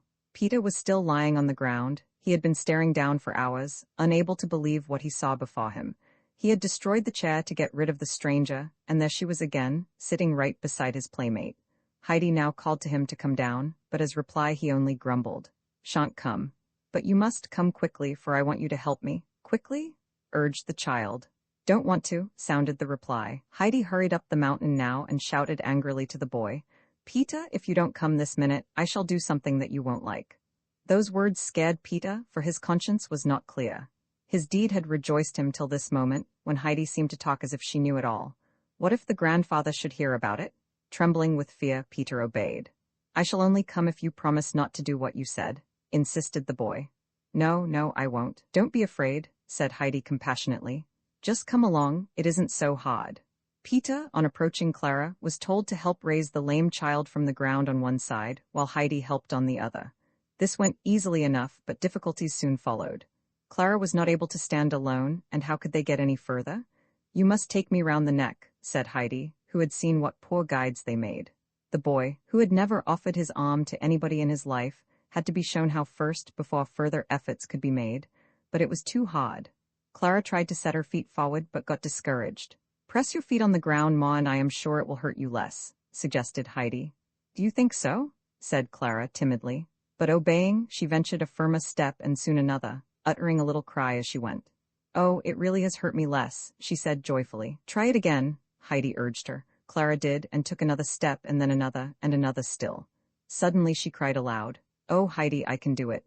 Oh, I really can, just look, I can take steps one after another." Heidi rapturously exclaimed, "Oh, Clara, can you really? Can you walk? Oh, can you take steps now? Oh, if only grandfather would come. Now you can walk, Clara, now you can walk," she kept on saying joyfully. Clara held on tight to the children, but with every new step she became more firm. "Now you can come up here every day," cried Heidi. "Now we can walk wherever we want to, and you don't have to be pushed in a chair anymore. Now you'll be able to walk all your life." Oh, what joy! Clara's greatest wish, to be able to be well like other people, had been fulfilled at last. It was not very far to the flowering field. Soon they reached it and sat down among the wealth of bloom. It was the first time that Clara had ever rested on the dry, warm earth. All about them, the flowers nodded and exhaled their perfume. It was a scene of exquisite beauty. The two children could hardly grasp this happiness that had come to them. It filled their hearts brimming full and made them silent. Peter also lay motionless, for he had gone to sleep. Thus the hours flew, and the day was long past noon. Suddenly all the goats arrived, for they had been seeking the children. They did not like to graze in the flowers, and were glad when Peter awoke with their loud bleating. The poor boy was mightily bewildered, for he had dreamt that the rolling chair with the red cushions stood again before his eyes. On awaking, he had still seen the golden nails, but soon he discovered that they were nothing but flowers. Remembering his deed, he obeyed Heidi's instructions willingly. When they came back to their farmer place, Heidi lost no time in setting out the dinner. The bag was very full today, and Heidi hurried to fulfill her promise to Peter, who with bad conscience had understood her threat differently. She made 3 heaps of the good things, and when Clara and she were through, there was still a lot left for the boy. It was too bad that all this treat did not give him the usual satisfaction, for something seemed to stick in his throat. Soon after their belated dinner, the grandfather was seen climbing up the Alp. Heidi ran to meet him, confusedly telling him of the great event. The old man's face shone at this news. Going over to Clara, he said, "So you have risked it? Now we have won." Then picking her up, he put one arm around her waist, and the other one he stretched out as support, and with his help she marched more firmly than ever. Heidi jumped and bounded gaily by their side. In all this excitement the grandfather did not lose his judgment, and before long lifted Clara on his arm to carry her home. He knew that too much exertion would be dangerous, and rest was needed for the tired girl. Peter, arriving in the village late that day, saw a large disputing crowd. They were all standing about an interesting object, and everybody pushed and fought for a chance to get nearest. It was no other than the chair. "I saw it when they carried it up," Peter heard the baker say. "I bet it was worth at least 500 francs. I should just like to know how it has happened." "The wind might have blown it down," remarked Barbara, who was staring open-mouthed at the beautiful velvet cushions. "The uncle said so himself." "It is a good thing if nobody else has done it," continued the baker. "When the gentleman from Frankfurt hears what has happened, he'll surely find out all about it, and I should pity the culprit. I am glad I haven't been up on the arm for so long, else they might suspect me, as they would anybody who happened to be up there at the time." Many more opinions were uttered, but Peter had heard enough. He quietly slipped away and went home. What if they should find out he had done it? A policeman might arrive any time now, and they might take him away to prison. Peter's hair stood up on end at this alarming thought. He was so troubled when he came home that he did not answer any questions, and even refused his dish of potatoes. Hurriedly creeping into bed, he groaned. "I am sure Peter has eaten sorrel again, and that makes him groan so," said his mother. "You must give him a little more bread in the morning, Brigida." "Take a piece of mine," said the compassionate grandmother. When Clara and Heidi were lying in their beds that night, glancing up at the shining stars, Heidi remarked, "Didn't you think today, Clara, that it is fortunate God does not always give us what we pray for fervently, because he knows of something better?" "What did you mean, Heidi?" asked Clara. "You see, when I was in Frankfurt I prayed and prayed to come home again, and when I couldn't, I thought he had forgotten me. But if I had gone away so soon you would never have come here, and would never have got well." Clara, becoming thoughtful, said, "But Heidi, then we could not pray for anything any more, because we would feel that he always knows of something better." "But Clara, we must pray to God every day to show we don't forget that all gifts come from him. Grandmama has told me that God forgets us if we forget him, but if some wish remains unfulfilled, we must show our confidence in him, for he knows best." "How did you ever think of that?" asked Clara. "Grandmama told me, but I know that it is so. We must thank God today that he has made you able to walk, Clara." "I am glad that you have reminded me, Heidi, for I have nearly forgotten it in my excitement." The children both prayed and sent their thanks up to heaven for the restoration of the invalid. Next morning a letter was written to Grandmama, inviting her to come up to the Alp within a week's time, for the children had planned to take her by surprise. Clara hoped then to be able to walk alone, with Heidi for her guide. The following days were happiest still for Clara. Every morning she awoke with her heart singing over and over again, "Now I am well. Now I can walk like other people." She progressed and took longer walks every day. Her appetite grew amazingly, and the grandfather had to make larger slices of the bread and butter that, to his delight, disappeared so rapidly. He had to fill bowl after bowl of the foaming milk for the hungry children. In that way they reached the end of the week that was to bring the grandmama. Roman 23, plotting to meet again a day before her visit, the grandmama had sent a letter to announce her coming. Peter brought it up with him next morning. The grandfather was already before the hut with the children and his merry goats. His face looked proud, as he contemplated the rosy faces of the girls and the shining hair of his 2 goats. Peter, approaching, neared the uncle slowly. As soon as he had delivered the letter, he sprang back shyly, looking about him as if he was afraid. Then, with a leap, he started off. "I should like to know why Peter behaves like the big Turk when he is afraid of the rod," said Heidi, watching his strange behavior. "Maybe Peter fears a rod that he deserves," said the old man. All the way Peter was tormented with fear. He could not help thinking of the policeman who was coming from Frankfurt to fetch him to prison. It was a busy morning for Heidi, who put the hut in order for the expected visitor. The time went by quickly, and soon everything was ready to welcome the good grandmama. The grandfather also returned from a walk, on which he had gathered a glorious bunch of deep blue gentians. The children, who were sitting on the bench, exclaimed for joy when they saw the glowing flowers. Heidi, getting up from time to spy down the path, suddenly discovered Grandmama, sitting on a white horse and accompanied by two men. One of them carried plenty of wraps, for without those the lady did not dare to pay such a visit. The party came nearer and soon reached the top. "What do I see? Clara, what is this? Why are you not sitting in your chair? How is this possible?" cried the Grandmama in alarm, dismounting hastily. Before she had quite reached the children, she threw her arms up in great excitement. "Clara, is that really you?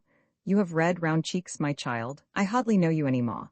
Grandmama was going to rush at her grandchild when Heidi slipped from the bench, and Clara, taking her arm, they quietly took a little walk. The Grandmama was rooted to the spot from fear. What was this? Upright and firm, Clara walked beside her friend. When they came back, their rosy faces beamed. Rushing toward the children, the grandmother hugged them over and over again. Looking over to the bench, she beheld the uncle, who sat there smiling. Taking Clara's arm in hers, she walked over to him, continually venting her delight. When she reached the old man, she took both his hands in hers and said, "My dear, dear uncle, what have we to thank you for? This is your work, your care and nursing." "But our Lord's sunshine and mountain air," interrupted the uncle, smiling. Then Clara called, "Yes, and also Schwenli's good, delicious milk. Grandmama, you ought to see how much goat milk I can drink now. Oh, it is so good." "Indeed, I can see that from your cheeks," said the Grandmama, smiling. "No, I hardly recognize you any more. You have become broad and round. I never dreamt that you could get so stout and tall. Oh, Clara, is it really true? I cannot look at you enough. But now I must telegraph your father to come. I shan't tell him anything about you, for it will be the greatest joy of all his life. My dear uncle, how are we going to manage it? Have you sent the men away?" "I have, but I can easily send the goatherd." So they decided that Peter should take the message. The uncle immediately whistled so loud that it resounded from all sides. Soon Peter arrived, white with fear, for he thought his doom had come. But he only received a paper that was to be carried to the post office of the village. Relieved for the moment, Peter set out. Now all the happy friends sat down round the table, and Grandmama was told how the miracle had happened. Often the talk was interrupted by exclamations of surprise from Grandmama, who still believed it was all a dream. How could this be her pale, weak little Clara? The children were in a constant state of joy to see how their surprise had worked. Meanwhile, Mr. Sesamon, having finished his business in Paris, was also preparing a surprise. Without writing his mother, he traveled to Ragatz on a sunny summer morning. He had arrived on this very day, some hours after his mother's departure, and now, taking a carriage, he drove to Mainfeld. The long ascent to the Alp from there seemed very weary and far to the traveler. When would he reach the goatherd's hut? There were many little roads branching off in several directions, and sometimes Mr. Sesamon doubted if he had taken the right path. But not a soul was near, and no sound could be heard except the rustling of the wind and the hum of little insects. A merry little bird was singing on a larch tree, but nothing more. Standing still and cooling his brow, he saw a boy running down the hill at topmost speed. Mr. Sesamon called to him, but with no success, for the boy kept at a shy distance.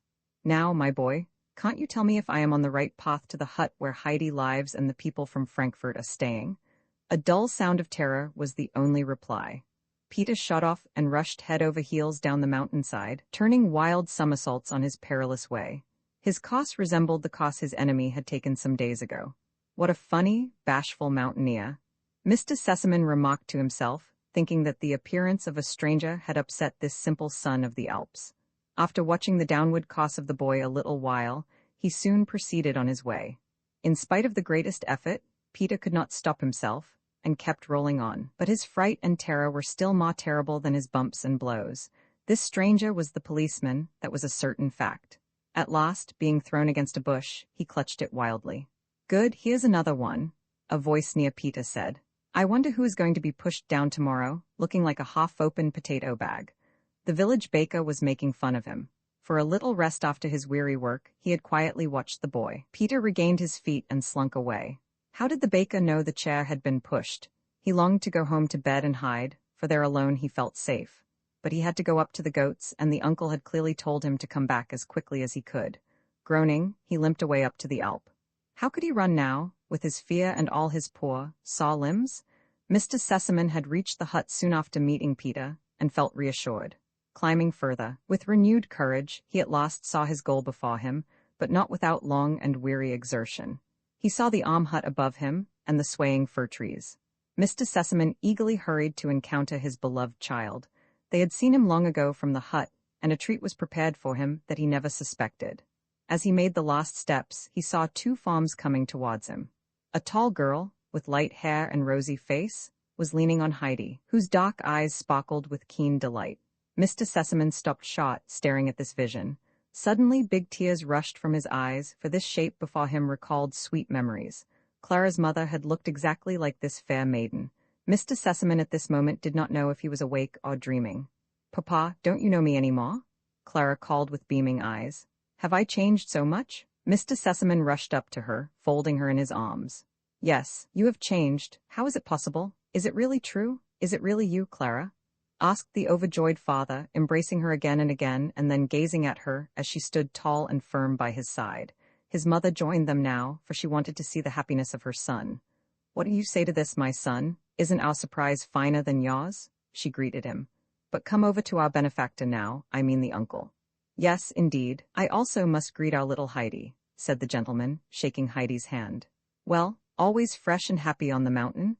I guess I don't need to ask, for no alpine rose can look more blooming.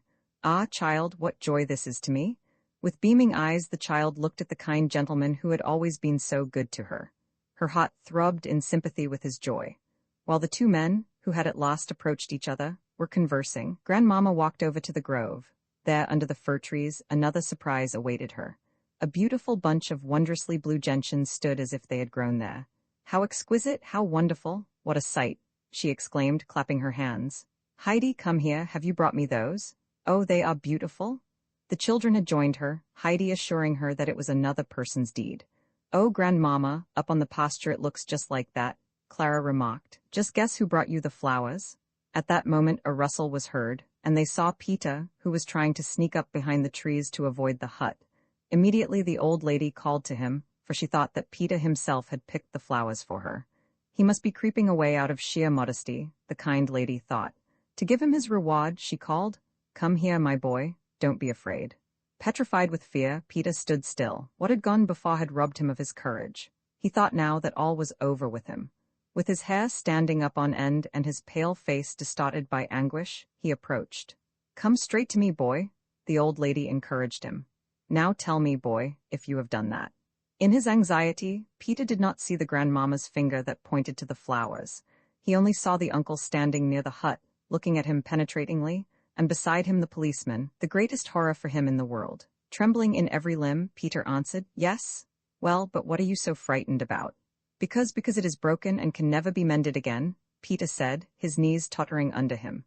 The grandmama now walked over to the hut. "My dear uncle," she asked kindly, "is this poor lad out of his mind?" "Not at all," was the reply. "Only the boy was the wind which blew away the wheelchair. He is expecting the punishment he well deserves." Grandmama was very much surprised, for she vowed that Peter looked far from wicked. Why should he have destroyed the chair? The uncle told her that he had noticed many signs of anger in the boy since Clara's advent on the Alp. He assured her that he had suspected the boy from the beginning. "My dear uncle," the old lady said with animation, "we must not punish him further. We must be just. It was very hard on him when Clara robbed him of Heidi, who is and was his greatest treasure. When he had to sit alone day after day, it roused him to a passion which drove him to this wicked deed. It was rather foolish, but we all get so when we get angry." The lady walked over to the boy again, who was still quivering with fear. Sitting down on the bench, she began, "Come, Peter, I'll tell you something. Stop trembling and listen. You pushed the chair down to destroy it. You knew very well that it was wicked and deserved punishment. You tried very hard to conceal it, did you not? But if somebody thinks that nobody knows about a wicked deed, he is wrong. God always knows it. As soon as he finds that a man is trying to conceal an evil he has done, he wakens a little watchman in his heart, who keeps on pricking the person with a thorn till all his rest is gone. He keeps on calling to the evildoer, 'Now you'll be found out. Now your punishment is near.' His joy has flown, for fear and terror take its place. Have you not just had such an experience, Peter?" Peter nodded, all contrite. He certainly had experienced this. "You have made a mistake," the grandmama continued, "by thinking that you would hurt Clara by destroying her chair. It has so happened that what you have done has been the greatest good for her. She would probably never have tried to walk if her chair had been there. If she should stay here, she might even go up to the pasture every single day. Do you see, Peter? God can turn a misdeed to the good of the injured person and bring trouble on the offender. Have you understood me, Peter? Remember the little watchman when you long to do a wicked deed again. Will you do that? Yes, I shall, Peter replied, still fearing the policeman, who had not left yet. So now that matter is all settled, said the old lady in conclusion. Now tell me if you have a wish, my boy, for I am going to give you something by which to remember your friends from Frankfurt. What is it? What would you like to have? Peter, lifting his head, stared at the grandmama with round, astonished eyes.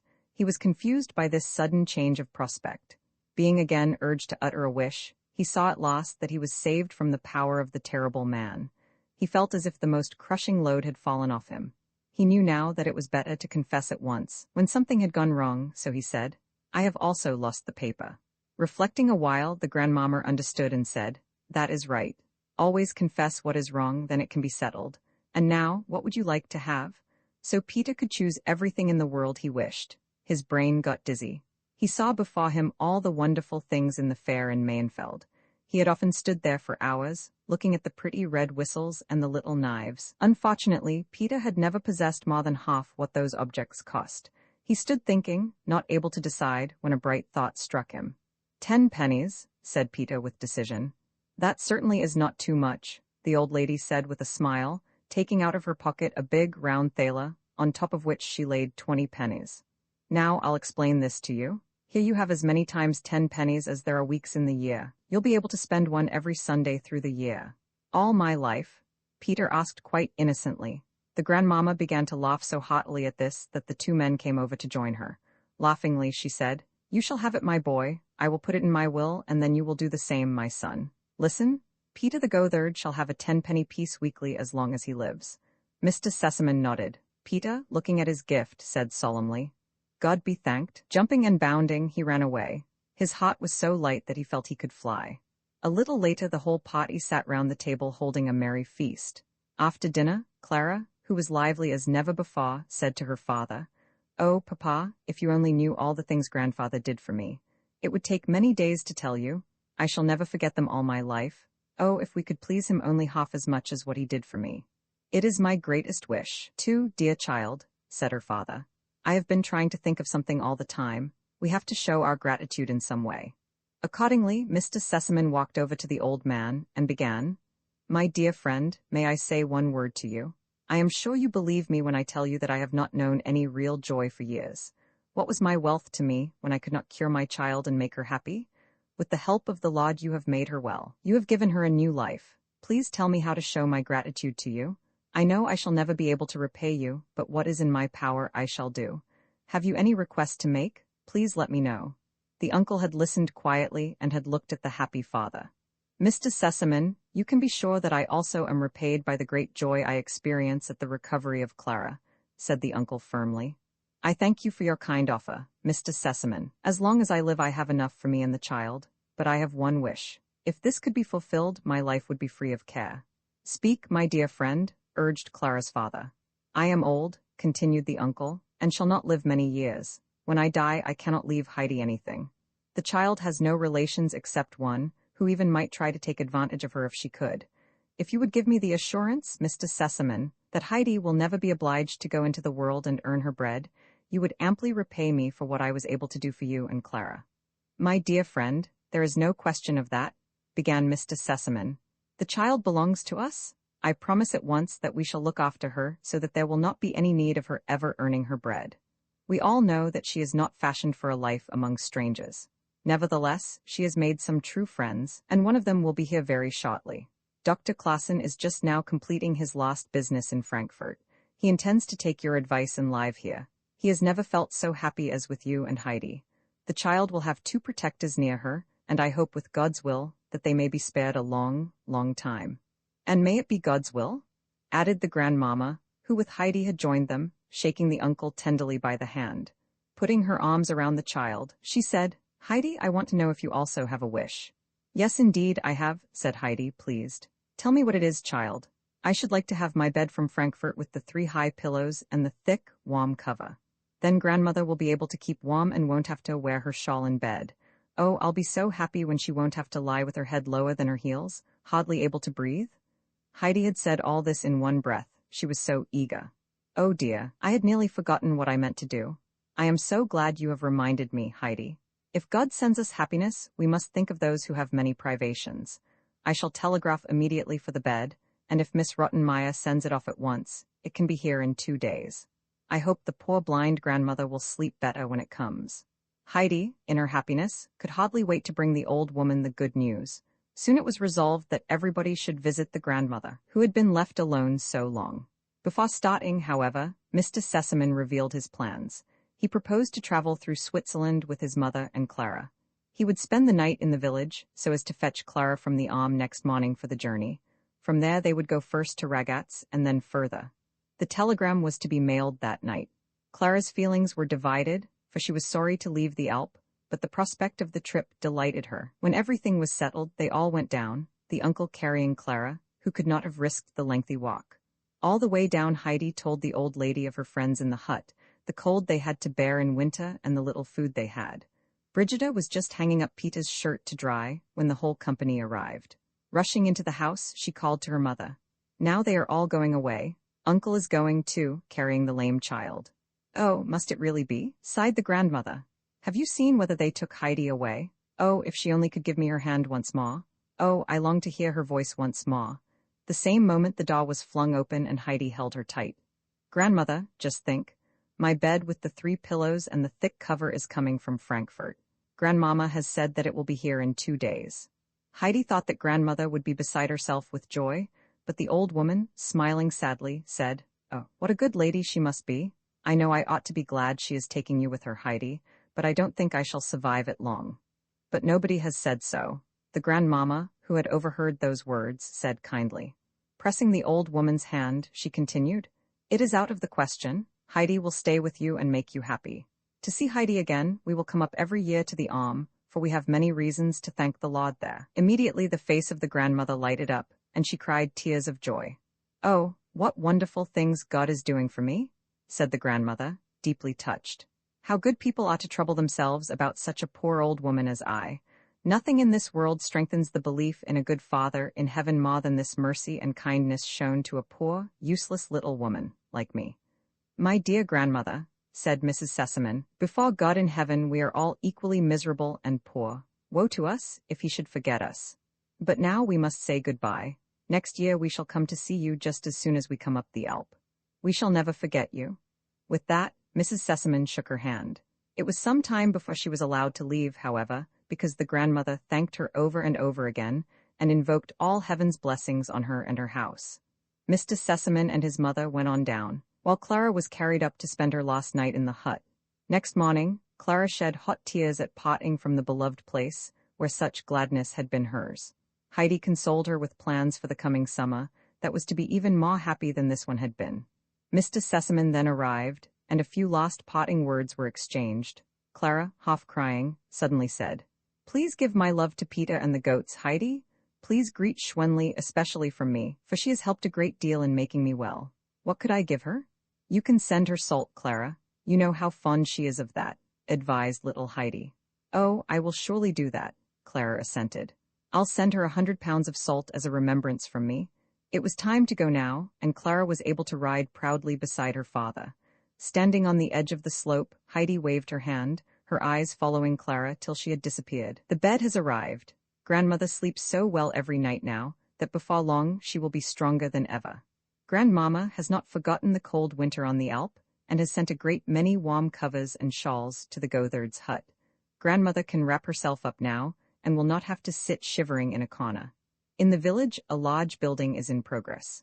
The doctor has arrived and is living at present in his old quarters. He has taken the uncle's advice and has bought the old ruins that sheltered Heidi and her grandfather the winter before.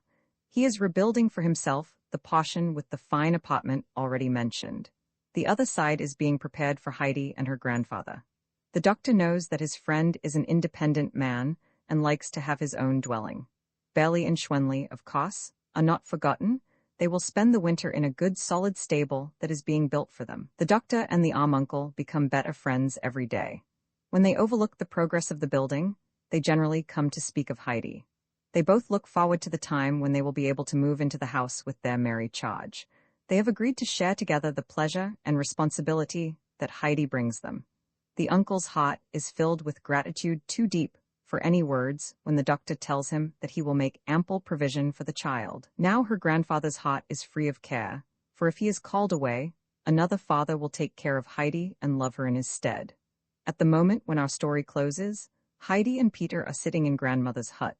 The little girl has so many interesting things to relate, and Peter is trying so hard not to miss anything, that in their eagerness they are not aware that they are near the happy grandmother's chair. All summer long they have hardly met, and very many wonderful things have happened. They are all glad at being together again, and it is hard to tell who is the happiest of the group. I think Brigida's face is more radiant than any, for Heidi has just told her the story of the perpetual 10-penny piece. Finally, the grandmother says, "Heidi, please read me a song of thanksgiving and praise. I feel that I must praise and thank the Lord for the blessings he has brought to us all." Roman 3 On the pasture, Heidi was awakened early next morning by a loud whistle. Opening her eyes, she saw her little bed and the hay beside her bathed in golden sunlight. For a short while she did not know where she was, but when she heard her grandfather's deep voice outside, she recollected everything. She remembered how she had come up the mountain the day before and left old Ursula, who was always shivering with cold and sat near the stove all day. While Heidi lived with Ursula, she had always been obliged to keep in the house, where the old woman could see her. Being deaf, Ursula was afraid to let Heidi go outdoors, and the child had often fretted in the narrow room and had longed to run outside. She was therefore delighted to find herself in her new home and hardly could wait to see the goats again. Jumping out of bed, she put on her few things and in a short time went down the ladder and ran outside. Peter was already there with his flock, waiting for Schwenli and Barley, whom the grandfather was just bringing to join the other goats. "Do you want to go with him to the pasture?" asked the grandfather. "Yes," cried Heidi, clapping her hands. "Go now and wash yourself first, for the son will laugh at you if he sees how dirty you are. Everything is ready there for you," he added, pointing to a large tub of water that stood in the sun. Heidi did as she was told, and washed and rubbed herself till her cheeks were glowing. In the meanwhile, the grandfather called to Peter to come into the hut and bring his bag along. The boy followed the old man, who commanded him to open the bag in which he carried his scanty dinner. The grandfather put into the bag a piece of bread and a slice of cheese that were easily twice as large as those the boy had in the bag himself.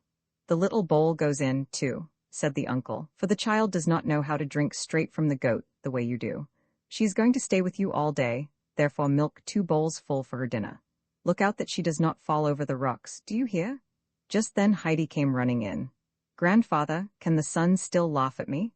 she asked. The child had rubbed herself so violently with the cost towel which the grandfather had put beside the tub that her face, neck, and arms were as red as a lobster. With a smile the grandfather said, "No, he can't laugh any more now, but when you come home tonight you must go into the tub like a fish. When one goes about like the goats, one gets dirty feet. Be off?" They started merrily up the Alp. A cloudless, deep blue sky looked down on them, for the wind had driven away every little cloud in the night. The fresh green mountainside was bathed in brilliant sunlight, and many blue and yellow flowers had opened. Heidi was wild with joy and ran from side to side. In one place she saw big patches of fine red primroses, on another spot blue gentians sparkled in the grass, and everywhere the golden rock roses were nodding to her. In her transport at finding such treasures, Heidi even forgot Peter and his goats. She ran far ahead of him, and then straight away off to one side, for the sparkling flowers tempted her here and there. Picking whole bunches of them to take home with her, she put them all into her little apron. Peter, whose round eyes could only move about slowly, had a hard time looking out for her. The goats were even worse, and only by shouting and whistling, especially by swinging his rod, could he drive them together. "Heidi, where are you now?" he called quite angrily.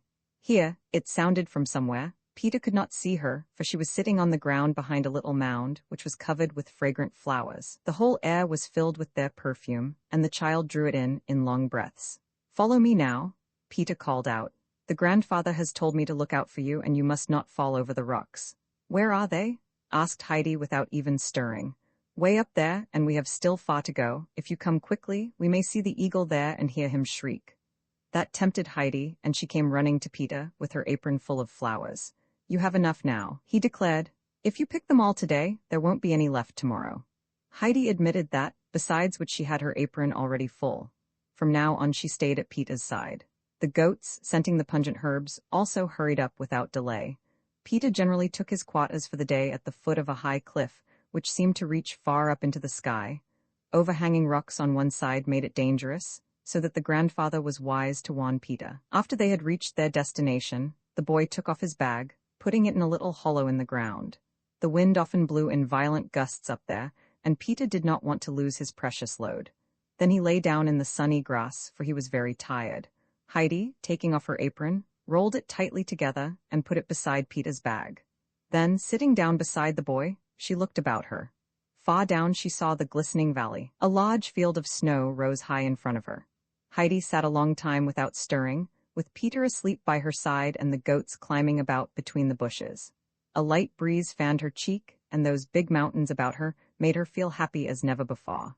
She looked up at the mountain tops till they all seemed to have faces, and soon they were familiar to her, like old friends. Suddenly she heard a loud, sharp scream, and looking up she beheld the largest bird she had ever seen, flying above her. With outspread wings he flew in large circles over Heidi's head. "Wake up, Peter," Heidi called. "Look up, Peter, and see the eagle there." Peter got wide awake, and then they both watched the bird breathlessly.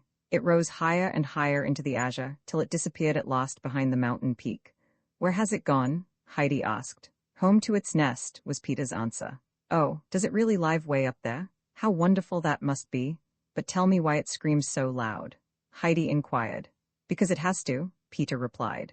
"Oh, let's climb up there and see its nest," implored Heidi, but Peter, expressing decided disapproval in his voice, answered, oh dear, not even goats could climb up there. Grandfather has told me not to let you fall down the rocks, so we can't go." Peter now began to call loudly and to whistle, and soon all the goats were assembled on the green field. Heidi ran into their midst, for she loved to see them leaping and playing about.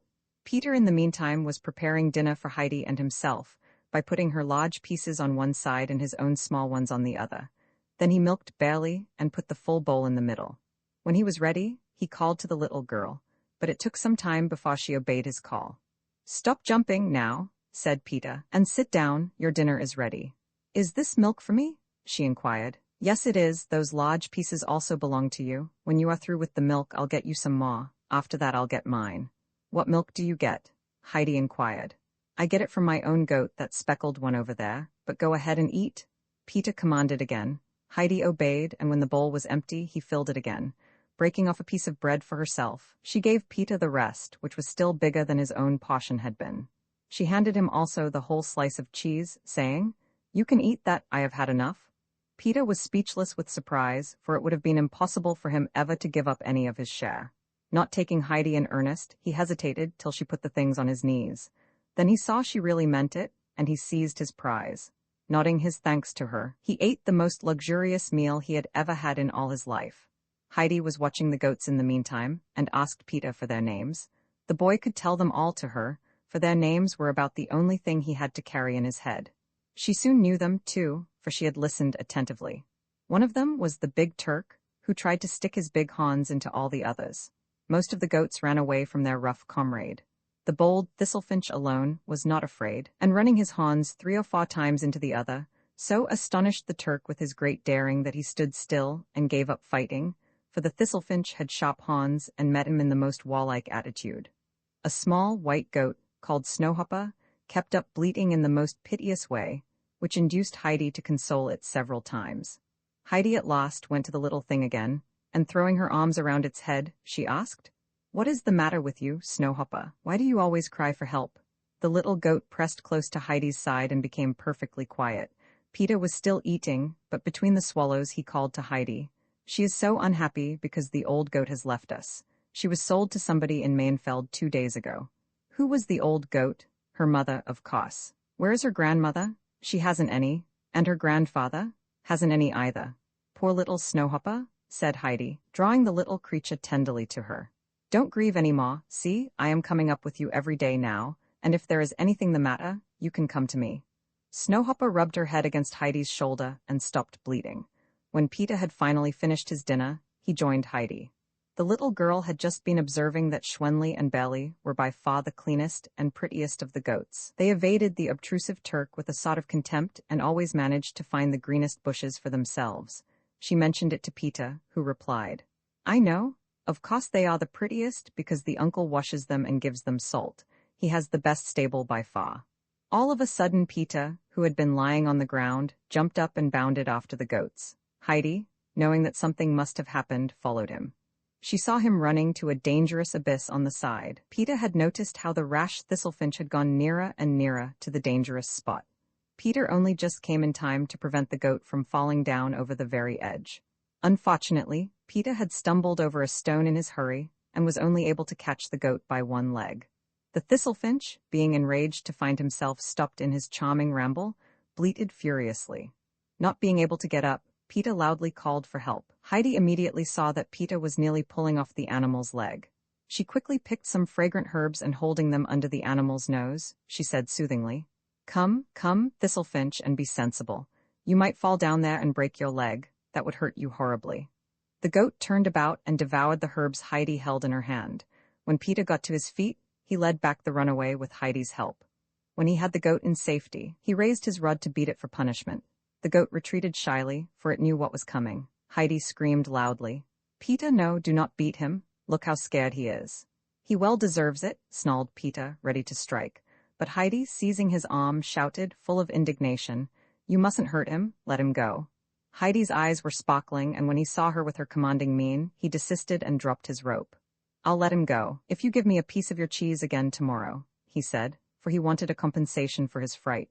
"You may have it all tomorrow and every day, because I don't need it," Heidi assured him. "I shall also give you a big piece of bread if you promise never to beat any of the goats." "I don't care," growled Peter, and in that way he gave his promise. Thus the day had passed, and the sun was already sinking down behind the mountains. Sitting on the grass, Heidi looked at the bluebells and the wild roses that were shining in the last rays of the sun. The peaks also started to glow, and Heidi suddenly called to the boy. "Oh, Peter, look, everything is on fire. The mountains are burning and the sky, too. Oh, look, the moon over there is on fire, too. Do you see the mountains all in a glow? Oh, how beautiful the snow looks. Peter, the eagle's nest is surely on fire, too. Oh, look at the fir trees over there." Peter was quietly peeling his rod and looking up, said to Heidi, "This is no fire, it always looks like that." "But what is it then?" asked Heidi eagerly, gazing about her everywhere. "It gets that way of itself," explained Peter. "Oh, look, everything is all rosy now. Oh, look at this mountain over there with the snow and the sharp peaks. What is its name?" "Mountains have no names," he answered. "Oh, see how beautiful. It looks as if many roses were growing on those cliffs. Oh, now they are getting gray. Oh dear, the fire has gone out and it is all over. What a terrible shame," said Heidi quite despondently. "It will be the same again tomorrow," Peter reassured her. "Come now, we have to go home." When Peter had called the goats together, they started downwards. "Will it be like that every day when we are up?" asked Heidi eagerly. "It usually is," was the reply. "What about tomorrow?" she inquired. "Tomorrow it will be like that, I am sure," Peter affirmed. That made Heidi feel happy again. She walked quietly by Peter's side, thinking over all the new things she had seen. At last, reaching the hut, they found the grandfather waiting for them on a bench under the fir trees. Heidi ran up to him, and the two goats followed, for they knew their master. Peter called to her, "Come again tomorrow. Good night." Heidi gave him her hand, assuring him that she would come, and finding herself surrounded by the goats, she hugged Snowhopper a last time. When Peter had disappeared, Heidi returned to her grandfather. "Oh, grandfather, it was so beautiful. I saw the fire and the roses on the rocks and see the many, many flowers I am bringing you." With that, Heidi shook them out of her apron. But oh, how miserable they looked. Heidi did not even know them anymore. "What is the matter with them, grandfather? They looked so different," Heidi exclaimed in her fright. "They are made to bloom in the sun and not to be shut up in an apron," said the grandfather. "Then I shall never pick them any more." "Please, grandfather, tell me why the eagle screeches so loudly," asked Heidi. "First go and take a bath while I go into the shed to get your milk. Afterwards we'll go inside together and I'll tell you all about it during supper time." They did as was proposed, and when Heidi sat on her high chair before her milk, she asked the same question as before. "Because he is sneering at the people down below, who sit in the villages and make each other angry. He calls down to them, 'If you would go apart to live up on the heights like me, you would feel much better.'" The grandfather said these last words with such a wild voice that it reminded Heidi of the eagle's screech. "Why do the mountains have no names, grandfather?" asked Heidi. "They all have names, and if you tell me their shape I can name them for you." Heidi described several and the old man could name them all. The child told him now about all the happenings of the day, and especially about the wonderful fire. She asked how it came about. The sun does it, he exclaimed. Saying good night to the mountains, he throws his most beautiful rays to them, that they may not forget him till the morning. Heidi was so much pleased with this explanation that she could hardly wait to see the sun's good-night greetings repeated. It was time now to go to bed, and Heidi slept soundly all night. She dreamt that the little snowhopper was bounding happily about on the glowing mountains, with many glistening roses blooming round her. Roman 4 in the grandmother's hut next morning, Peter came again with his goats, and Heidi went up to the pasture with them. This happened day after day, and in this healthy life Heidi grew stronger, and more sunburnt every day. Soon the autumn came, and when the wind was blowing across the mountainside, the grandfather would say, "You must stay home today, Heidi, for the wind can blow such a little thing as you down into the valley with a single gust." It always made Peter unhappy when Heidi did not come along, for he saw nothing but misfortunes ahead of him. He hardly knew how to pass his time, and besides, he was deprived of his abundant dinner. The goats were so accustomed to Heidi by this time that they did not follow Peter when she was not with him. Heidi herself did not mind staying at home, for she loved nothing better than to watch her grandfather with his saw and hammer. Sometimes the grandfather would make small round cheeses on those days, and there was no greater pleasure for Heidi than to see him stir the butter with his bare arms. When the wind would howl through the fir trees on those stormy days, Heidi would run out to the grove, thrilled and happy by the wondrous roaring in the branches. The sun had lost its vigor, and the child had to put on her shoes and stockings and her little dress. The weather got colder and colder, and when Peter came up in the morning, he would blow into his hands, he was so frozen. At last even Peter could not come any more, for a deep snow had fallen overnight. Heidi stood at the window, watching the snow falling down. It kept on snowing till it reached the windows, still it did not stop, and soon the windows could not be opened, and they were all shut in. When it had lasted for several days, Heidi thought that it would soon cover up the cottage. It finally stopped, and the grandfather went out to shovel the snow away from the door and windows, piling it up high here and there. In the afternoon the two were sitting near the fire when noisy steps were heard outside, and the door was pushed open. It was Peter, who had come up to see Heidi. Muttering, "Good evening," he went up to the fire.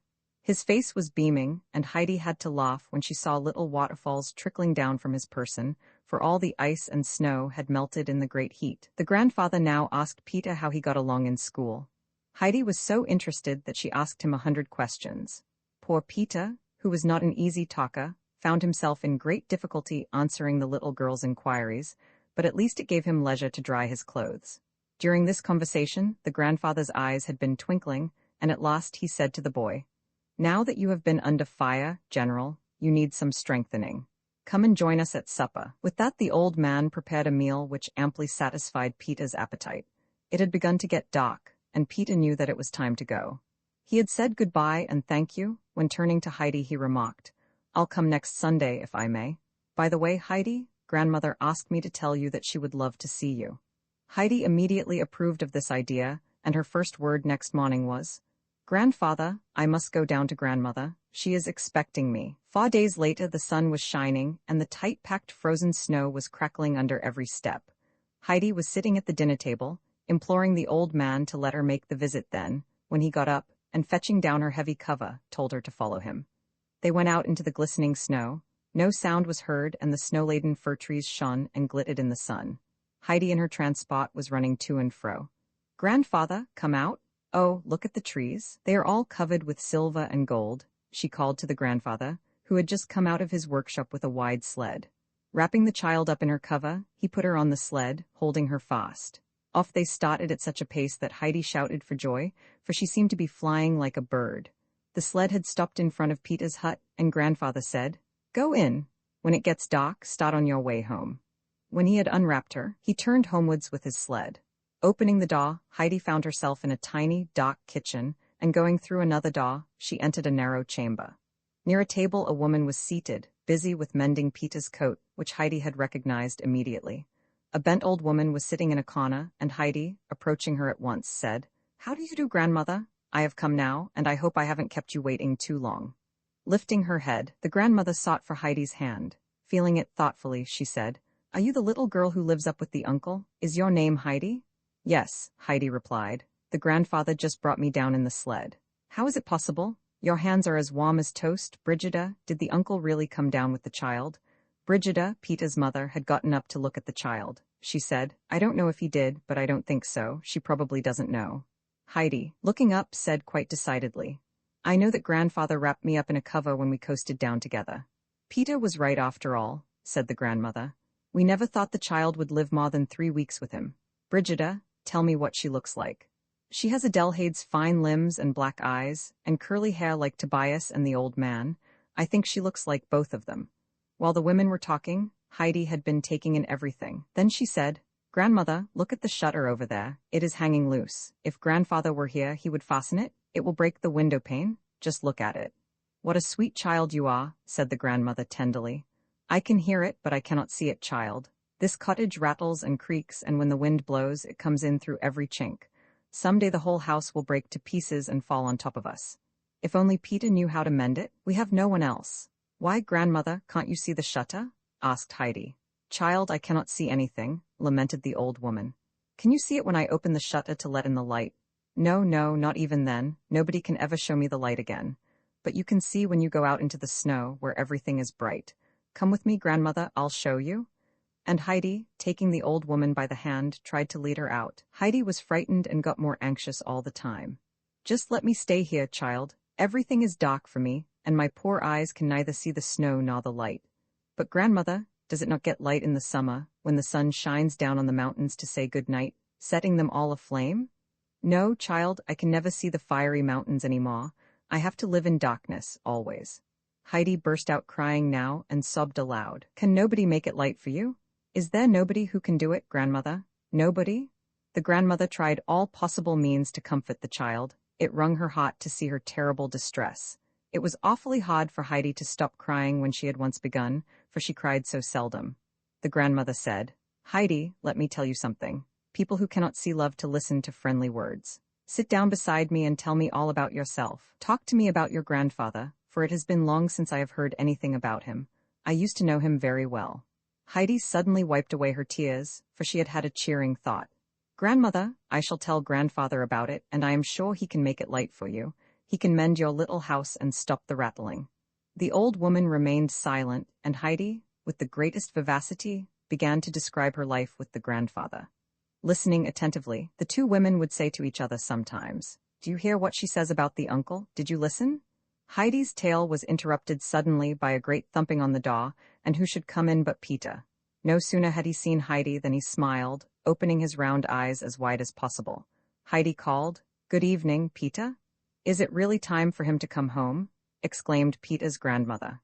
"How quickly the time has flown. Good evening, little Peeta. How is your reading going?" "Just the same," the boy replied. "Oh dear, I was hoping for a change at last. You are nearly 12 years old, my boy." "Why should there be a change?" inquired Heidi with greatest interest. "I am afraid he'll never learn it after all. On the shelf over there is an old prayer book with beautiful songs. I have forgotten them all, for I do not hear them any more. I longed that Peeta should read them to me some day, but he will never be able to." Peeta's mother got up from her work now, saying, "I must make a light. The afternoon has passed and now it's getting dark." When Heidi heard those words, she started, and holding out her hand to all, she said, "Good night, I have to go, for it is getting dark." But the anxious grandmother called out, "Wait, child, don't go up alone. Go with her, Peeta, and take care that she does not fall. Don't let her get cold, do you hear? Has Heidi a shawl?" "I haven't, but I won't be cold," Heidi called back, for she had already escaped through the door. She ran so fast that Peeta could hardly follow her. The old woman frettingly called out, "Brigida, run after her. Get a warm shawl, she'll freeze in this cold night. Hurry up." Brigida obeyed. The children had hardly climbed any distance when they saw the old man coming, and with a few vigorous steps he stood beside them. "I am glad you kept your word, Heidi," he said, and packing her into her cover, he started up the hill, carrying the child in his arms.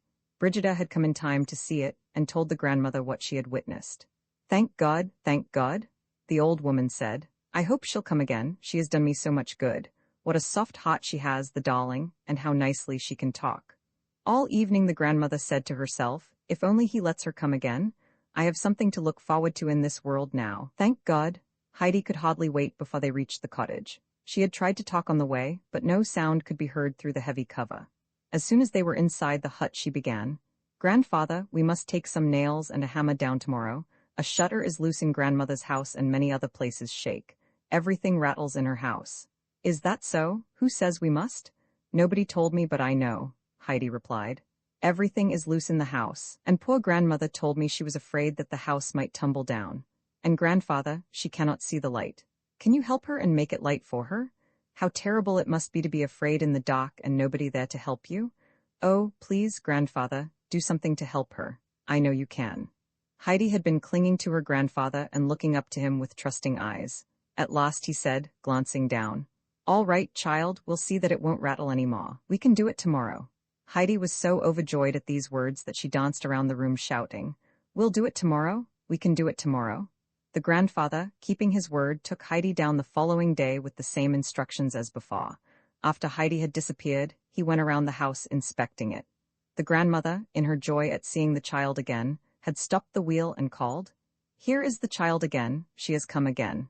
Heidi, grasping her outstretched hands, sat herself on a low stool at the old woman's feet and began to chat.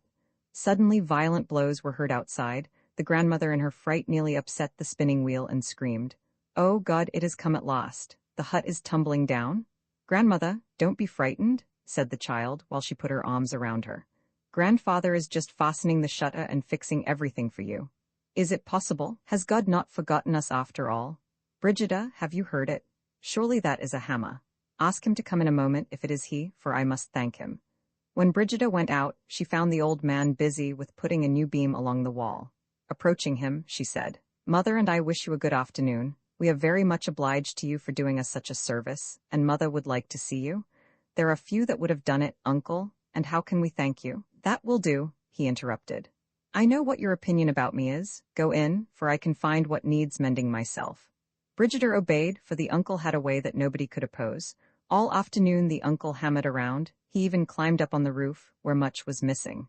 At last he had to stop, for the last nail was gone from his pocket. The darkness had come in the meantime, and Heidi was ready to go up with him, packed warmly in his arms. Thus the winter passed. Sunshine had come again into the blind woman's life, and made her days less dark and dreary. Early every morning she would begin to listen for Heidi's footsteps, and when the door was opened and the child ran in, the grandmother exclaimed every time more joyfully, "Thank God, she has come again." Heidi would talk about her life and make the grandmother smile and laugh, and in that way the hours flew by. In former times the old woman had always sighed, "Brigida, is the day not over yet?" But now she always exclaimed after Heidi's departure, "How quickly the afternoon has gone by. Don't you think so too, Brigida?" Her daughter had to assent, for Heidi had long ago won her heart. "If only God will spare us the child," the grandmother would often say. "I hope the uncle will always be kind as he is now." "Does Heidi look well, Brigida?" was a frequent question, which always got a reassuring answer. Heidi also became very fond of the old grandmother, and when the weather was fair, she visited her every day that winter. Whenever the child remembered that the grandmother was blind, she would get very sad. Her only comfort was that her coming brought such happiness. The grandfather soon had mended the cottage. Often he would take down big loads of timber, which he used to good purpose. The grandmother vowed that no rattling could be heard any more, and that, thanks to the uncle's kindness, she slept better that winter than she had done for many a year. Two winters had nearly passed. Heidi was happy, for the spring was coming again, with the soft, delicious wind that made the fir trees raw. Soon she would be able to go up to the pasture, where blue and yellow flowers greeted her at every step. She was nearly 8 years old, and had learned to take care of the goats, who ran after her like little dogs. Several times the village teacher had sent word by Peter that the child was wanted in school, but the old man had not paid any attention to the message and had kept her with him as before. It was a beautiful morning in March. The snow had melted on the slopes and was going fast. Snowdrops were peeping through the ground, which seemed to be getting ready for spring.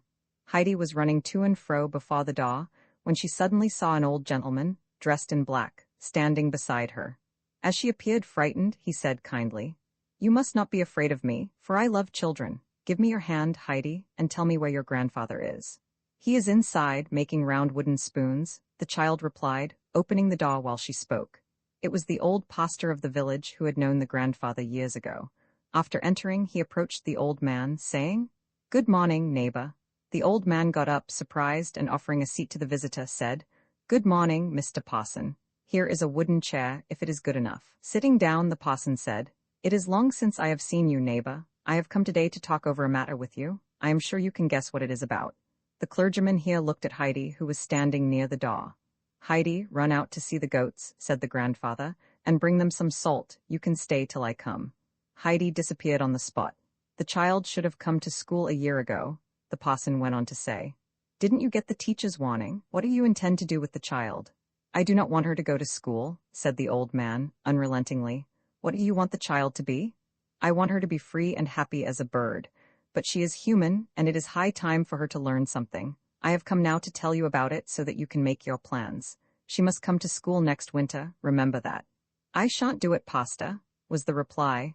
Do you think there is no way? The clergyman replied a little hotly. You know the world, for you have traveled far. What little sense you show. You think I am going to send this delicate child to school in every storm and weather? The old man said excitedly. It is a 2 hours walk, and I shall not let her go, for the wind often howls so that it chokes me if I venture out. Did you know Adelheid, her mother?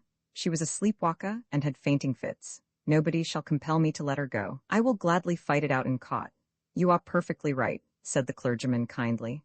You could not send her to school from here. Why don't you come down to live among us again? You are leading a strange life here. I wonder how you can keep the child warm in winter. She has young blood and a good cover. I know where to find good wood, and all winter I keep a fire going. I couldn't live in the village, for the people there and I despise each other. We had better keep apart. You are mistaken, I assure you. Make your peace with God, and then you'll see how happy you will be. The clergyman had risen, and holding out his hand, he said cordially, I shall count on you next winter, neighbor. We shall receive you gladly, reconciled with God and man. But the uncle replied firmly, while he shook his visitor by the hand. Thank you for your kindness, but you will have to wait in vain. God be with you, said the parson, and left him sadly. The old man was out of humor that day, and when Heidi begged to go to the grandmother, he only growled. Not today. Next day they had hardly finished their dinner when another visitor arrived. It was Heidi's Aunt Dita. She wore a hat with feathers and a dress with such a train that it swept up everything that lay on the cottage floor. While the uncle looked at her silently, Dita began to praise him and the child's red cheeks. She told him that it had not been her intention to leave Heidi with him long, for she knew she must be in his way. She had tried to provide for the child elsewhere, and at last she had found a splendid chance for her.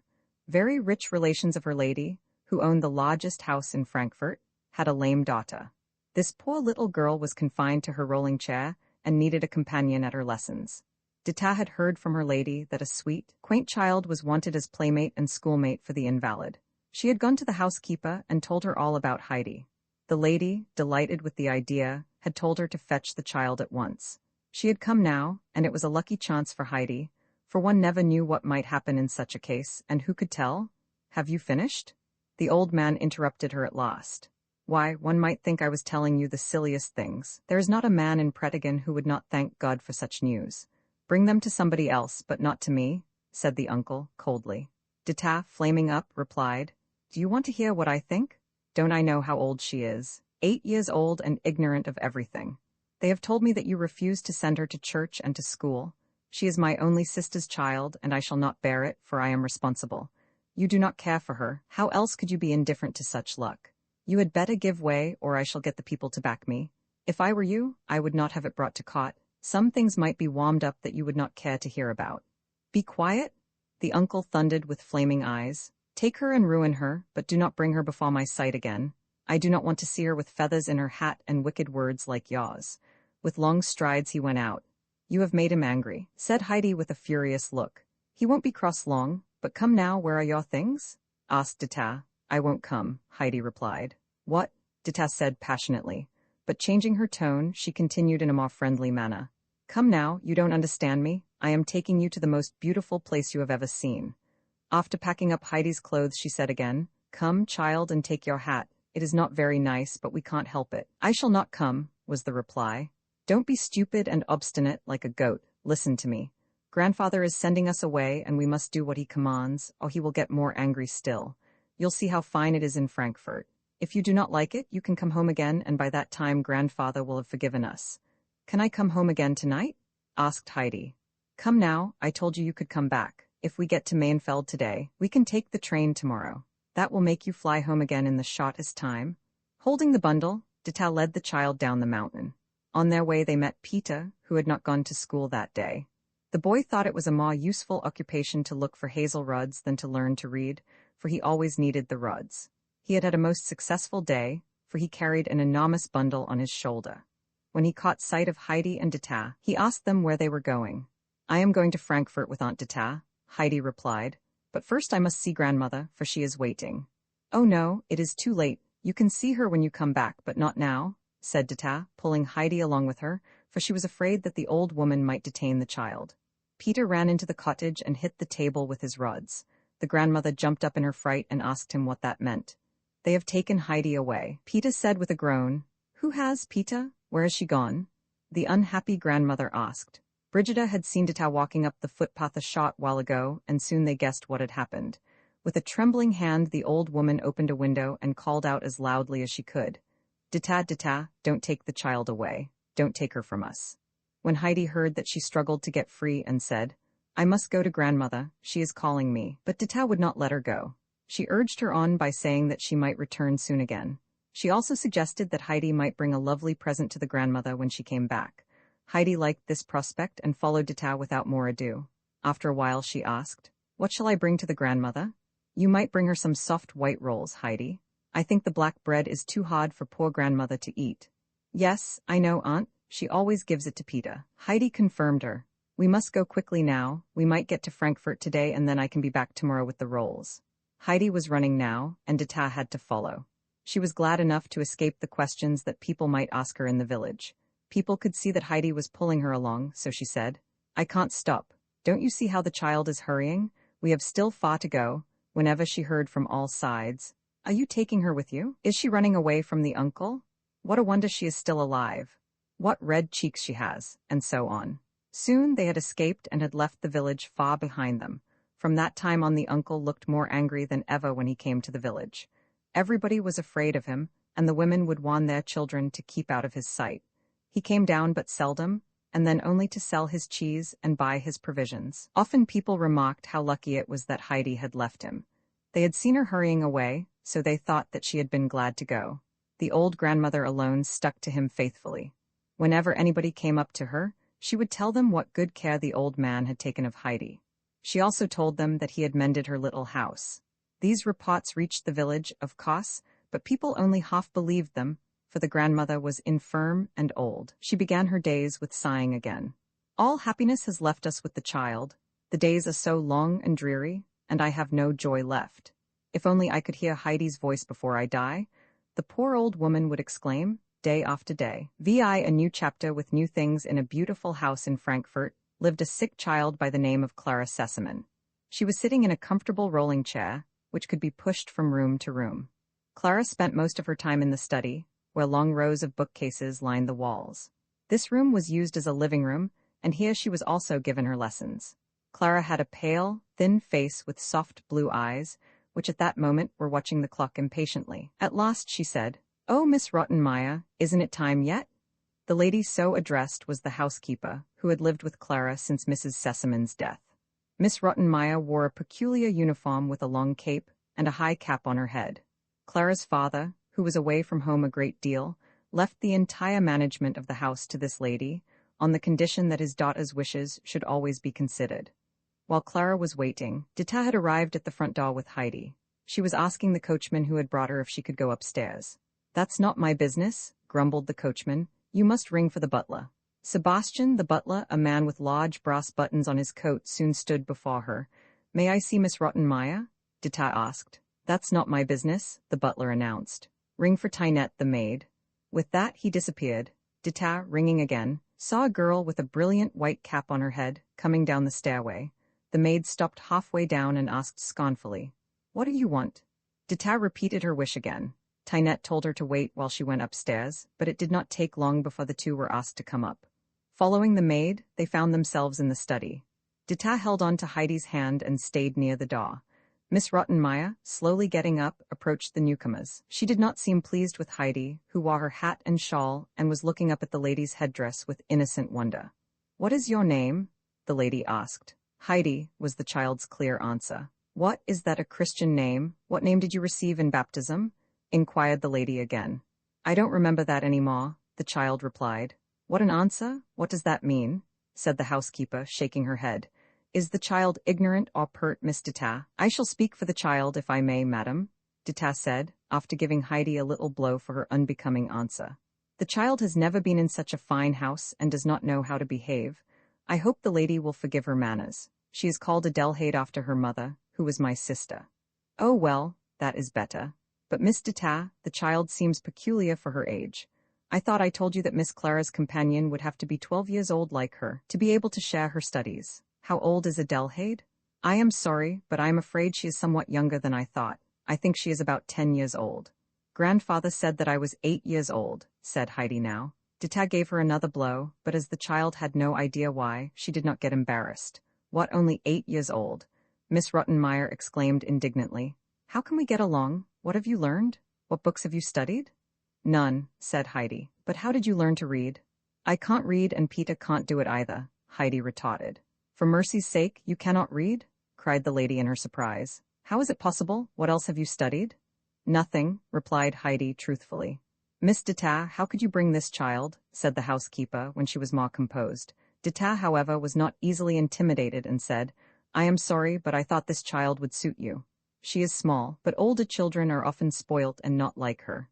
I must go now, for my mistress is waiting. As soon as I can, I'll come to see how the child is getting along. With a bow, she was outside and with a few quick steps hurried downstairs. Miss Rottenmeier followed her and tried to call her back, for she wanted to ask Dita a number of questions. Heidi was still standing on the same spot. Clara had watched the scene and called to the child now to come to her. Heidi approached the rolling chair. Do you want to be called Heidi or Adelheid? Asked Clara. My name is Heidi and nothing else, was the child's answer. I'll call you Heidi then, for I like it very much, said Clara. I have never heard the name before. What curly hair you have. Was it always like that? I think so. Did you like to come to Frankfurt? Asked Clara again. Oh no, but then I am going home again tomorrow, and shall bring grandmother some soft white rolls, Heidi explained. What a curious child you are, said Clara. You have come to Frankfurt to stay with me, don't you know that? We shall have our lessons together, and I think it will be great fun when you learn to read. Generally, the morning seems to have no end, for Mr. Candidate comes at 10 and stays till 2. That is a long time, and he has to yawn himself. He gets so tired. Miss Rottenmeier and he both yawn together behind their books, but when I do it, Miss Rottenmeier makes me take cod liver oil and says that I am ill. So I must swallow my yawns, for I hate the oil. What fun it will be now, when you learn to read? Heidi shook her head doubtfully at these prospects. Everybody must learn to read, Heidi. Mr. Candidate is very patient and will explain it all to you. You won't know what he means at first, for it is difficult to understand him. It won't take long to learn, though, and then you will know what he means. When Miss Rottenmeier found that she was unable to recall Dita, she came back to the children. She was in a very excited mood, for she felt responsible for Heidi's coming and did not know how to cancel this unfortunate step. She soon got up again to go to the dining room, criticizing the butler and giving orders to the maid. Sebastian, not daring to show his rage otherwise, noisily opened the folding doors. When he went up to Clara's chair, he saw Heidi watching him intently. At last she said, You look like Peter. Miss Rottenmeier was horrified with this remark and sent them all into the dining room. After Clara was lifted onto her chair, the housekeeper sat down beside her.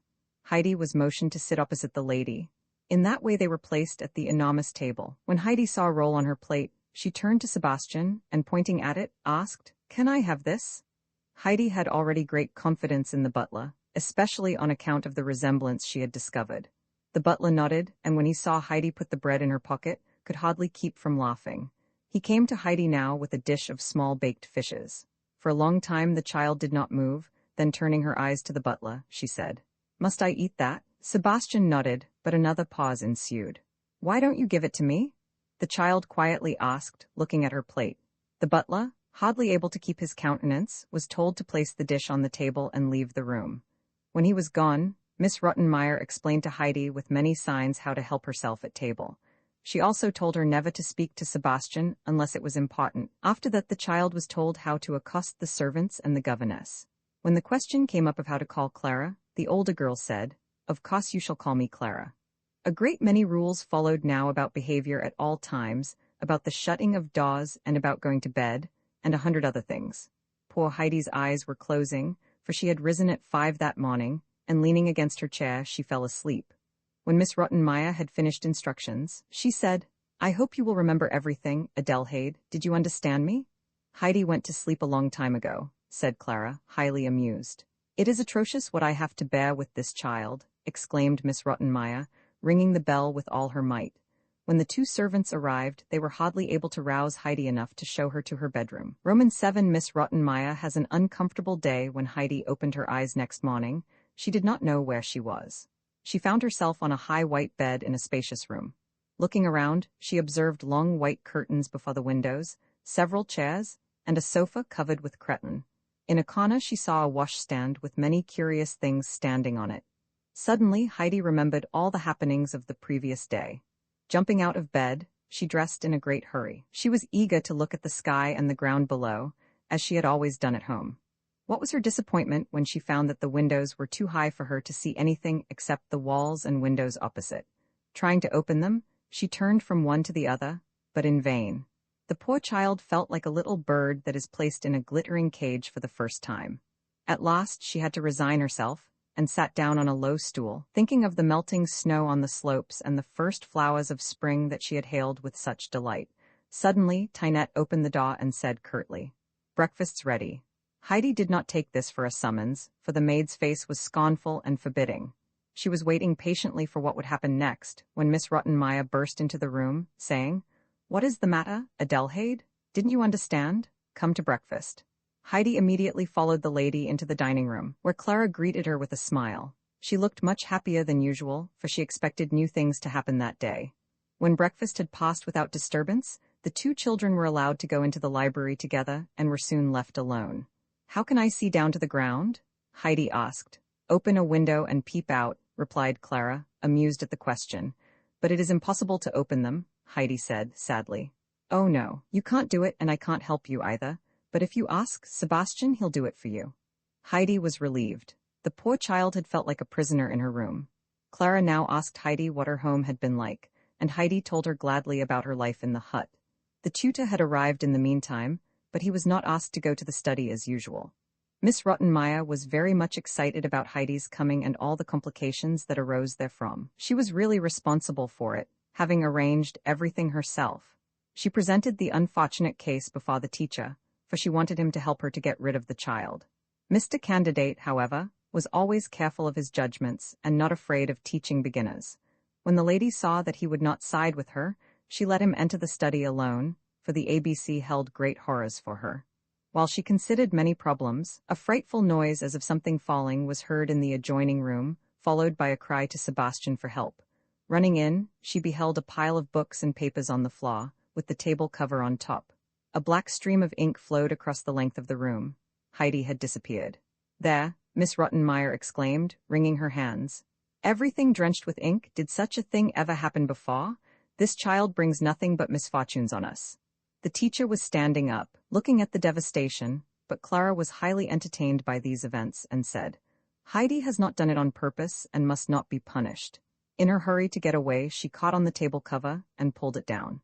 I think she must never have seen a coach in all her life, for when she heard a carriage rumbling by, she rushed out like mad. "Didn't I tell you, Mr. Candidate, that she has no idea whatever about behavior? She does not even know that she has to sit quiet at her lessons. But where has she gone? What would Mr. Sesamon say if she should run away?" When Miss Rottenmeier went downstairs to look for the child, she saw her standing at the open door, looking down the street. "What are you doing here? How can you run away like that?" scolded Miss Rottenmeier. "I heard the fir trees rustle, but I can't see them and do not hear them any more," replied Heidi, looking in great perplexity down the street. The noise of the passing carriage had reminded her of the roaring of the south wind on the Alp. "Fir trees? What nonsense! We are not in a wood. Come with me now to see what you have done." When Heidi saw the devastation that she had caused, she was greatly surprised, for she had not noticed it in her hurry. "This must never happen again," said the lady sternly. "You must sit quiet at your lessons. If you get up again, I shall tie you to your chair. Do you hear me?" Heidi understood and gave a promise to sit quietly during her lessons from that time on. After the servants had straightened the room, it was late, and there was no more time for studies. Nobody had time to yawn that morning. In the afternoon, while Clara was resting, Heidi was left to herself. She planted herself in the hall and waited for the butler to come upstairs with the silver things. When he reached the head of the stairs, she said to him, I want to ask you something. She saw that the butler seemed angry, so she reassured him by saying that she did not mean any harm. All right, miss, what is it? My name is not Miss, why don't you call me Heidi? Miss Rottenmeier told me to call you Miss. Did she? Well then it must be so, I have 3 names already, sighed the child. What can I do for you? Asked Sebastian now. Can you open a window for me? Certainly, he replied. Sebastian got a stool for Heidi, for the windowsill was too high for her to see over. In great disappointment, Heidi turned her head away. I don't see anything but a street of stone. Is it the same way on the other side of the house? Yes. Where do you go to look far down on everything? On a church tower. Do you see that one over there with the golden dome? From there you can overlook everything. Heidi immediately stepped down from the stool and ran downstairs. Opening the door, she found herself in the street, but she could not see the tower anymore. She wandered on from street to street, not daring to accost any of the busy people. Passing a corner, she saw a boy who had a barrel-organ on his back and a curious animal on his arm. Heidi ran to him and asked, "Where is the tower with the golden dome?" "Don't know," was the reply. "Who can tell me?" "Don't know." "Can you show me another church with a tower?" "Of course I can." "Then come and show me. What are you going to give me for it?" said the boy, holding out his hand. Heidi had nothing in her pocket but a little flower picture. Clara had only given it to her this morning, so she was loath to part with it. The temptation to look far down into the valley was too great for her, though, and she offered him the gift. The boy shook his head to Heidi's satisfaction. "What else do you want?" "Money. I have none, but Clara has some. How much must I give you?" 20 pennies. "All right, but come." While they were wandering down the street, Heidi found out what a barrel-organ was, for she had never seen one. When they arrived before an old church with a tower, Heidi was puzzled what to do next, but having discovered a bell, she pulled it with all her might. The boy agreed to wait for Heidi and show her the way home if she gave him a double fee. The lock creaked now from inside, and an old man opened the door. In an angry voice, he said, "How do you dare to ring for me? Can't you see that it is only for those who want to see the tower?"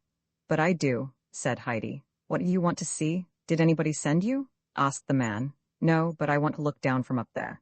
"Get home and don't try it again." With that the tower keeper was going to shut the door, but Heidi held his coat-tails and pleaded with him to let her come. The tower keeper looked at the child's eyes, which were nearly full of tears. "All right, come along if you care so much," he said, taking her by the hand. The two climbed up now many, many steps, which got narrower all the time. When they had arrived on top, the old man lifted Heidi up to the open window. Heidi saw nothing but a sea of chimneys, roofs, and towers, and her heart sank. "Oh dear, it's different from the way I thought it would be," she said. "There, what could such a little girl know about a view? We'll go down now, and you must promise never to ring at my tower any more." On their way they passed an attic, where a large gray cat guarded her new family in a basket. This cat caught 6 mice every day for herself, for the old tower was full of rats and mice. Heidi gazed at her in surprise, and was delighted when the old man opened the basket. "What charming kittens! What cunning little creatures!" she exclaimed in her delight, when she saw them crawling about, jumping and tumbling. "Would you like to have one?" the old man asked. "For me, to keep?" Heidi asked, for she could not believe her ears. "Yes, of course, you can have several if you have room for them," the old man said, glad to find a good home for the kittens. How happy Heidi was! Of course there was enough room in the huge house, and Clara would be delighted when she saw the cunning things. "How can I take them with me?" the child asked, after she had tried in vain to catch one. "I can bring them to your house if you tell me where you live," said Heidi's new friend, while he caressed the old cat who had lived with him many years. "Bring them to Mr. Sesaman's house. There is a golden dog on the door with a ring in his mouth." The old man had lived in the tower a long time and knew everybody. Sebastian also was a special friend of his. "I know," he said, "but to whom shall I send them? Do you belong to Mr. Sesaman?" "No, please send them to Clara. She will like them, I am sure." Heidi could hardly tear herself away from the pretty things, so the old man put one kitten in each of her pockets to console her. After that she went away. The boy was waiting patiently for her, and when she had taken leave of the tower keeper, she asked the boy, "Do you know where Mr. Sesaman's house is?" "No," was the reply. She described it as well as she could, till the boy remembered it. Off they started, and soon Heidi found herself pulling the doorbell. When Sebastian arrived, he said, "Hurry up." Heidi went in, and the boy was left outside, for Sebastian had not even seen him. "Come up quickly, little miss," he urged. "They are all waiting for you in the dining room. Miss Rottenmeier looks like a loaded cannon. How could you run away like that?" Heidi sat down quietly on her chair. Nobody said a word, and there was an uncomfortable silence. At last Miss Rottenmeier began with a severe and solemn voice. I shall speak with you later, Adelheid. How can you leave the house without a word? Your behavior was very remiss. The idea of walking about till so late. Meow, was the reply. I didn't, Heidi began. Meow. Sebastian nearly flung the dish on the table and disappeared. This is enough, Miss Rottenmeier tried to say, but her voice was hoarse with fury. Get up and leave the room. Heidi got up. She began again. I made. Meow, meow, meow. Heidi, said Clara now, why do you always say meow again if you see that Miss Rottenmeier is angry? I am not doing it, it's the kittens, she explained. What, cats, kittens? Screamed the housekeeper. Sebastian, Tynette, take the horrible things away. With that, she ran into the study, locking herself in, for she feared kittens beyond anything on earth. When Sebastian had finished his laugh, he came into the room. He had foreseen the excitement, having caught sight of the kittens when Heidi came in. The scene was a very peaceful one now. Clara held the little kittens in her lap, and Heidi was kneeling beside her. They both played happily with the two graceful creatures. The butler promised to look after the newcomers and prepared a bed for them in a basket. A long time afterwards, when it was time to go to bed, Miss Rottenmeier cautiously opened the door. Are they away? She asked. Yes, replied the butler, quickly seizing the kittens and taking them away. The lecture that Miss Rottenmeier was going to give Heidi was postponed to the following day, for the lady was too much exhausted after her fright. They all went quietly to bed, and the children were happy in the thought that their kittens had a comfortable bed. Roman 8 great disturbances in the Sesamon house. A short time after the tutor had arrived next morning, the doorbell rang so violently that Sebastian thought it must be Mr. Sesamon himself. What was his surprise when a dirty street boy, with a barrel organ on his back, stood before him. What do you mean by pulling the bell like that? The butler said. I want to see Clara. Can't you at least say Miss Clara, you ragged urchin? Said Sebastian harshly. She owes me 40 pennies, said the boy. You are crazy? How do you know Miss Clara lives here? I showed her the way yesterday and she promised to give me 40 pennies. What nonsense, Miss Clara never goes out. You had better take yourself off before I send you. The boy, however, did not even budge and said, I saw her. She has curly hair, black eyes, and talks in a funny way. Oh, Sebastian chuckled to himself. That was the little miss. Pulling the boy into the house, he said, All right, you can follow me. Wait at the door till I call you, and then you can play something for Miss Clara. Knocking at the study door, Sebastian said when he had entered, A boy is here who wants to see Miss Clara. Clara, delighted at his interruption, said, Can't he come right up, Mr. Candidate? But the boy was already inside and started to play. Miss Rottenmeier was in the adjoining room when she heard the sounds. Where did they come from? Hurrying into the study, she saw the street boy playing to the eager children. Stop, stop, she called, but in vain, for the music drowned her voice. Suddenly she made a big jump, for there, between her feet, crawled a black turtle. Only when she shrieked for Sebastian could her voice be heard. The butler came straight in, for he had seen everything behind the door, and a great scene it had been. Glued to a chair in her fright, Miss Rottenmeier called, Send the boy away, take them away. Sebastian obediently pulled the boy after him, then he said, Here are 40 pennies from Miss Clara and 40 more for playing. It was well done, my boy. With that he closed the door behind him. Miss Rottenmeier found it wiser now to stay in the study to prevent further disturbances. Suddenly there was another knock at the door. Sebastian appeared with a large basket, which had been brought for Clara. We had better have our lesson before we inspect it, said Miss Rottenmeier. But Clara, turning to the tutor, asked, Oh, please, Mr. Candidate, can't we just peep in to see what it is? I am afraid that you will think of nothing else, the teacher began. Just then something in the basket, which had been only lightly fastened, moved, and 1, 2, 3 and still more little kittens jumped out, scampering around the room with the utmost speed. They bounded over the tutor's boots and bit his trousers. They climbed up on Miss Rottenmeier's dress and crawled around her feet. Mewing and running, they caused a frightful confusion. Clara called out in delight, Oh, look at the cunning creatures, look how they jump. Heidi, look at that one, and oh, see the one over there. Heidi followed them about while the teacher shook them off. When the housekeeper had collected her wits after the great fright, she called for the servants. They soon arrived and stowed the little kittens safely in the new bed. No time had been found for yawning that day, either. When Miss Rottenmeier, who had found out the culprit, was alone with the children in the evening, she began severely. Adelheid, there is only one punishment for you. I am going to send you to the cellar, to think over your dreadful misdeeds in company with the rats. A cellar held no terrors for Heidi, for in her grandfather's cellar fresh milk and the good cheese had been kept, and no rats had lodged there. But Clara shrieked, "Oh, Miss Rottenmeier, you must wait till Papa comes home, and then he can punish Heidi." The lady unwillingly replied, "All right, Clara, but I shall also speak a few words to Mr. Sesamon." With those words she left the room. Since the child's arrival everything had been upset, and the lady often felt discouraged, though nothing remarkable happened for a few days.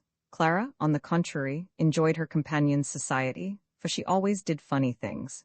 In her lessons she could never get her letters straight. They meant absolutely nothing to her, except that they would remind her of goats and eagles. The girls always spent their evenings together, and Heidi would entertain her friend with tales of her former life, till her longing grew so great that she added, "I have to go home now. I must go tomorrow." Clara's soothing words, and the prospect of more rolls for the grandmother kept the child. Every day after dinner she was left alone in her room for some hours.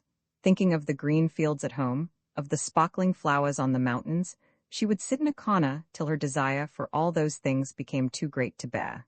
Her aunt had clearly told her that she might return, if she wished to do so, so one day she resolved to leave for the hut. In a great hurry she packed the bread in the red shawl, and putting on her old straw hat, started off.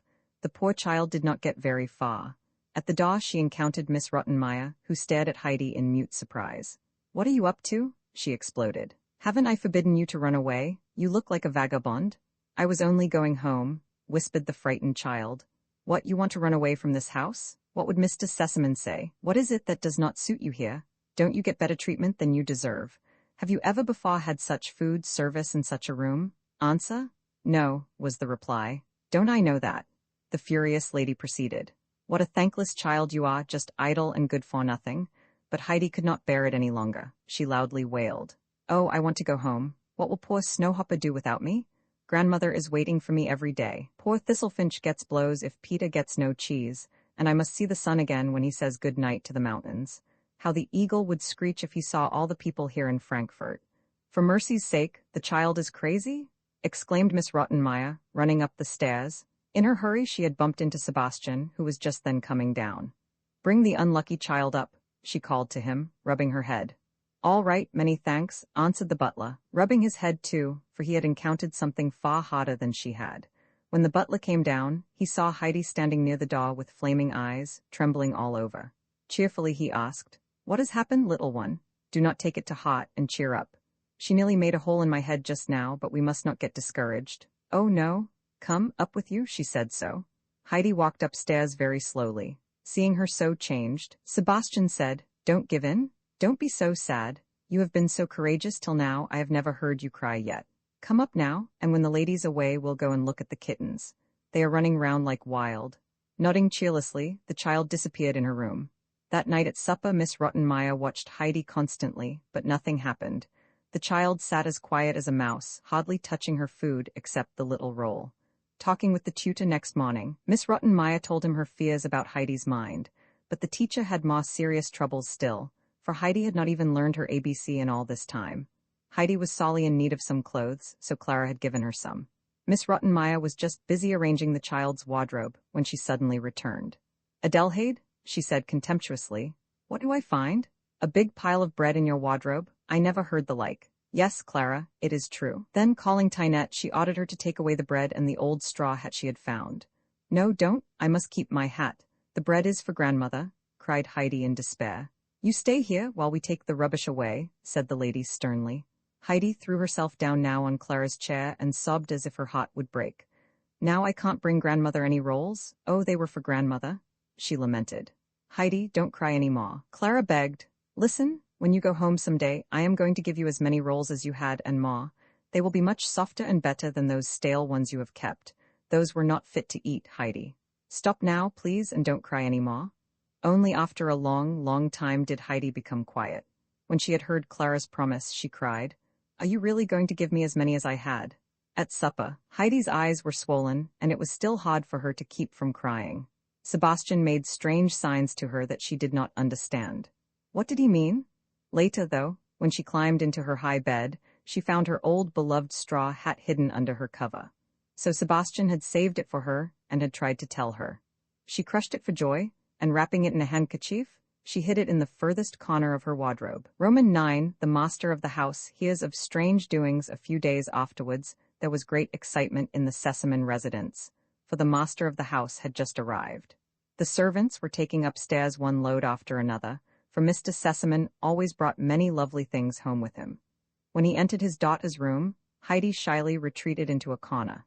He greeted Clara affectionately, and she was equally delighted to see him, for she loved her father dearly. Then he called to Heidi, "Oh, there is our little Swiss girl. Come and give me your hand, that's right. Are you good friends, my girls? Tell me now. You don't fight together, what?" "Oh no, Clara is always kind to me," Heidi replied. "Heidi has never even tried to fight, Papa," Clara quickly remarked. "That's good, I like to hear that," said the father, rising. "I must get my dinner now, for I am hungry. I shall come back soon and show you what I have brought home with me." In the dining room he found Miss Rottenmeier surveying the table with a most tragic face. "You do not look very happy at my arrival, Miss Rottenmeier.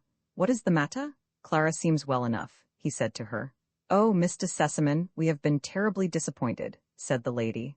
"How do you mean?" asked Mr. Sesamon, calmly sipping his wine. "We had decided, as you know, to have a companion for Clara. Knowing as I did that you would wish me to get a noble, pure child, I thought of this Swiss child, hoping she would go through life like a breath of pure air, hardly touching the earth. I think that even Swiss children are made to touch the earth, otherwise they would have to have wings. I think you understand what I mean. I have been terribly disappointed, for this child has brought the most frightful animals into the house. Mr. Candidate can tell you? The child does not look very terrible, but what do you mean? I cannot explain it because she does not seem in her right mind at times." Mr. Sesamon was getting worried at last when the tutor entered. "Oh, Mr. Candidate, I hope you will explain. Please take a cup of coffee with me and tell me about my daughter's companion. Make it short, if you please." But this was impossible for Mr. Candidate, who had to greet Mr. Sesamon first.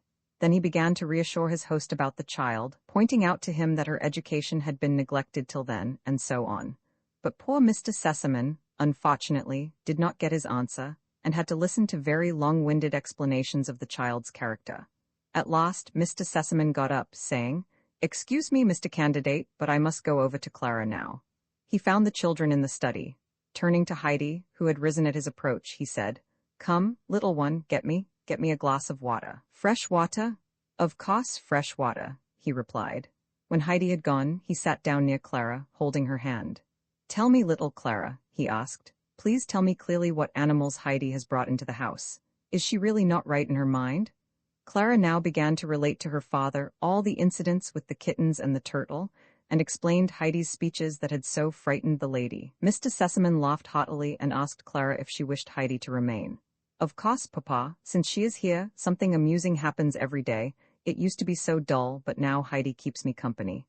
Very good, Clara. Oh, here is your friend back again. Did you get nice fresh water?" asked Mr. Sesamon. Heidi handed him the glass and said, "Yes, fresh from the fountain." "You did not go to the fountain yourself, Heidi?" said Clara. "Certainly, but I had to get it from far. There were so many people at the first and at the second fountain. I had to go down another street and there I got it. A gentleman with white hair sends his regards to you, Mr. Sesamon." Clara's father laughed and asked, "Who was the gentleman?"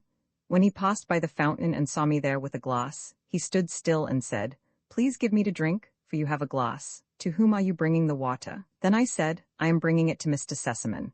When he heard that, he laughed very loud and gave me his regards for you, with the wish that you would enjoy your drink. I wonder who it was. What did the gentleman look like? He has a friendly laugh and wears a gold pendant with a red stone on his thick gold chain. There is a horse head on his cane. Oh, that was the doctor. That was my old doctor, exclaimed father and daughter at the same time. In the evening, Mr. Sesamon told Miss Rottenmeier that Heidi was going to remain, for the children were very fond of each other, and he found Heidi normal and very sweet. "I want the child to be treated kindly," Mr. Sesamon added decidedly. "Her peculiarities must not be punished.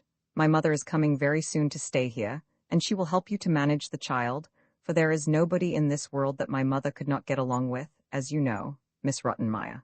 "Of course, I know that, Mr. Sesamon," replied the lady, but she was not very much pleased at the prospect. Mr. Sesamon only stayed 2 weeks, for his business called him back to Paris. He consoled his daughter by telling her that his mother was coming in a very few days. Mr. Sesamon had hardly left when the grandmother's visit was announced for the following day. Clara was looking forward to this visit, and told Heidi so much about her dear grandmamma that Heidi also began to call her by that name, to Miss Rottenmeier's disapproval, who thought that the child was not entitled to this intimacy.